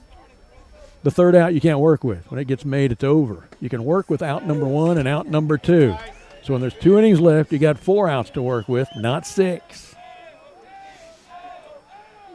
Top of the order, Bryce Schneider. Swing and a miss for a strike, foul ball. 0-2 the count. Cooper Camacho is up next, and then Hudson Cuevas. So we're in a good spot, but there's nobody on. There's 2 outs. High, 1-2. Schneider has done so many good things tonight. At the plate, on the mound, in center field. Can he do one more? Outside, 1-2.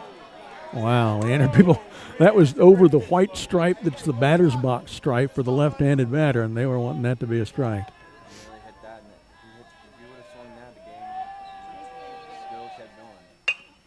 Bouncer to first, foul ball. Still 2-2. Here comes pitch number 6 to Bryce Schneider. Yeah, most people are still here. Gosh, you want to see a baseball game, you hate to leave when there's been 11 or 12 innings. Low. Full count again. This one to Cedar Park. Most of the full counts have been for the Lions. We've only had, in extra innings, 2 of those.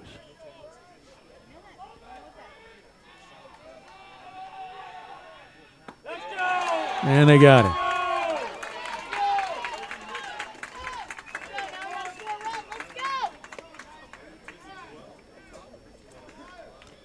So Cedar Park will bat for a 12th inning in a few minutes, but first they got to get out the Leander Lions. We'll be right back. Championship teams run on trust. They make smart decisions, attract great talent, and bring their A game every time. At American Bank of Commerce, we embrace this same championship philosophy. From first-name relationships to local decision-making to personalized service, we are the bank you can trust in the clutch. American Bank of Commerce. Let's win together. Equal housing lender, member FDIC.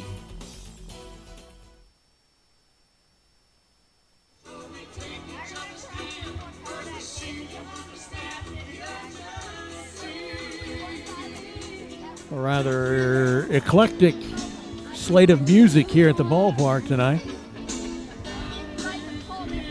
This is the Dirty Dancing theme.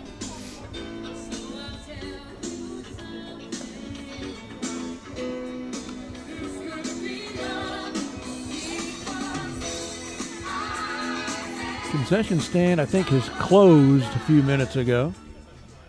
But at least I got my double cheeseburger tonight. Boy, was that good. All right, where are they in the order? Luke Webster. Luke Webster. 7, 8, 9. Let's get 3 outs and then go win this game. We will be at Cooper, Camacho, Hudson Cuevas, McClure, Alonso. Not a bad spot in our order.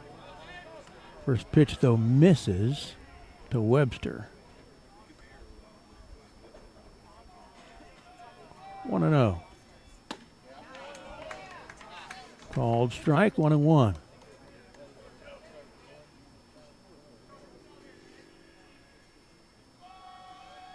Alonso to the plate. Good pitch. 1-2. I think Damien, with each mound appearance, is throwing better and better for the Timberwolves. Look at that one. Outstanding. A standing strikeout of Luke Webster. Now batting number 1, Jackson Trimble. Second baseman Jackson Trimble steps in with 1 out here in the top of the 12th. Outside, 1-0. Oh, that Concordia doubleheader is going to come too quick.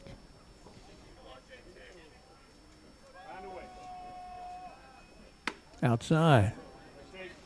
2-0. I'm reaching the end of my scorecard in 2 more batters for them. I think I can go a little bit farther for us. Misses 3-0. 1 out, nobody on. Shows bunt. Strike. I know that's what they're doing. He's just showing bunt on 3-0 to try to get in the pitcher's vision and make him throw ball 4. They're not really honestly trying to bunt it here either. Full count. Jackson Trimble at the plate. 1 out for Leander here, top of the 12th. And he's aboard, a go-ahead run. Once again, it's aboard for Leander. There's a shortstop, Dominic Jaramillo. Flied out to center. Now batting number 16. Popped Dominic out to third, Jaramillo. walked and scored. Struck out and walked and stranded. It's like 2 weeks worth of at-bats for these hitters in one night. Or a week, 2 games worth. Fouled into the net.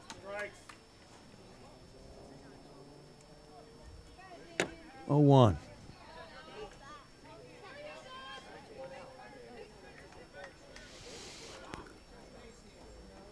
Damien Alonso throwing well. All Cedar Park pitchers have thrown well. Just had that one bad 7th inning. Cost them the win.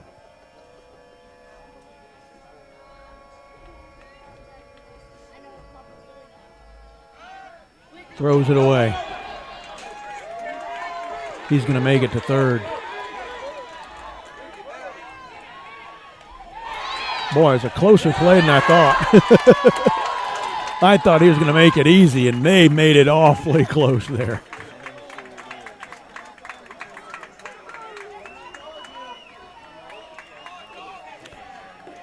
Well, 1 out of every 7 throws to a base from a pitcher is thrown away, and Cedar Park, guess what?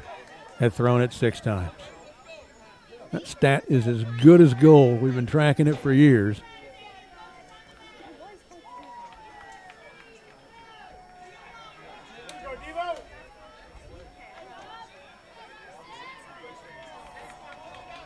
Oh, 1 the count to Jaramillo with a go-ahead run.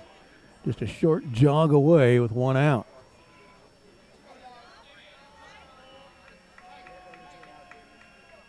Shows bunt. Going to come home with it. They'll go home and get him out. Outstanding defensive job. Alonso hustles off the mound. The bunt was to the first base side. You saw it there on the screen. Throws it in. Collision between Brandon Washburn at home and Jackson Trimble. Washburn holds on to it. Trimble is out. There's 2 down. Dominic Jaramillo is at first on the fielder's choice. Top of the order with Kobe Holmes, a good hitter. Oh, I thought he was going to hit him. Inside.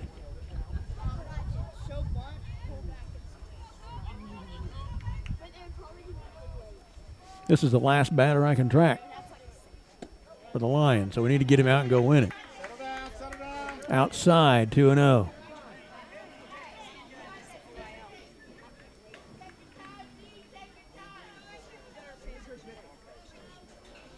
Top of the 12th inning. Still tied at 4. This one's taken to left. Tanner Richardson calls it, tracks it, catches it. All right, that is the last hitter I can track in my scoreboard for Leander. Needs to be the last hitter they send to the plate of the game. We'll be back in a minute.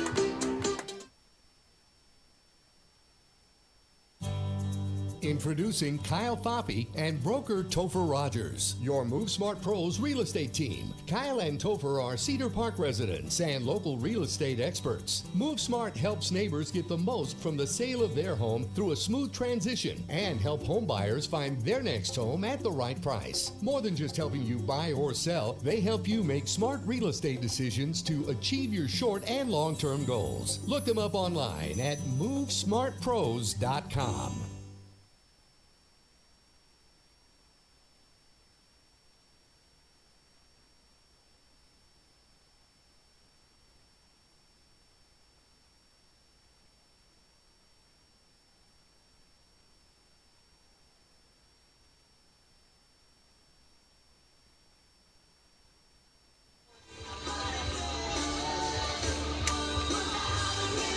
All right, Cedar Park fans starting to get a little riled here. It's in the bottom of the 12th. Timberwolves have their, 7, 8, 9, 10, 11, 12, their 6th chance to walk off with a win here. They've gotten people on base in all 5 of the previous chances and couldn't get any of them around to the plate. It's kind of their own fault that they haven't already won this game several times over. Let's see if we can correct that. We will be at 2, 3, 4 in the order. You just couldn't ask for a better place other than maybe be at leadoff. Schneider, bring him into the mix. But this will be Cooper Camacho, Hudson Cuevas, and Kyle McClure.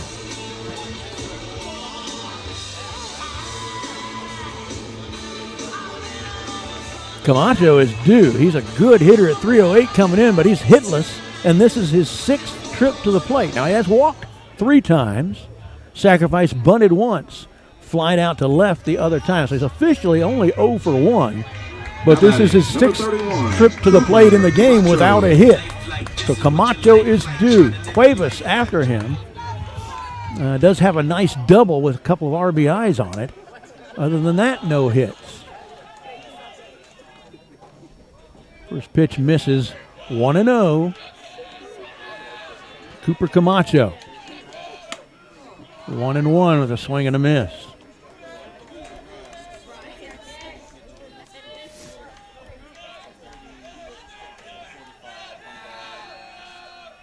Swing and a miss. 1-2. I can't, but I could probably track us a little bit if we go farther than this. I won't be able to track anything Leander does. Good luck keeping up with it.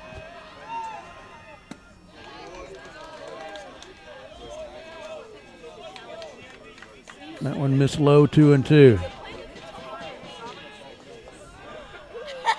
Camacho and Schneider now 6 trips to the plate in this game. There's a bouncer to the second baseman. How many times have we seen that? Another 4-3. 1 down. Here's Hudson Cuevas. How about a solo homer to win the game? There's no wind. He's not fighting any wind. He is fighting some thick, humid air, though. That'll probably take a good 10 feet off of a tall shot. There was the home run swing, but he missed it. 0-1. Hudson Cuevas into the night hitting .455 officially. 1 for 4. He gets hit. That's probably the best thing for them. We wanted that guy hitting, and instead he just gets a free pass to first. That's really not good news for us. Here's Kyle McClure. Now batting, number 5, Kyle McClure. He is due. A strikeout, a foul out to the right fielder, ground out to third, ground out to second, and he's a better hitter than that show. So this is the time to prove that.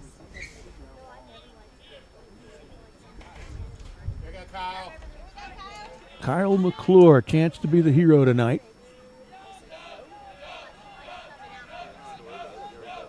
There's one out. Winning run, Cuevas is at first. Cuevas is a good, savvy, speedy, tough sliding base runner. With our lack of timely hitting tonight, would Coach try to steal a couple of bases?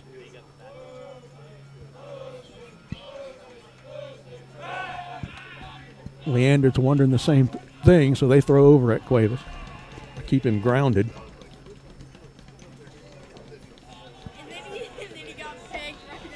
And another one. We need them to throw one away like we did last inning. I'm amazed after that play that they didn't score in that inning. We did a couple of things right, even though we did a couple of things wrong. Pitch fouled into the net. 1-1.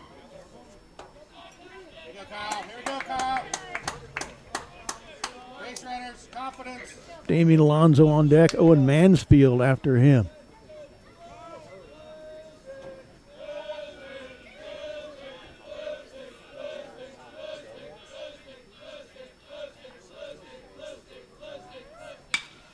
Lifts it high but not deep. Right fielder over to his right. Underneath it. Makes the catch. Cuevas gets back to second. It went a long ways up but didn't go very far out. Right about the level that the outfielders were standing. So 2 down. Cuevas still at first. Damian Alonso. I almost said Louis again. Damian into the night hitting .270 on base at .386. Grounded out to short. Popped out to short. Flied out to left and walked twice. Stranded both times. Both times in scoring position. This one's lifted to center. And he'll be under to catch it. And we're going to go to the 12th. No, we're in the 12th. We're going to go to the 13th. We'll be back in just a minute.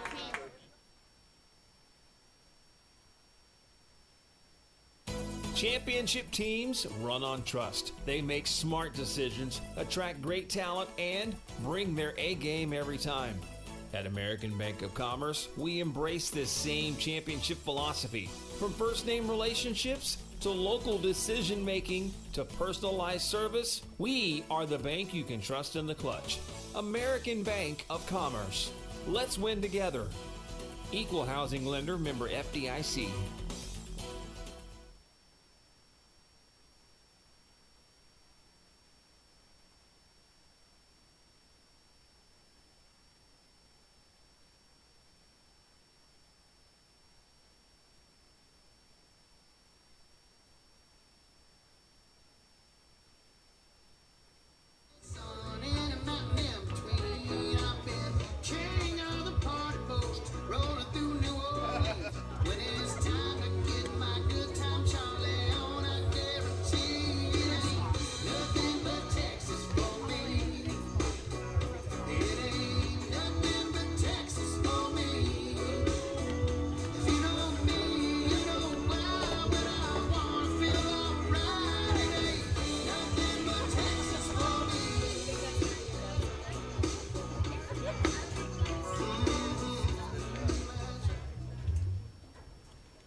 Now batting, number 8, Tyler Mormon.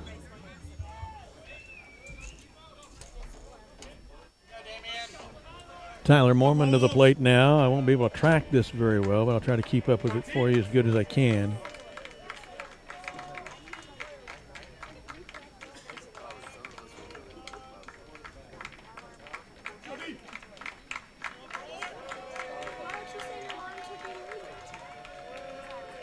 First pitch from Damian Alonso. Every side is going to run out of pitching arms here shortly.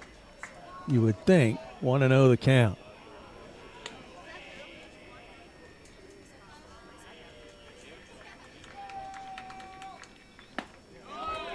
Strike one. 1-1 to Tyler Mormon.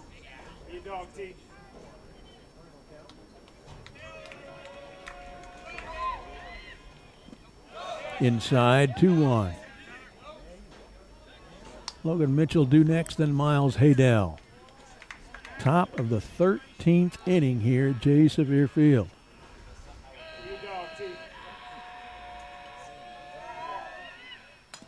Fouled.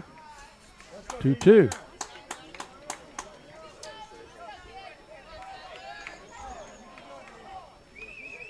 Win this, Tyler.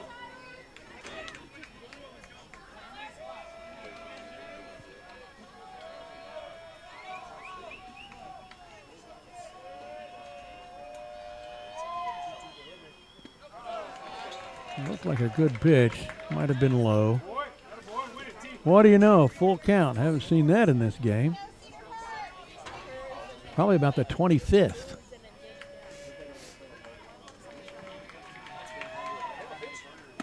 Swing and a miss. Got him. Logan Mitchell to the plate here in the top of the 13th. Now batting, number 11, Logan Mitchell.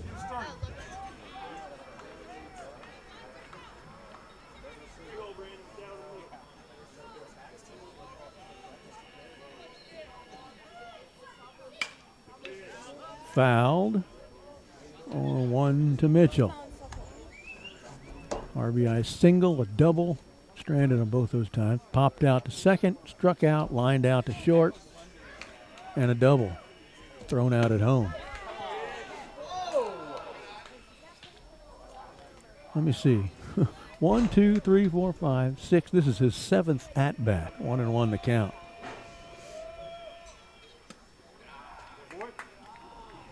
Two one. Glad you stayed up with us. After 11, we've been going almost 4 hours. Started at 7:05.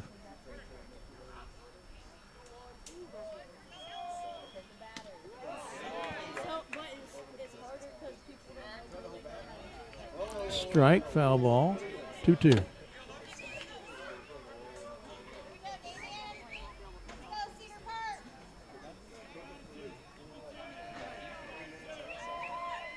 Here's the pitch, swung on, and that's driven into center field. Never dropped for a single. Mitchell aboard at first with one out. Miles Haydell. Strike out. Now batting, number Fly 9, out to center. Miles Haydell. 2 RBI single that ruined the game. Walk and was cleaned off a second. E5 stranded at third. 7th trip to the plate for Miles Haydell.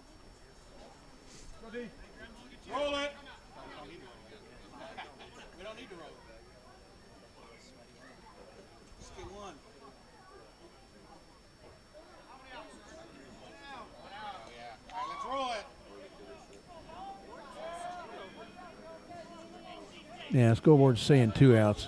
Matt Grissom's making sure with the ump there's 1 out. Flied out of play, right side. Haydell down in the count 0-1.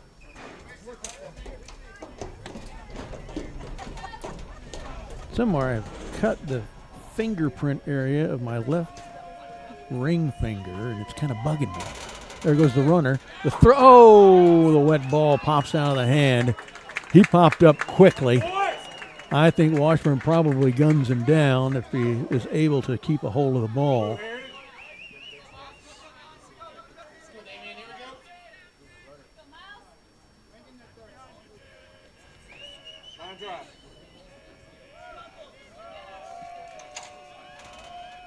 The pitch. Fouled right side, trackable. Buffard makes the catch in foul territory. 2 down.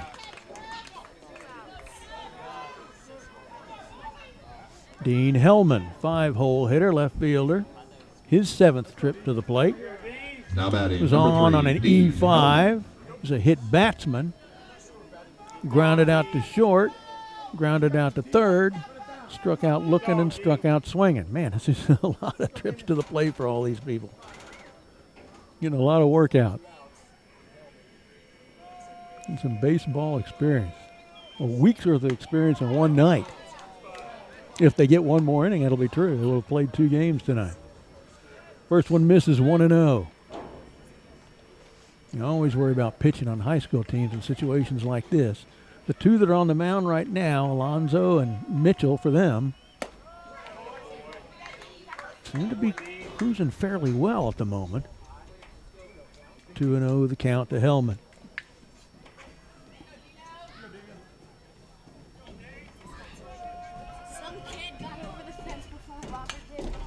This one's lifted. Deep second base. Cuevas chasing it, makes the catch in shallow right. Cuevas with those fast legs makes so many plays ranging from second. Be right back in a minute. Cedar Park, another chance to walk off in the bottom of the 13th.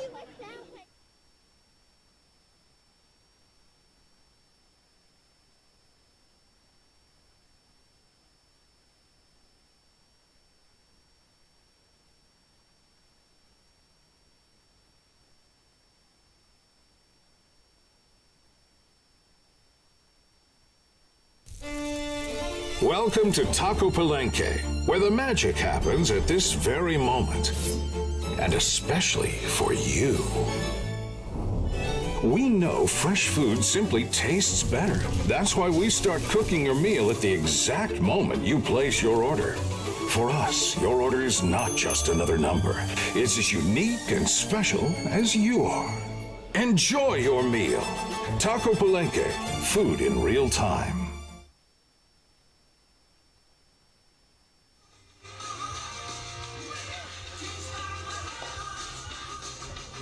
I think somebody's going to have to jumpstart my heart if Cedar Park can knock in the winning run here in the bottom of the 13th inning. Please, let's not go to a 14th.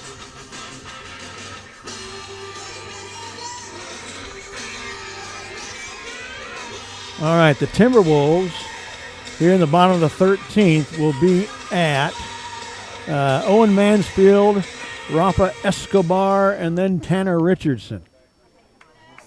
We'll see what happens. A not particularly potent part of our lineup. 21 trips. No, excuse me.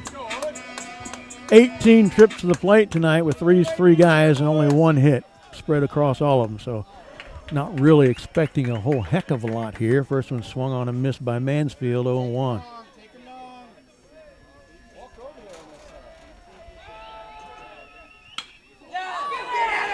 There it goes. There it goes. Deep into the night. Is it off the wall? Trying to stretch it to a triple. Will he make it? No. Never should have gone from second to third.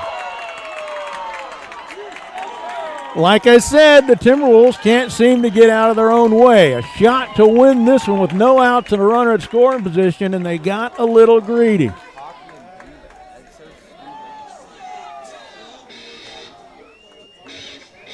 Rafa Escobar with 1 out, nobody on. Number 1, Rafa Escobar. Oh my God. It's a great hit. Never should have gone past second.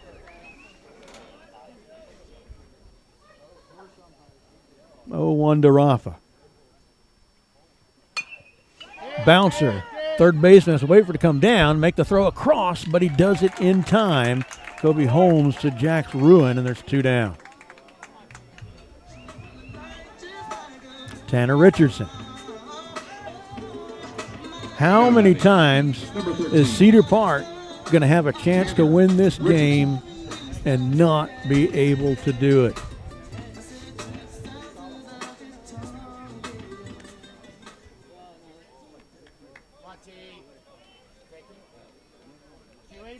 See what Tanner can do. 2 outs, nobody on. Low, 1-0. First called ball in this inning. Oh, almost hit him in the head. 2-0. If we could get the next 2 guys on, I like our chances because we're back to the top of the order with Schneider and so forth. Washburn's on deck, and he's been on base the last couple of times he's been to the plate. Richardson actually the only Timberwolf who has not been on base tonight. Take that back. Kyle McClure has not either.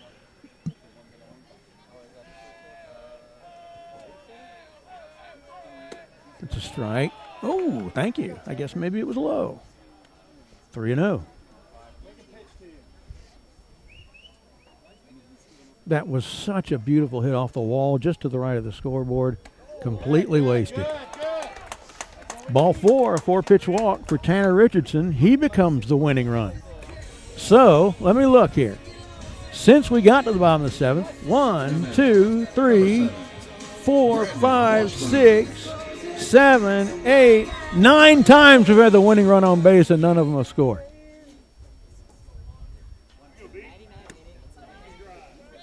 Brandon Washburn's chance.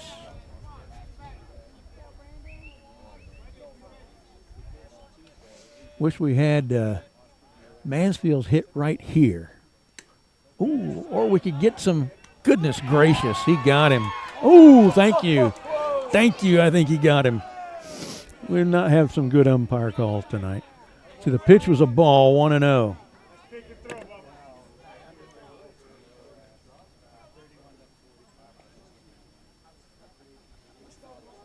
Richardson back in by the skin of his teeth. How about a couple of passed balls?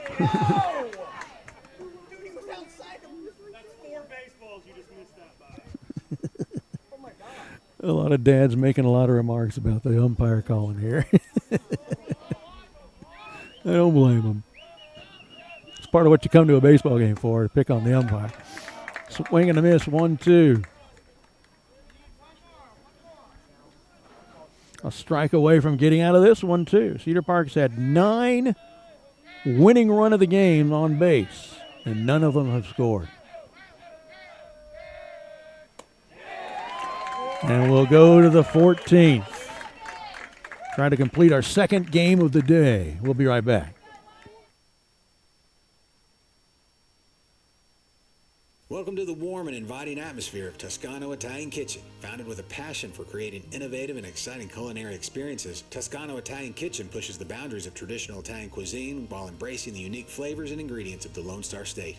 Whether you're joining us for a romantic date night, a family gathering, or a casual dinner with friends, our restaurant combines the rustic charm of Italy with Texas's renowned hospitality and friendliness. Toscano Italian Kitchen is a proud sponsor of Cedar Park High School Athletics. Located at Lake Line and Cypress Creek, we're open on game days with happy hour specials from 4 to 6 p.m. We also offer catering for groups of 10 to 1,000 and a private dining room for parties and gatherings. So whether you're a fan of traditional Italian dishes or eager to explore the creative combinations of our Italian with a Texas twist menu, we offer something for everyone. Come and experience the fusion of two culinary worlds in the inviting and welcoming atmosphere of Toscano Italian Kitchen.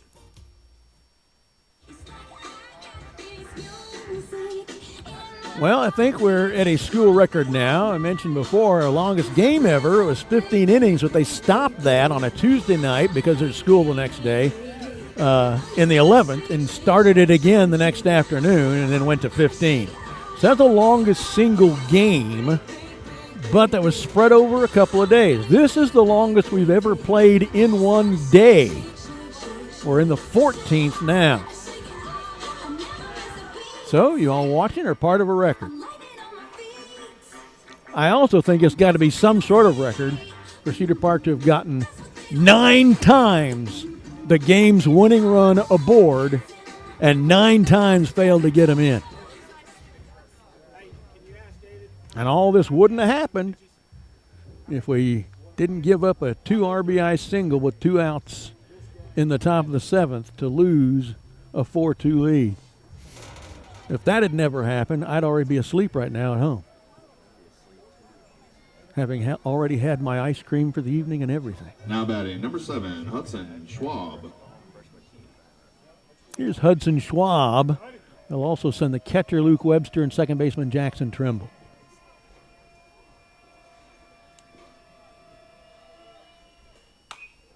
Lifted in the infield, or foul territory rather. It's going to go over our heads.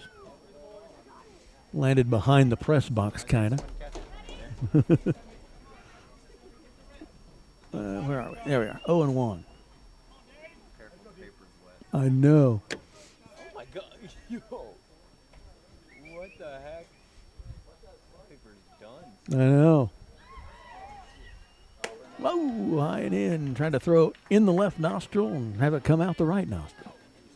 1-1 to Hudson Schwab.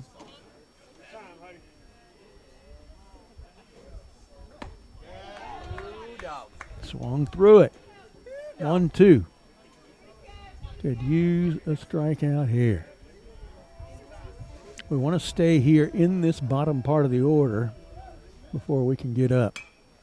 Lunged for it to stay alive and fouled it off. Still 1-2. He swung at ball 2.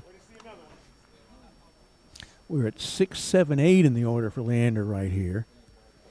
Need to not let them go back to the top of the order.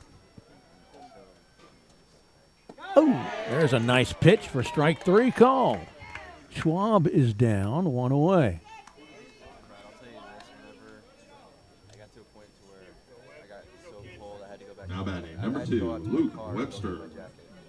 Luke Webster to the plate, catcher. His 7th trip. I mean, he's got 2 hits the first 2 times. He hasn't had a hit since then. Inside. 1-0. I'm starting to tear the paper when I write in it. It's so soggy. It's not raining, but it's really foggy, misty, humid. It's affecting my paper. Outside. 2-0.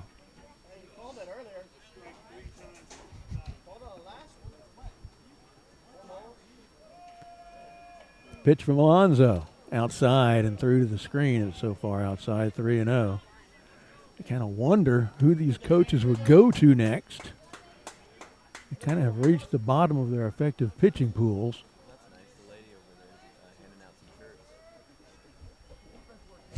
Yeah, I'd take one of those.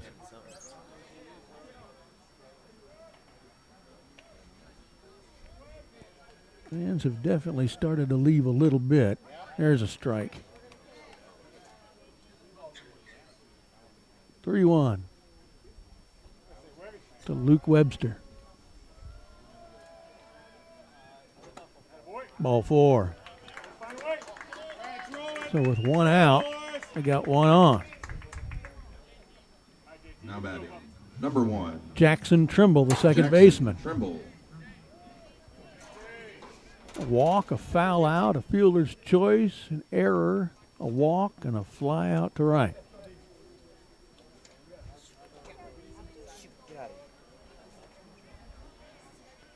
Some moth bugging us here. Pitch is a strike.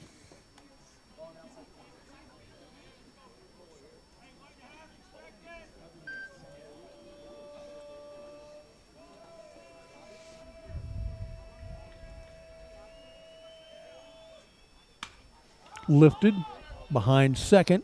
Hudson Cuevas backpedals. He'll bring it in. 2 down.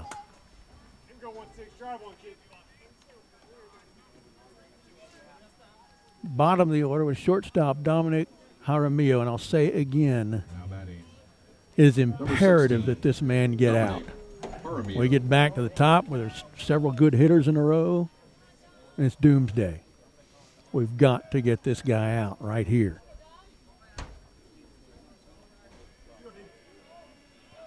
When we come up, we'll be at the top of the order. And there it is. There is a nice omen. Needed that to be an out. It was an easy out. Stay right here. Cedar Park comes back to the plate. The bottom of the 14th to complete the second game these two teams have played against each other tonight. First one ended in a 4-4 tie. This one is 0-0. They will be at the top of the order with center fielder, then pitcher Bryce Schneider. He's back in center now. Right fielder Cooper Camacho and second baseman Hudson Cuevas. I feel good with these 3 particular guys coming up. I got an idea that this might end well here in a moment.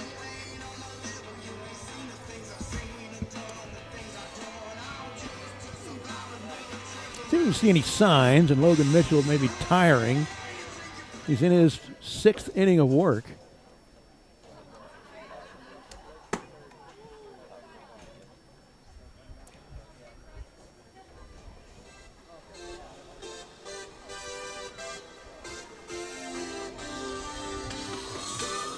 Jump by Van Halen. That used to be my intro music on the broadcast for several years here. Closeout music as well. Don't really do that anymore. That was when we had full-time producers who could kind of accompany me everywhere and did a bunch of sound stuff for us. The company cut the budget.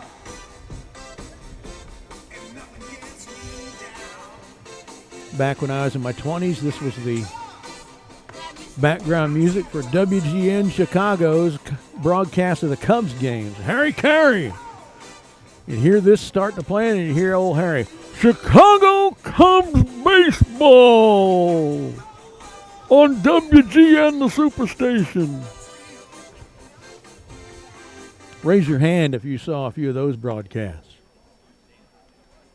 Harry Carey was a national treasure.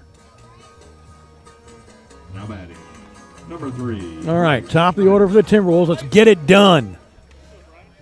Bryce Schneider to the plate. First 2 trips to the plate were hits. His last 5, nothing. Oh! A little bit of nose music. 1-0 to Bryce. Camacho on deck. Cuevas in the hole. They're all going to get hits. There's a good pitch, though. 1-1. Bottom of the 14th inning. Swing and a miss, 1-2. Actually, I heard him tick that a little bit.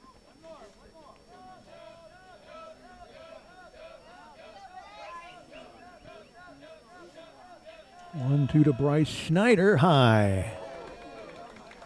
2-2.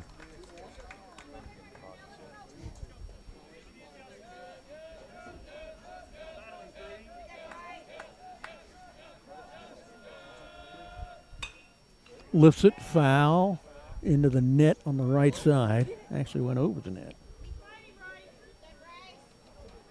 Still 2-2 to Bryce Schneider.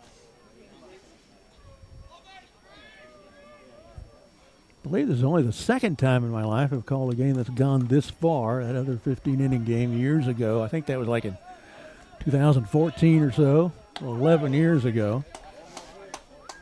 Ball 3. 2 of them have tried to throw it through Bryce's ears. Ball 1 and ball 3.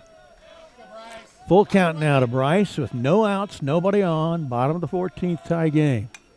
Fouls into the net. That was high. He swung at ball 4. Here comes pitch number 8.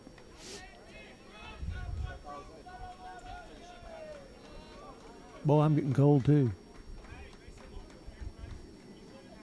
I don't have a sweater in the car I could go get.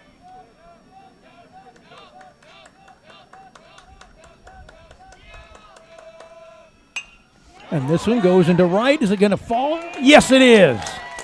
Winning runs aboard with some good hitters coming up.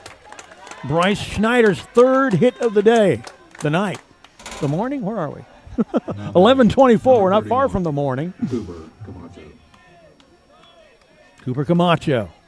Grounded out to second. Sacrifice bunt. Walked and was thrown out at third. Walked and was thrown out at second. Walked and was stranded at first and flied out to left. Busy night for all of these hitters. And look, we chased Logan Mitchell. Let's see who's coming in. Camacho will be the first man to see him. Cuevas, our best hitter, will have a chance to watch Camacho face him. Kind of take a little bit of schooling on him. We'll let you listen to the sounds of the ballpark and watch this guy warm up.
All right. Back to the action. New pitcher, 5th of the game for Leander. Don't know who he is either. No outs. Winning run aboard at first in the form of Bryce Schneider for Cooper Camacho. First pitch is a strike. Somebody to my right said it's a balk, and I think he didn't come set either. Umpire's got to keep an eye on that. Too quick of a delivery. See if he does this again. He's set now. There goes a runner. Pitch is too high. Easily with a stolen base. It's a good thing that there's no throw because Bryce is embarrassed down there. He slid too early and slid to a stop a foot short of the bag, and he kind of quickly crawled up to the bag. Wouldn't have been funny if he was out, but it's funny as it is.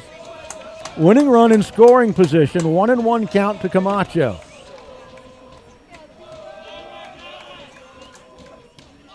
Sounds like a soccer crowd over there in the dugout.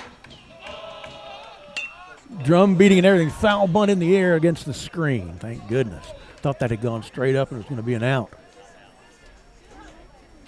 1-2. Cooper Camacho. Cuevas on deck. McClure to follow him.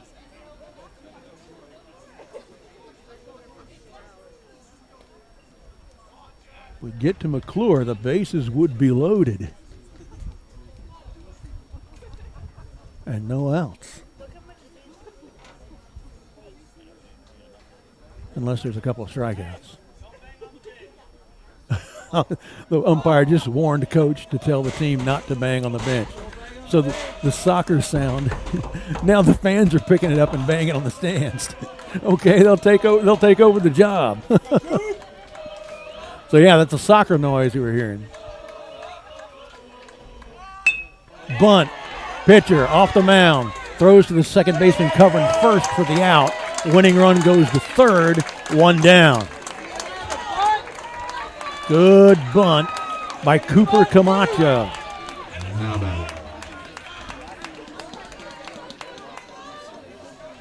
Hudson Cuevas with another chance to be the hero tonight. Again, came in hitting .455, has an RBI double. But other than that, no hits tonight, and this is his 7th trip. Number 5, Kyle McClure. Excuse me, that was Camacho. I've got my stuff wrong here. Kyle McClure to the plate.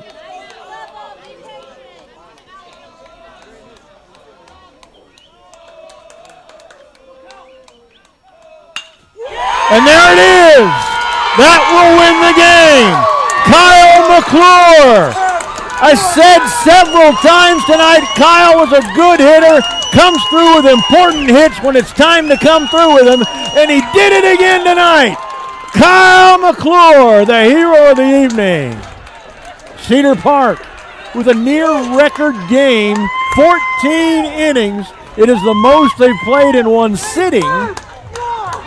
And they come up with a win. They go to 3-3 in district. Into 4th place. Leander stays at the bottom at 1-4. and we're not going to have a post-game show. We're going to shut this down and go home. Thanks for staying with us, Les. And Holden, thanks for coming out tonight. And we'll see you all next game Tuesday next week.